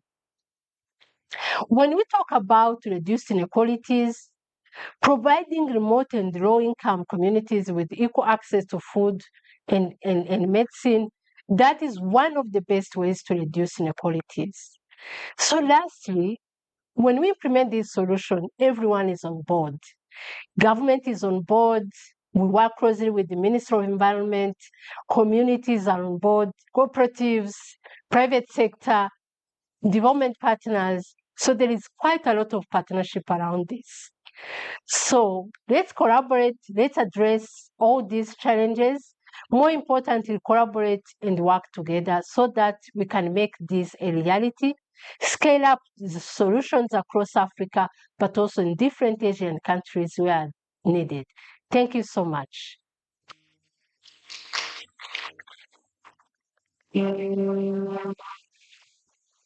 Well, I'm really happy that we had Francois, even if just over video. I hope this panel has given you a rich perspective of what our networks do. As you can see from this last solution, really each of the examples has a really systemic approach to the challenge and bringing in together different components, not just different disciplines, but different sectors. So the government, the private sector, working with the universities on these local challenges. I hope once again that this gives a clear picture of what we're trying to do, but more importantly, also an incentive or an attractive perspective so that when we do set up the Great Bay Network, you want to be a part of it, you want to collaborate with us in the coming months and years. Nothing else from my side. Thank you very much, and I wish a very productive rest of the meeting. Thank you.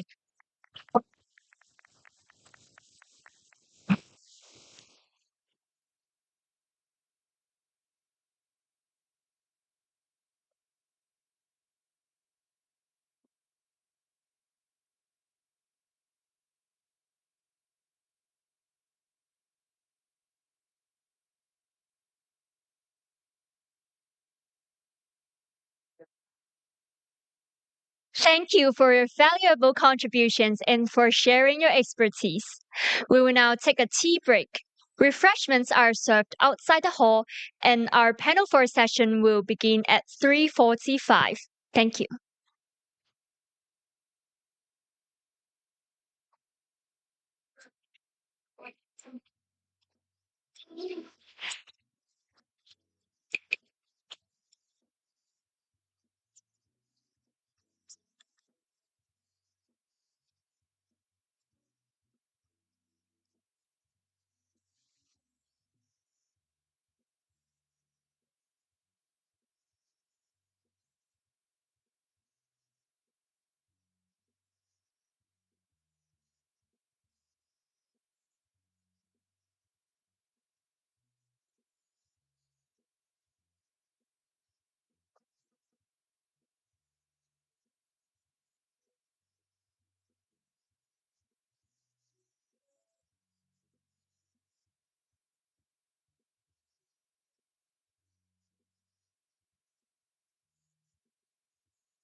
The next session is about to begin. Please be seated.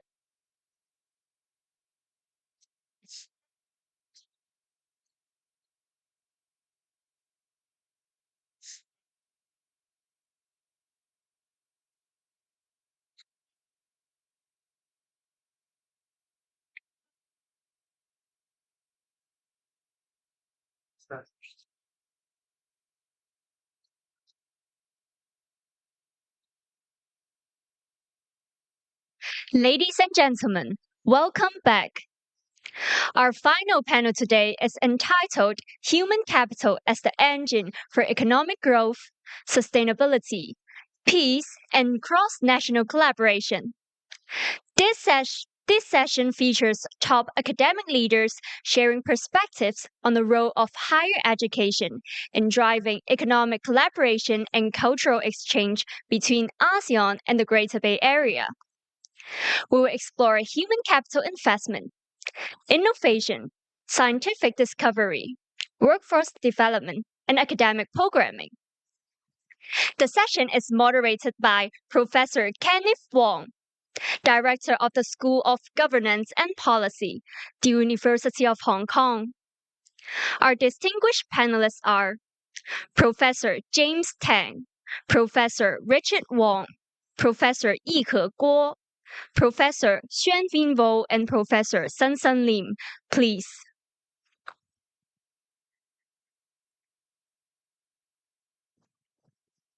Yeah. Sit in front of the picture. Okay. Picture. Good afternoon. Welcome, everybody. I'm very pleased to see all of you here. It's a long day, and I know that we're in competition of fresh air outside.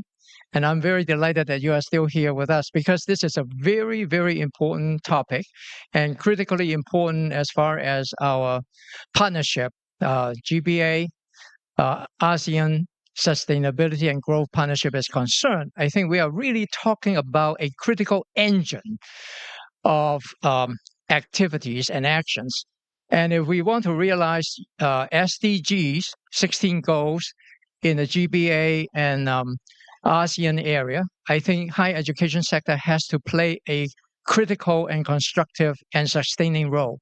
And today, I'm very pleased to moderate this panel with very distinguished academic leaders here. And I recall that 60 years ago, Nobel laureates in economics, Ted Shields and Gary Becker, did some groundbreaking research and really demonstrated a positive connection between human capital investment and economic growth and economic returns.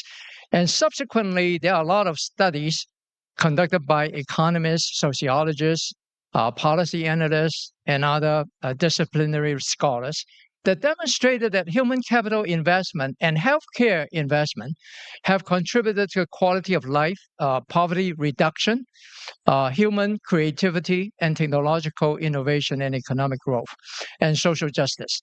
And so I think today the question before us is to ask ourselves, how can we in the higher education sector be a part of this important movement for sustainability and economic growth and equity in the region? And more specifically today, in the context of global uncertainty and a broad polarization around the globe, the question is, how can higher education be a positive force, an enabling force, so that we could contribute to a more meaningful, sustaining partnership in GBA and ASEAN? So the first question, I'm going to go around with 2 or 3 questions, and each of our panelists will have about 4 or 5 minutes to react to each of the questions. And the first question has to do with this vision of your institution and perhaps your own work, and how would they contribute to a more connected GBA and ASEAN partnership going forward? So maybe we'll start off with Professor Tang and then Professor Wong, and then go that way. Each one of you have about 4 or 5 minutes, and then we'll go to the second round of questions. Right. Thank you, Kennedy. Indeed, I admire your stamina in staying until the very end for this particular session. And the question you raised, Kennedy, I think is really a very critical issue for us, how higher education could contribute to deal with some of the major global challenges. I'm thinking in the context of global political economic changes. Before I took up my current role as a government official, I was with the university, and my field is international relations. And as I look at all the changes taking place, the world order turned upside down. And I'm thinking, actually, even for higher education, we are also seeing tremendous changes. We can see that the rise of Asian universities, the changing pattern of where students are moving, where research activities are taking place. I was at an international higher education forum in the UK a few months ago, and everyone there was worried about financial deficit, problems, departments closing down.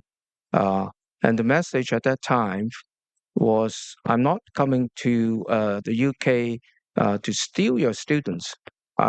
We are hoping to collaborate more with you. So there is the kind of changes taking place is really quite significant.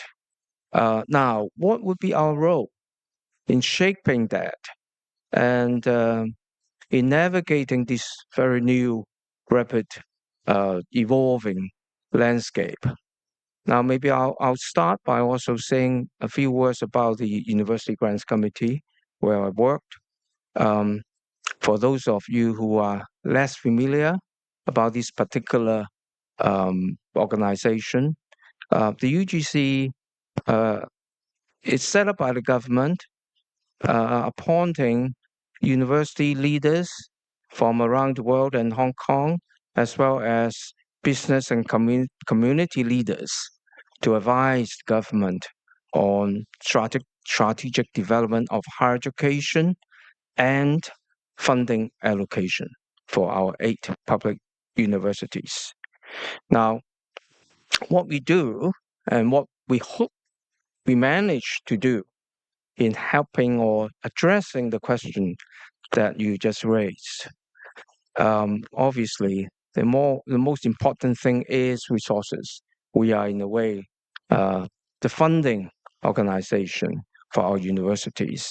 So our universities, I think, have done extremely well in this context of changes in higher education landscape globally. How Asian institutions becoming more important, striving for excellence and doing much better and attracting more students to stay in the region. In the past, I think some of our best and brightest would go west, whereas now increasingly more of them are staying in the region. And then we're attracting some from other parts of the world to come to Hong Kong.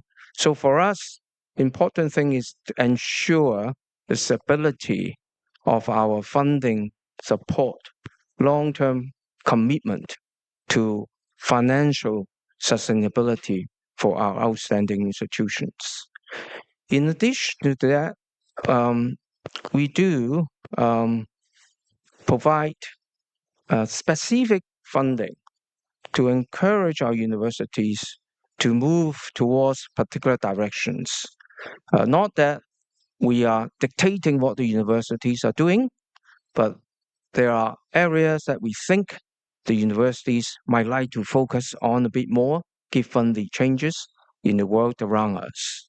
And one area, of course, is the next phase of Hong Kong's higher education internationalization. You mentioned the GBA, you mentioned ASEAN. These are actually 2 pretty critical areas for Hong Kong. So we want to maintain our existing global network with North America, with Europe, but at the same time, I think we want to step up, partly driven by circumstances. Now that other Asian countries are becoming far more important for us, we want to attract more students from different parts of the region to come to Hong Kong. So we are putting more resources. We're supporting the universities to do more, setting up various other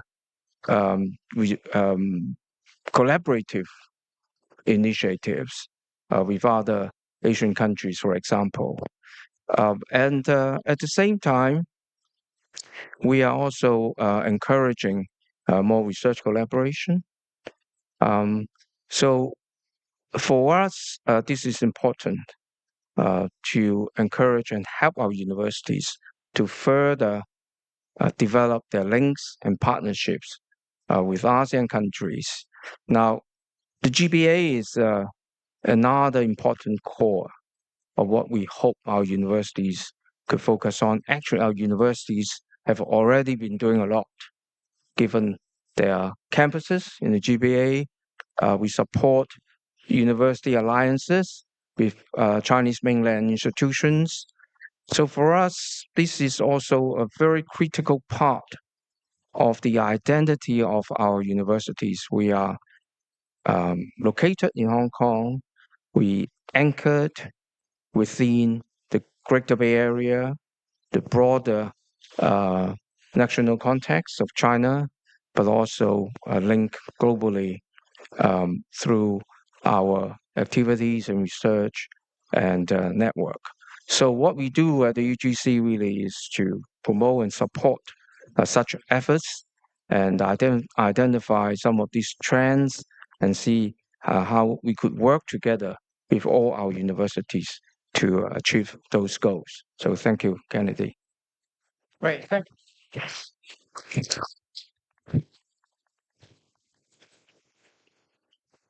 Okay, thank you, Kenneth. Ladies and gentlemen, what I would like to talk a bit about is about the university I'm associated with, the University of Hong Kong, and try to relate this to the larger theme of GBA, ASEAN, and human capital and economic development. By training, I am an economist, and my field is human capital. So I feel I should be able to say a few things about this topic. But let me start off with Hong Kong University. Hong Kong University was founded in 1911, which is a relatively old university by Asian standards. But before that, Hong Kong University, we had what is called the Hong Kong Western Medical College that became a faculty of the University of Hong Kong, and that is in 1887. So if you really want to say, we could actually go all the way back to 1887. I mentioned that because in 1894, there was a major outbreak of pandemic, which is the plague. And two bacteriologists, one from France and one from Japan, came to Hong Kong to study that bacteria. That is the Great Plague. This was the third worldwide pandemic of the plague. The first started in Europe a long time ago. It's called the Black Death. Wiped out, half the population, as far as we know, by rough estimation. The team, unfortunately, the French bacteriologist get to name the bacteria he identified. And since we've been able to treat the plague, he got it not because the Japanese bacteriologist didn't get it, but he just got it a little bit earlier. And he had the help of two medical students from the University of Hong Kong, which was at that time called the Hong Kong Medical College. This is an illustration of a global collaboration that happened in Hong Kong by chance on an occasion, and a major threat to human life around the world was treated, discovered, and analyzed, and the disease basically ended. I mention this because not too long ago we lived through a pandemic. The value of international collaboration, of human capital, of experts, and with on-the-ground support is incredibly important. And that could take place because the world was an open place and people travel, move around, exchange ideas, solve problems, work together. It just happened that it took place in Hong Kong, and at that time, Hong Kong U was about to be born, and the medical college was one of the important pioneers at that time. The University of Hong Kong, founded in 1911, was at that time the only university in the British Empire, in Asia, and in Africa.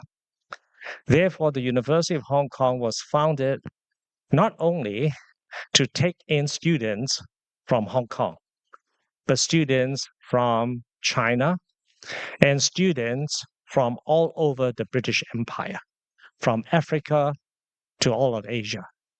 If you don't believe it, you need to go to Hong Kong U and look at the names of the King Edward scholars from 1911 until 1997. The names would carry names like Khan, presumably now from Pakistan. At that time, Pakistan did not exist. Singh from India, and there were many Tans from Southeast Asia, obviously. That is the ASEAN area, and of course, many from the mainland. So the University of Hong Kong, and it's not particularly the University of Hong Kong, but Hong Kong itself has always been a place where many scholars from all over Asia had come to study. And Hong Kong is very fortunate because it was the first university that was founded within the British Empire, and therefore it had the experience, a long history of being host to many international students. Many of them became movers and shakers in the world for the rest of the century. For many years, the University of Hong Kong became local. This is after 1945. At the end of World War II, geopolitical considerations, basically the British Empire in Asia evaporated and all the colonies became independent. So Hong Kong had no particular role in the British Empire in Asia because British Empire evaporated. China dropped the bamboo curtain after 1949, so our connectivity, even with the mainland, ended. Then Hong Kong became a totally local university. I was very fortunate we had the University of Guangzhou Committee to support Hong Kong U and also the other university in Hong Kong, so higher education was supported, maintained, and strengthened. But the turning inwards was a period of history largely in the 1950s, 1960s, and the 1970s for about 30 odd years. Then with the opening of China in 1978, more students from the mainland came to Hong Kong, and more students came to Hong Kong also because of hyper-globalization that took place in the world. So, and why is that significant? It is of all the things in a university education, how can you take in students from outside your own area? Well, you must have education delivered in a language that students from different parts of the world can come and still learn effectively, and that is the English language. That makes Hong Kong and to the same degree, Singapore, a very unique place in Asia, because these are the very few places, other than perhaps some now in Saudi Arabia, where education is delivered in English. And that allows us to regain, shall we say, the opportunity to serve a much larger population way beyond the city. And therefore, for all kinds of of fortunate and unfortunate events in history. We were fortunately a British colony and not a French one or a Dutch one, right? So that had a huge impact, right? Well, this is not to glorify colonial history, but this is definitely accidents of history that had positive consequences for a future role, not only in higher education, but in developing contributions related to knowledge, to innovation, to ideas, and to peacemaking among nations, because we can have a common language, not only to communicate, but to study together and to grow up together. And I think whereas Hong Kong and Hong Kong University played an important role in those areas that I've mentioned before World War II, it is only in the more recent 2 or 3 decades that we will be playing a role again in Asia and hopefully beyond Asia. Obviously, the most natural place for Hong Kong to become a source of students historically before World War II was, of course, the mainland of China. The ASEAN countries at that time was not called ASEAN, but Southeast Asia and South Asia. That has always been the source. And I think we will now in Hong Kong, together with all the other universities, and I think also with universities in Singapore, regain that role. And I think it would be very desirable if the universities in Singapore, in ASEAN countries, and universities in Hong Kong were to have greater collaboration. Because actually, if we look at into the future, Asia is likely to be a very important area of rapid economic growth. North America remains an area of growth. Europe has been stagnant for at least 2 decades now. But Asia is rising at a faster rate than the rest of the world as a whole. And with that, there will be huge need for enhancing human capital investment. And not many cities or nations can perform that role in an international setting. And I think it is unique and desirable that this international setting will not only drive economic growth, but can be also a promoter, a facilitator for collaboration across national borders, so that we can sow the seeds of a more peaceful coexistence with shared prosperity. And I think in that, I hope there will be a lot more room and a lot of work for Hong Kong and ASEAN countries to collaborate, because these two regions, the GBA and ASEAN, have universities that have not only made an important contribution in the past, but continues to do so to world prosperity and peace, and also to have education conducted in a language that will be open to all. Thank you very much.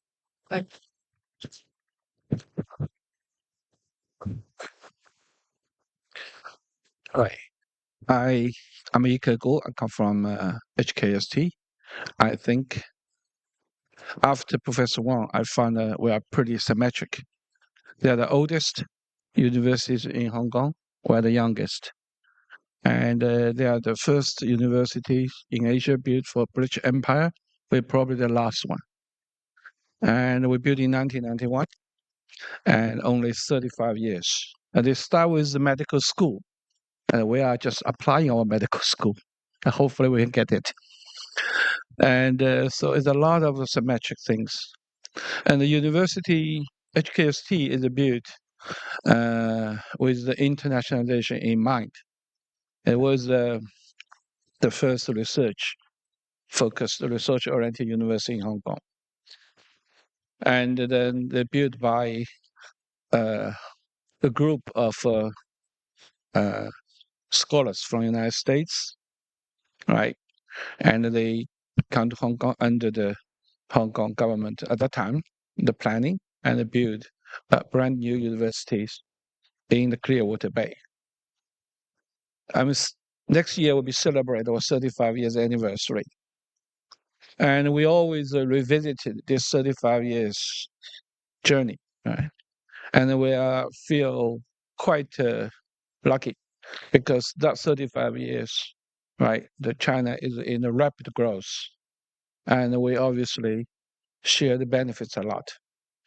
But also, very important thing is we always tell ourselves, right, when China becomes world's second largest economy, on the way to be the largest one, China must have its own international universities. As Professor Wang pointed out rightly, those universities will first come from Hong Kong for very simple reason, because our teaching language, working language is the English. It will take a little while for Tsinghua to switch. And for that reason, so we do feel we have the obligation and we have the responsibility to focus building this university, become an international university, right? So we actually this becoming, if you look at our 10 years plan, now we're just revising it. And we have a clear goal of this university, right, will be in Asia for the world. So there's a lot of the concrete work we're doing. One thing is if you look at our student composition, our faculty composition, we try our best to be international. And it was difficult because, for example, the students, we have a limitation.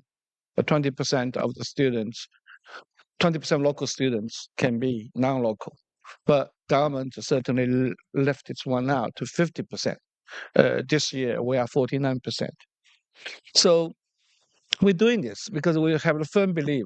I do believe in 5 years' time, maybe there's no limit at all, because it's inevitably Hong Kong University will transform to become local university to be a global university.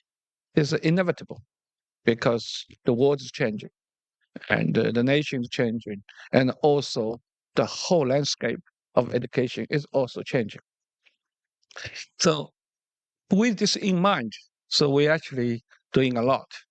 I mean, there's a lot of things you need to do, right? Our non-local student number increased dramatically. Now you need to really think about it. Things like simple things like accommodation, right? And where they stay. You have to think about where's the classroom. I mean, they are not UGC funded. Then you need to think about the classrooms in a different way. So all these things have to be put into the plan. So it's not just the ideological stuff. It really have to be concrete plan. But we also think about how to leverage, right? In Hong Kong, the problem of Hong Kong University is not just our sort of the resource. The most problem is the space, right? And we don't have space, and then we needed to find a way. So there's a lot of the thinking. Of course, we are hoping, Northern Metropolis will solve the problem, give us more space, and we're keeping arguing. But also we have to think beyond that, That's why we build a sub-campus in mainland. So, for example, our HKST Guangzhou, that was the exact thinking. So how to resolve the problems we don't have land. And of course, the development of such a sub-campus, you do have a lot of challenge. But I do feel, right, both Beijing and here, all find a constructive way to make such integration smooth. So, and we are now even more thinking how we can actually leverage our Guangzhou campuses for our international purpose. And this year, we set up our Shanghai Center. And we now actually allow our students to study in Hong Kong, but take industry placement in mainland, in Shanghai. Because I do feel, right, for our international students, students from ASEAN or so on, they not really just have to experience Hong Kong, but take Hong Kong as a bridge, have more experience in the mainland, for example, Shanghai. So the rich experience Hong Kong University can offer to our international students will be the attraction for them to come. So a lot of the thinking is now be placed to really think, hope our education systems really can fit the future generation, but not only just for Chinese, but for the all international country. Talking about ASEAN, and of course we have a lot of students from there, and we're keeping, push hard to recruit students from Indonesia, from Malaysia. But I think one thing we also want to do is we can help ASEAN country to build up their own capacities and club with them. We are working with now Guangxi province to working on setting up ASEAN's University of AI. Because I think that part of the world, their population is almost probably as big as China, but they don't have the strong AI research and education capacity. Hong Kong may help. And for this way, and we may have a really good touch to this part of the world, realize the collaboration between both. So I think we can do a lot, but we do believe the universities in Hong Kong now inevitably will become pioneer of internationalization in Chinese higher education. Yeah, thank you.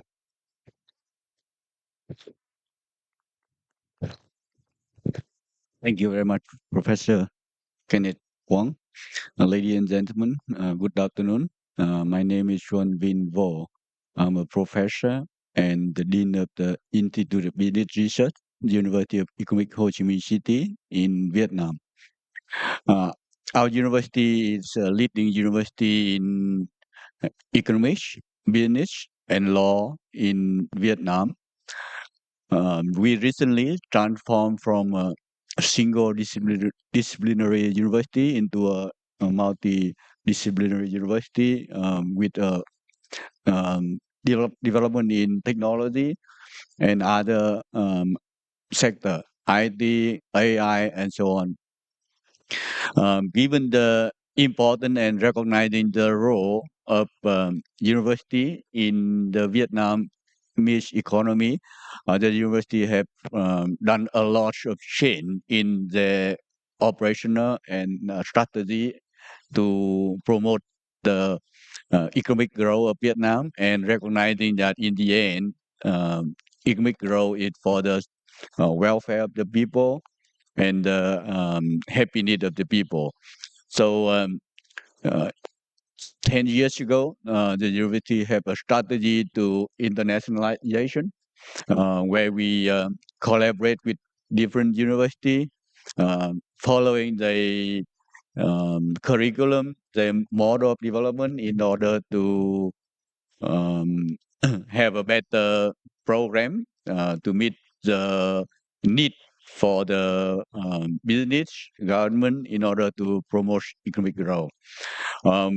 We also recognize the importance of university in shaping the national policy. So we actually have a strategy for research with impact, not only academic impact, but also for policy impact as well.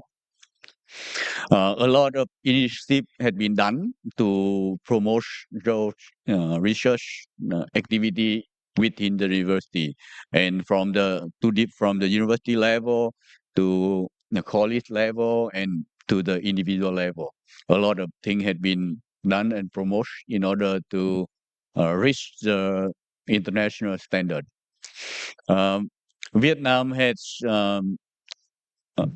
a very high rate of economic growth, 7-8%, and the government recently set a strategy starting from 2026 for the next 5 years.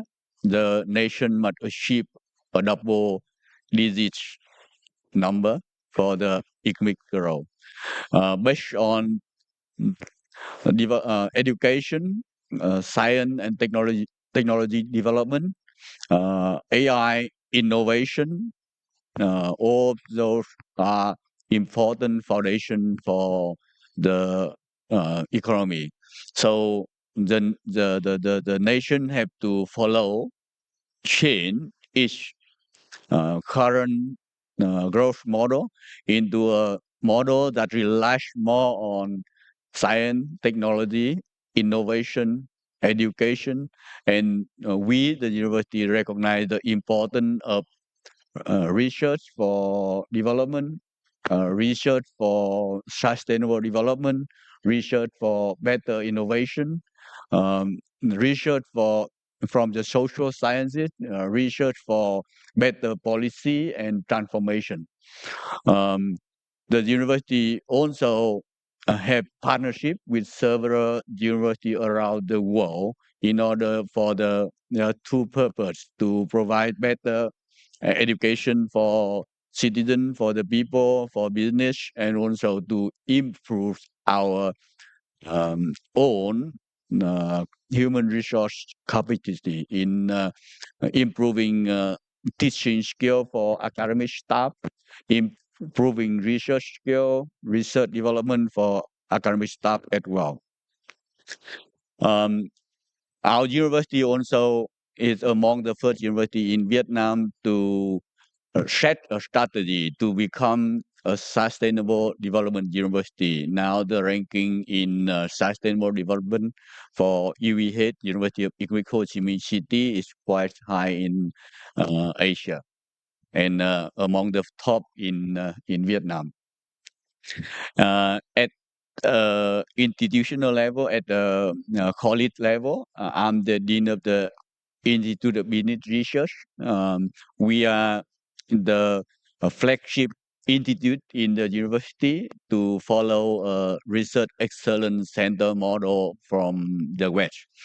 What we do over the past few years is we collaborate with research institutions around the world, with researchers and academic around the world to build a network of research with to have good project publication, and also we also aim to have strong impact not only in academia but also in social and the economy policy making process of the of Vietnam as well. What we do is our institute also in charge for the national project that focus on digital economy for the next term 2026-2030 for the development of a digital economy that we can not only for the market of Vietnam but also aim for the global reach, and also to improve our government quality, improve our economic practice. We also promote other standard research activity within the institute. We have the circular economy. We have the sustainable development, digital economy, which are important research trend at our at the strategy of our university and institute research strategy and the mainstream of our activity. We also have partnership with University of Leicester in the UK for the PhD program. And also we have the partnership with NTU,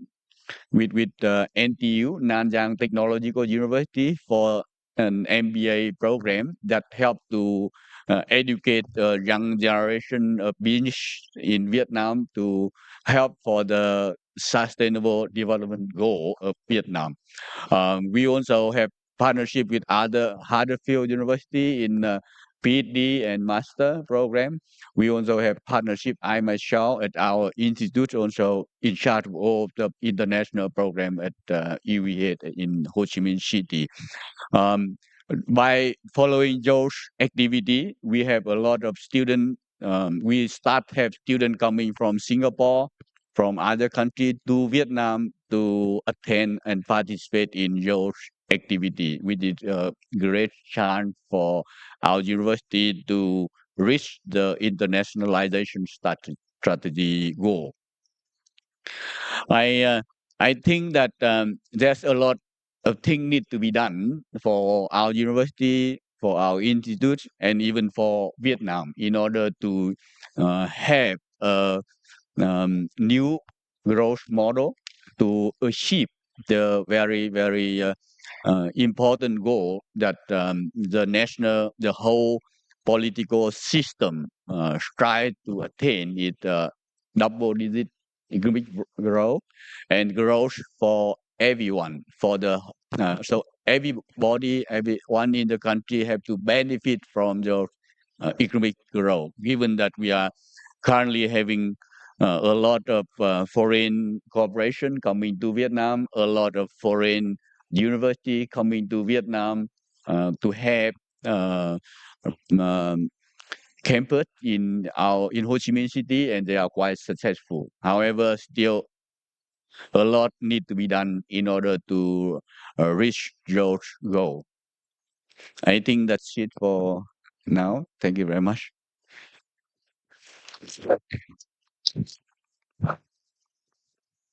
So, very good afternoon to everyone, and such a pleasure to join this distinguished panel. So, when we think about the oldest university in Hong Kong and then the youngest university in Hong Kong, so Singapore Management University is 25 years young, and so we celebrated our big jubilee year this year, and it's really been a fantastic journey of reflection for us, as well as to think about where we want to reach out for the future. So, we do see ourselves as a global city university, which is at the nexus of management, social sciences, and technology. And we believe that it's important for universities to play a critical, active role in solutioning for society, in helping to tackle all of the different challenges that are confronting us today.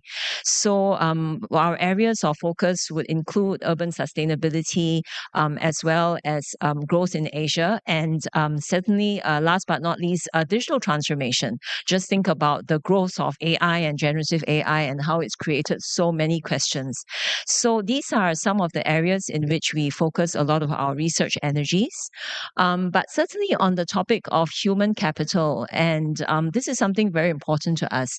We do see shaping the next generation change makers as something that is an important mission. And we want to foster graduates who become lifelong learners, because fundamentally, we're not going to be in a world where people have one career for life. You're going to have a lifetime of careers that you're going to transit through. So how do you then constantly upskill yourself, reinvent yourself, adapt to different situations? So what we've done actively in SMU is to develop students in an all-rounded way. And we were the first university in Singapore to mandate 100% internship as a graduation requirement, 100% community service also as a graduation requirement, and having students go out into the community to help with different kinds of societal challenges really opens their eyes and shapes their leadership roles. The other critical mandatory components that we introduce is 100% global exposure. And I think this really speaks to what we're talking about today, because if our students are not globally curious, if they are not, attuned to the different kinds of trends and geopolitical shifts, then it makes them much more close-minded. And so this is where we are working very hard in our next phase of growth to ensure that all our students are Asia ready, meaning that they understand Asia, they're able to sharpen their cross-cultural literacy skills, and those are all activities that we are pushing very hard on. So that brings me actually very nicely to the whole issue of ASEAN and the GBA collaborations. And ASEAN actually has a very close personal connection to me, because when I first graduated, I was a rookie junior diplomat with the Ministry of Foreign Affairs in Singapore, and I was in the ASEAN Secretariat in Singapore, the ASEAN Directorate. And so at that time, Vietnam had just joined ASEAN, and just this week, I see that East Timor has joined ASEAN. So it's such a fascinating thing for me to see that ASEAN has grown from strength to strength. And so my career sort of came full circle, because in my current role as Vice President Partnerships and Engagements, I look after SMU's overseas centers. And in the last 3 years, we have opened 3 overseas centers. In 2022, we opened in Jakarta. In 2023, we opened in Bangkok. And in 2024, we opened in Ho Chi Minh City. And by 2026, we're hoping to open our first center in China, and that will be in Shenzhen. And so this really speaks to SMU's identity as a gateway university. We feel that we have fantastic convening capabilities where we can bring people together. And certainly in terms of getting the GBA institutions, partners together, as well as our ASEAN partners, is a meaningful role for us to play as a university. So on this account, I wanted to then share a little bit more about what we're doing in the ASEAN University Network. So the ASEAN University Network is a very lively network of at least 30 new universities across ASEAN. And at SMU, we co-lead a few different chapters. We co-lead the ASEAN University Network on libraries. We co-lead the network on technology-enhanced personalized learning. But we also co-lead with Chulalongkorn University, the University Innovation and Enterprise Network of universities. So these are the universities that are very active in innovation and entrepreneurship. And as we know, there are so many challenges that can actually be addressed by innovation. And so in the course of the ASEAN University Network, UIE group of universities, we've been thinking about what more we can do to get startups, to get innovators to develop solutions for our part of the world. And last year, we developed the first white paper on university innovation and entrepreneurship work in ASEAN region. And the reason was we were so sick and tired of people talking about innovation and startups and founders and always talking about Mark Zuckerberg and Sam Altman, because we know that we've got fantastic entrepreneurs and founders in this part of the world. And we wanted to own the narrative. We wanted to tell the story of startups in ASEAN. So the white paper, apart from identifying some of the important founders who have emerged, as well as some of the strong startups, we also realized that we needed to set the agenda, what to do next. And so we identify a few key areas where the ASEAN universities can collaborate more meaningfully. And that's in democratizing access to mentorship for startups. It's also in democratizing access to funding for startups. At the same time, how do we get greater internationalization opportunities for our startups? And how do we also engage in more data sharing across the region so that with more data, we can solution with greater precision? And so this white paper, we feel, has been very helpful in setting the agenda for our next phase of collaboration. And I'm very happy to say that in the last week or the last 2 weeks, we had our recent annual general meeting of the University Innovation and Enterprise Universities. And we were joined by partners from Hong Kong Science and Technology Science Park, as well as some Chinese universities who are keen to collaborate with us. So I think there's a lot of good opportunities for GBA-ASEAN. I'm just going to ask my colleague Gregory to wave at everyone. Gregory has brought copies of the white paper. If you're interested, please approach him. He will be happy to share it with you.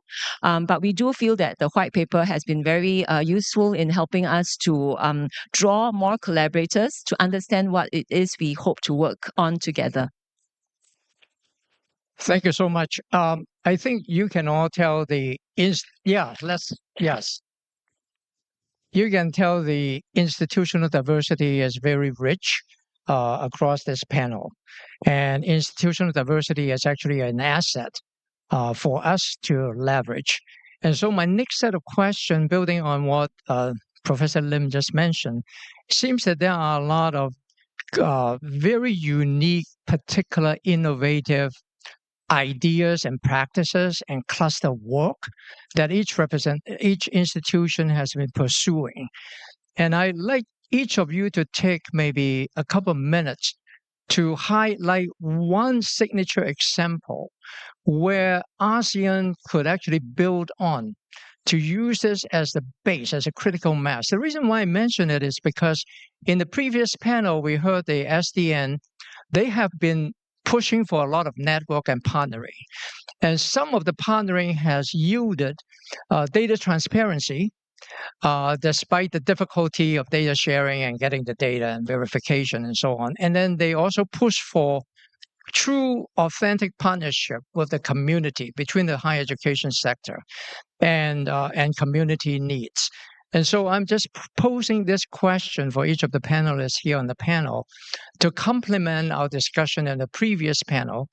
And what is one signature piece of critical mass or asset that you can put out here in the table so that the SDN colleagues could build on it as they think about pushing this partnership forward in the next several years? Yes, Professor Tang first. Thank you, Kenneth. I think your question is really spot on. I'm looking at the statistics of collaboration between Hong Kong institutions and ASEAN institutions. In general, it's a positive story, right? We have almost 50% increase in terms of number of research collaborative projects between Hong Kong institutions and ASEAN institutions in the past 5 years, with roughly over 20% increase of students enrolled in Hong Kong institutions, 20% increase, with roughly almost 30% increase of agreements between Hong Kong, student exchange agreements between Hong Kong institutions and ASEAN institutions. I must say that a fair number of these are with Singapore, but increasingly some other ASEAN countries are also catching up. But the question I think you pose is really, you raise is really more important. These are shifts and changes, and we're doing better, but whether we have to shift gear and do something a bit more differently to really deepen that kind of relationship and do something with a much higher impact, right? I don't have a good answer to that, but I'm giving you one example of what we do at the UGC in support of our universities. And these might be the kind of projects that could involve more collaboration with ASEAN. And one of these is a special fund we launched called the Fund for Innovative Technology in Education. The acronym we use is FITE. Some of my colleagues in the universities are saying that, hey, James, you're not encouraging us to fight FITE. And I say, no, we are not encouraging you to fight. This is fit. We want to make our institutions more fit. Now, what we do is we provide funding and the universities come up with projects. And we, of course, have different themes and areas for the universities to promote specific dimensions on generative AI, technology, governance, maybe student assessment, whole range. But one of the things we try to encourage is to promote what we call interinstitutional collaboration. And one example, because you are hosting us, HKU is hosting us. So we have examples from different institutions. One example, for example, here I want to cite is the Faculty of Law here led an initiative that brought 6 leading scholars from global institutions, including ETH Zurich, Beida, and the University of Toronto, to engage aspiring lawyers in interactive research-driven discussions. And then they try to learn about the tensions between predictions and reasoning in judicial decision-making to LLM's unreliability in legal interpretation, and various other issues related to legal conflicts. Now, these sort of programs I think are really useful in bringing us together to tackle a common challenge. In this case, the new technology, right?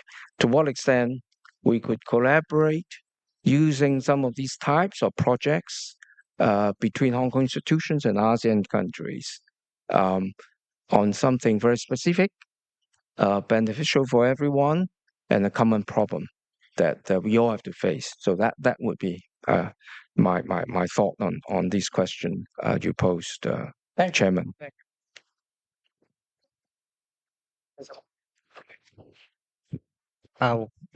Thank you, Kenneth. I think the scope of collaboration is very diverse, and in most universities, a lot of initiatives start with local departments and individual disciplines rather than university central mandated approaches.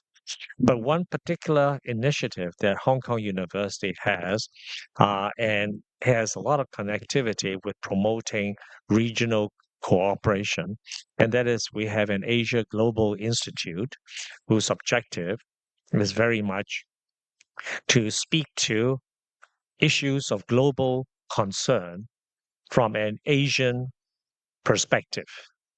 And to do that, we have spent a lot of time setting up a program which is called the Asian Global Fellows Program, in which we young people, mostly I mean people in their 30s, right, who have a career in public affairs, in NGOs, in government, who will take time off their work and visit Hong Kong for 1 to 2 months' time. And we will fund their time while here. And we have been recruiting people from all over Asia and to some degree also from North America and Europe. But most of them come from Asia, from very different countries. Some of him here, exactly. And the idea is to promote understanding, collaboration, and when they leave, they will have an experience to explore Hong Kong, know about the resources at our university. When I say resources, I mean the teachers and scholars that are here, the work they do. They explore Hong Kong, and if they have time, even our neighboring countries, and they form a network. And then upon graduation, they return to their own countries. I think this is a program that is very worth expanding into other countries, so that particularly between GBA and ASEAN, because the distance is not far, and maybe 1 or 2 months in one's life, young career, one can take time off. And this would be a very important, I think, step to build gradually over the long term familiarity with each other and to bring up a network. They continue to maintain contact with Hong Kong U, contribute to our online journal and newsletter, so that there is an exchange, and cohort after cohort. If this can be duplicated in all the GBA and ASEAN university to the extent resources can be raised, I think it will create a very positive dynamic of human capital that will be collaborative and networked and be able to share information and develop what I would call an Asian voice on global affairs of concern, whether it is environment, climate, water resources, and so forth. In the past, we have people who come from Egypt and Israel and Southeast Asia, Central Asia, all over the Asian countries, and occasionally from outside the region as well. And I think this is a worth program to promote. It will need some resources to fund it, but it's not a lot of resources because we are funding young people to travel, and we will provide accommodation in Hong Kong. And most university can find space to accommodate young people. Usually, not always. Hong Kong is very expensive, but then well, our property prices have been coming down and rents are coming down, so it's better too. So I strongly suggest that this is a well worth project to be useful immediately for the agenda we have in this conference. Thank you.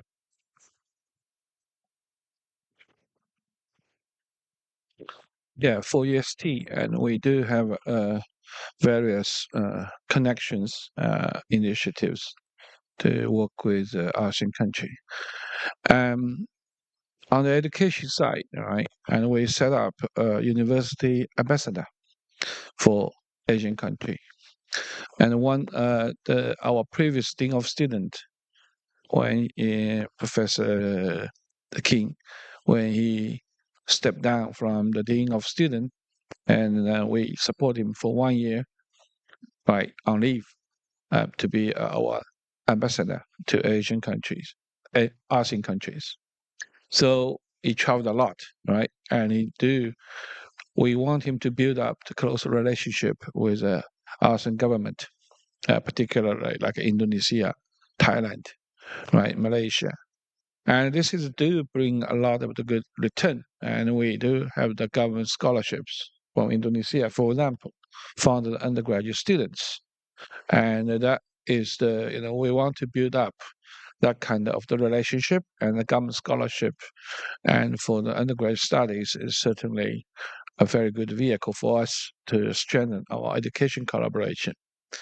And on the university level, right, I do think on the research and particular institution collaboration, and we pretty much focus. Singapore is one of the good example, and we are very much focused in our medical school proposal and in the medical school establishment, and we work closely with NTU, and we do have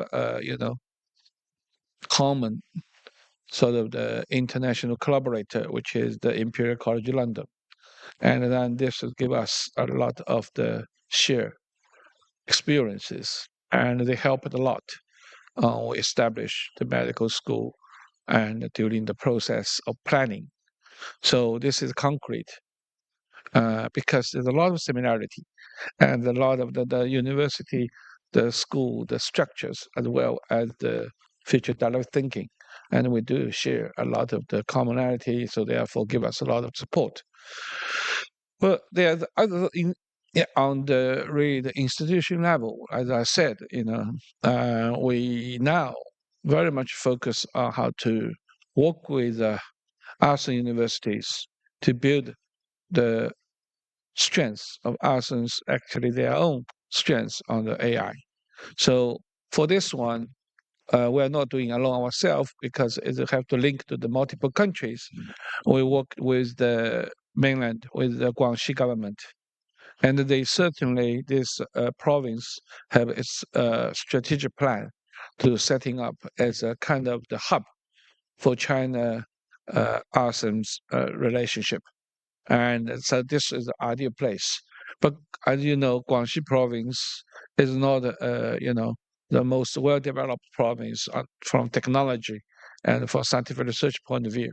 That's why HKUST jumping. So we do build a very concrete and strong relationship with the province, and then now working around this line to setting up. I don't know the name yet, but it's the Asia ASEAN's AI program, education program. So it could be quite strategic, quite big. And I do think this is going to be a quite interesting direction which China, Hong Kong universities can contribute. And I think we are actually now in the concrete stage. We're planning, including the curriculum design, including the infrastructure setting, including many things. But by this one, we link to various ASEAN countries, Malaysia, Indonesia, of course, Vietnam, hopefully, though it's not far away from Guangxi. So there is a very I think is a exciting initiative and a project. And I think this is what we do in HK UST, and we play our strengths. Sometimes we got help from ASEAN countries, and sometimes we help. So that kind of relationship, I think, is quite mutually benefits. Yeah. Okay. From my own, I can share my own story. At the Dean of the Institute of Business Research at University of Economic Ho Chi Minh City, there are two initiatives that I think that it worth to mention. The first is around 2026 that our university starts with the internationalization in research activity.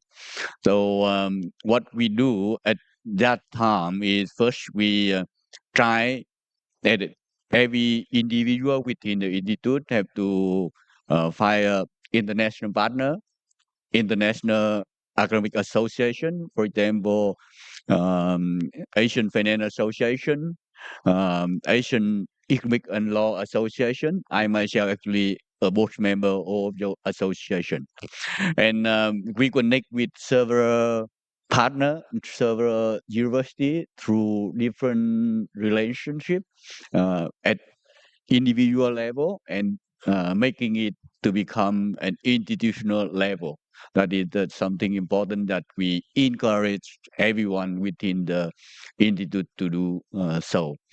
And by doing so, in 2020, we actually built quite a good network. We collaborate with around 100 professors, big name around the world to work with the university in different research projects, looking for international grant, local grant from national grant funder to fund those research activity. That is the first thing. Until 2020, we recognize that academic research have to contribute to the Vietnamese economy in some way. So we sit together and came up with a strategy that we have to balance and apply your research activity into practice. By doing so, that is the second initiative that we are doing. We do it through different channel, different approach. The first one is we work with local authority, with the different local authority from the top level to the provincial level. With the top level, I myself have to work with the very big regulatory authority to do some, to be in charge of some international national project that shape the strategy for the economy, that we have to contribute in some way by doing significant research that can provide advice to the top level decision making process in shaping the strategy. That is what we start doing, and we got successful by we recently conclude that a project with the strategy for the digital economy for Vietnam for the next 5 years. That is something important that we achieved starting from 2020 to 2025, that we achieved the goal. In terms of the provincial level, we also do a lot of connection and project together and work closely with them in shaping the provincial level strategy and the daily decision making process in different individual policy and different type policy that for the set strategy, for example, for the each local government agency as well. That is something that we are doing. Another activity that we are doing is by education through different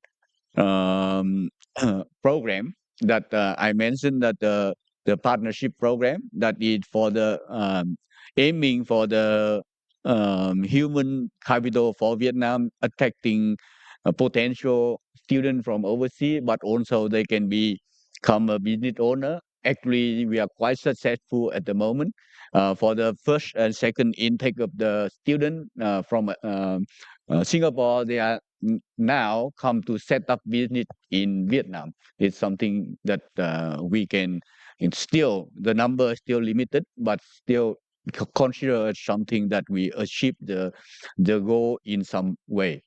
Another thing, another strategy that we also do initiative is to collaborate with FDI firm in Vietnam.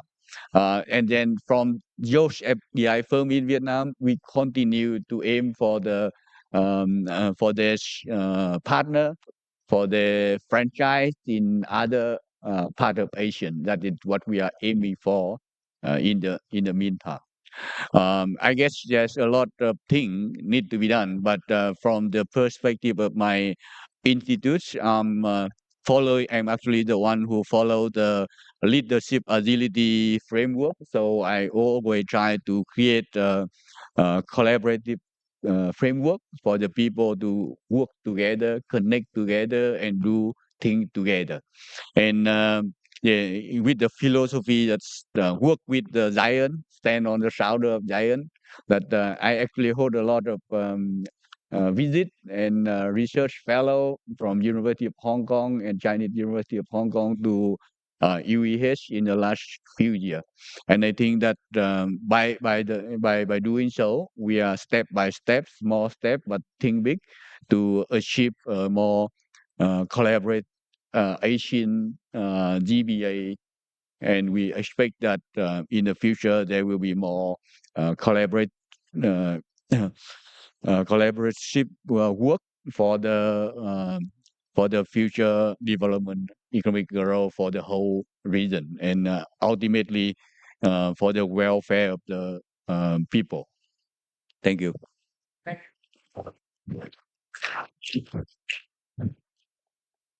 So I think when it comes to collaborations as well as initiatives that have allowed us to amplify or accelerate collaborations, I would have to say that the overseas centers that we've set up in the last 3 years have been quite transformative.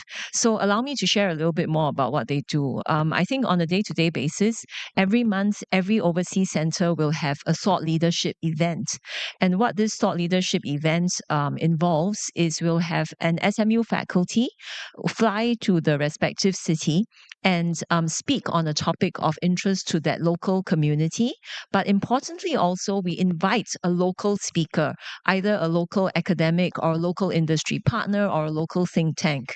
And immediately, this triggers interesting conversations around where are the points of convergence, around where there are issues of shared interest that can then pave the way towards thinking about how do we co-solution something. So when I think about our Urban Institute at SMU that is doing a lot of research around urbanization in Asian cities, now we don't just think about doing the research in Singapore. We can immediately, through our overseas centers teams, bring on board other partners in the form of universities or local think tanks that want to work with our Urban Institute to do comparative research on, for example, how do you use AI to have better congestion control? How do you use predictive AI to have better optimization of utilities? And so these are the kinds of initiatives that I think would not have been that easy to forge if we didn't have the presence of our staff in these overseas centers. And at the same time, the overseas centers, by dint of having a full-time team on the ground, they're able to build very good networks that open doors for our students when we take our students out there for immersion programs or for learning journeys. And it really opens their eyes to what it means. So, for example, we had a very successful program where we had our students intern in companies across Indonesia. And at the end of the journey, these are students from across Singapore, not just SMU. Some of them had never been to Indonesia before, but by the end of the stints with these Indonesian companies, they can speak some Bahasa Indonesia. They understand what it means to work in a different country, and they have that connection with Indonesia that will grow as they advance in their careers. And we feel that these people-to-people ties, the mutual understanding of young Singaporeans with young Indonesians, with young Chinese students, and so on, it actually builds the fabric and the software and the hardware that will promote mutual collaborations, not just for today, but for the long haul as they all advance in their respective career paths. So I do feel that the overseas centers have been a fantastic return on investment for SMU. And at the same time, given that we have that gateway role that we believe we want to drive, we also can share our networks in these ASEAN countries, as well as in our next overseas center in Shenzhen. We can share these networks with our international partner universities who are curious about Asia, who are curious about ASEAN, and we can be their trusted guides in the region. So that I feel has been a very useful vehicle for SMU to help advance collaborations. Thank you. Thank you so much, Professor Lim. I think over the 2 rounds of comments, we really heard a lot of insights and comments and experience, forming a very strong foundation for us to think through what possible next steps are in terms of collaboration and partnership in the GBA and ASEAN area. I think there are really a lot of very important and constructive thoughts for actions that I hope that our partners and policy makers will take them seriously and systematically and think about how the system could build on some of these ideas and practices and continue to push the system and think about scaling. And as Professor Wong mentioned earlier, some of these collaboration could happen at the individual level. Some may happen in the academic unit level. Others might be at a university-wide level. And I think I would just add to the additional dimension, as Professor Lim suggested. One is university to university partnership. The other is university and community partnership. And that's awfully difficult and very organic. And it takes authentic understanding of what the community needs are and how do we bring out the voices of the community and use and leverage our expertise to actually support the community voices and preferences. And so there's a lot of work for us to think about going forward. And I would like to thank the panelists for an excellent panel this afternoon. Thank you.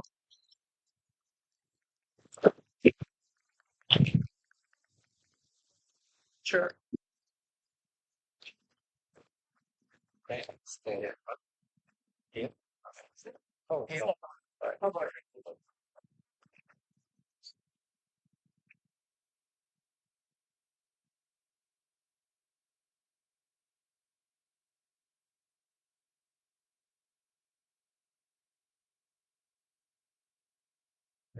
you. Thank you. Thank you very much for the discussion. Yeah, very good.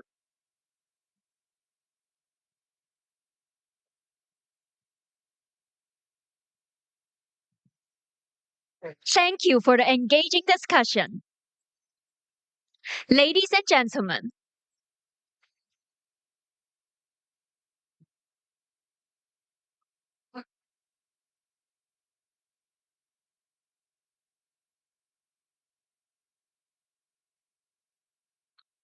Ladies and gentlemen, thank you for joining us today and for your thoughtful contributions throughout the sessions.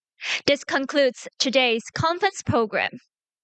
Tomorrow, we will reconvene at the Shenzhen Nanshan Shangri-La Hotel to continue our dialogue and collaboration. For your convenience, cross-border coaches to Shenzhen have been arranged.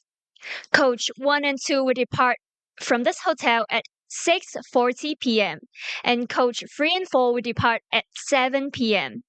Please proceed to the ground floor at least 20 minutes before the departure. If you have any questions, feel free to approach our staff for assistance. Thank you once again for your participation. We look forward to welcoming you in Shenzhen tomorrow. Thank you. Thank you so much. So this is say the information is for those who need to cross the border, and then if you need to fill in the form, because some of you need to fill in the form, and then the coach number, and then you just fill in the form, and then there's flight number or something like that, and then instead fill in those information, you just fill in your coach number, and then you will know, say from your badge, coach 1, 2, 3, 4, and then make sure you are on the right coach, because we really don't want to miss anyone at the border. Okay, and then so there is also sandwich and a bottle of water, so downstairs at the ground floor. And then when you get on the coach, please grab, say, the sandwich and the bottle of water, and then onto the coach. Thank you so much, and then see you soon.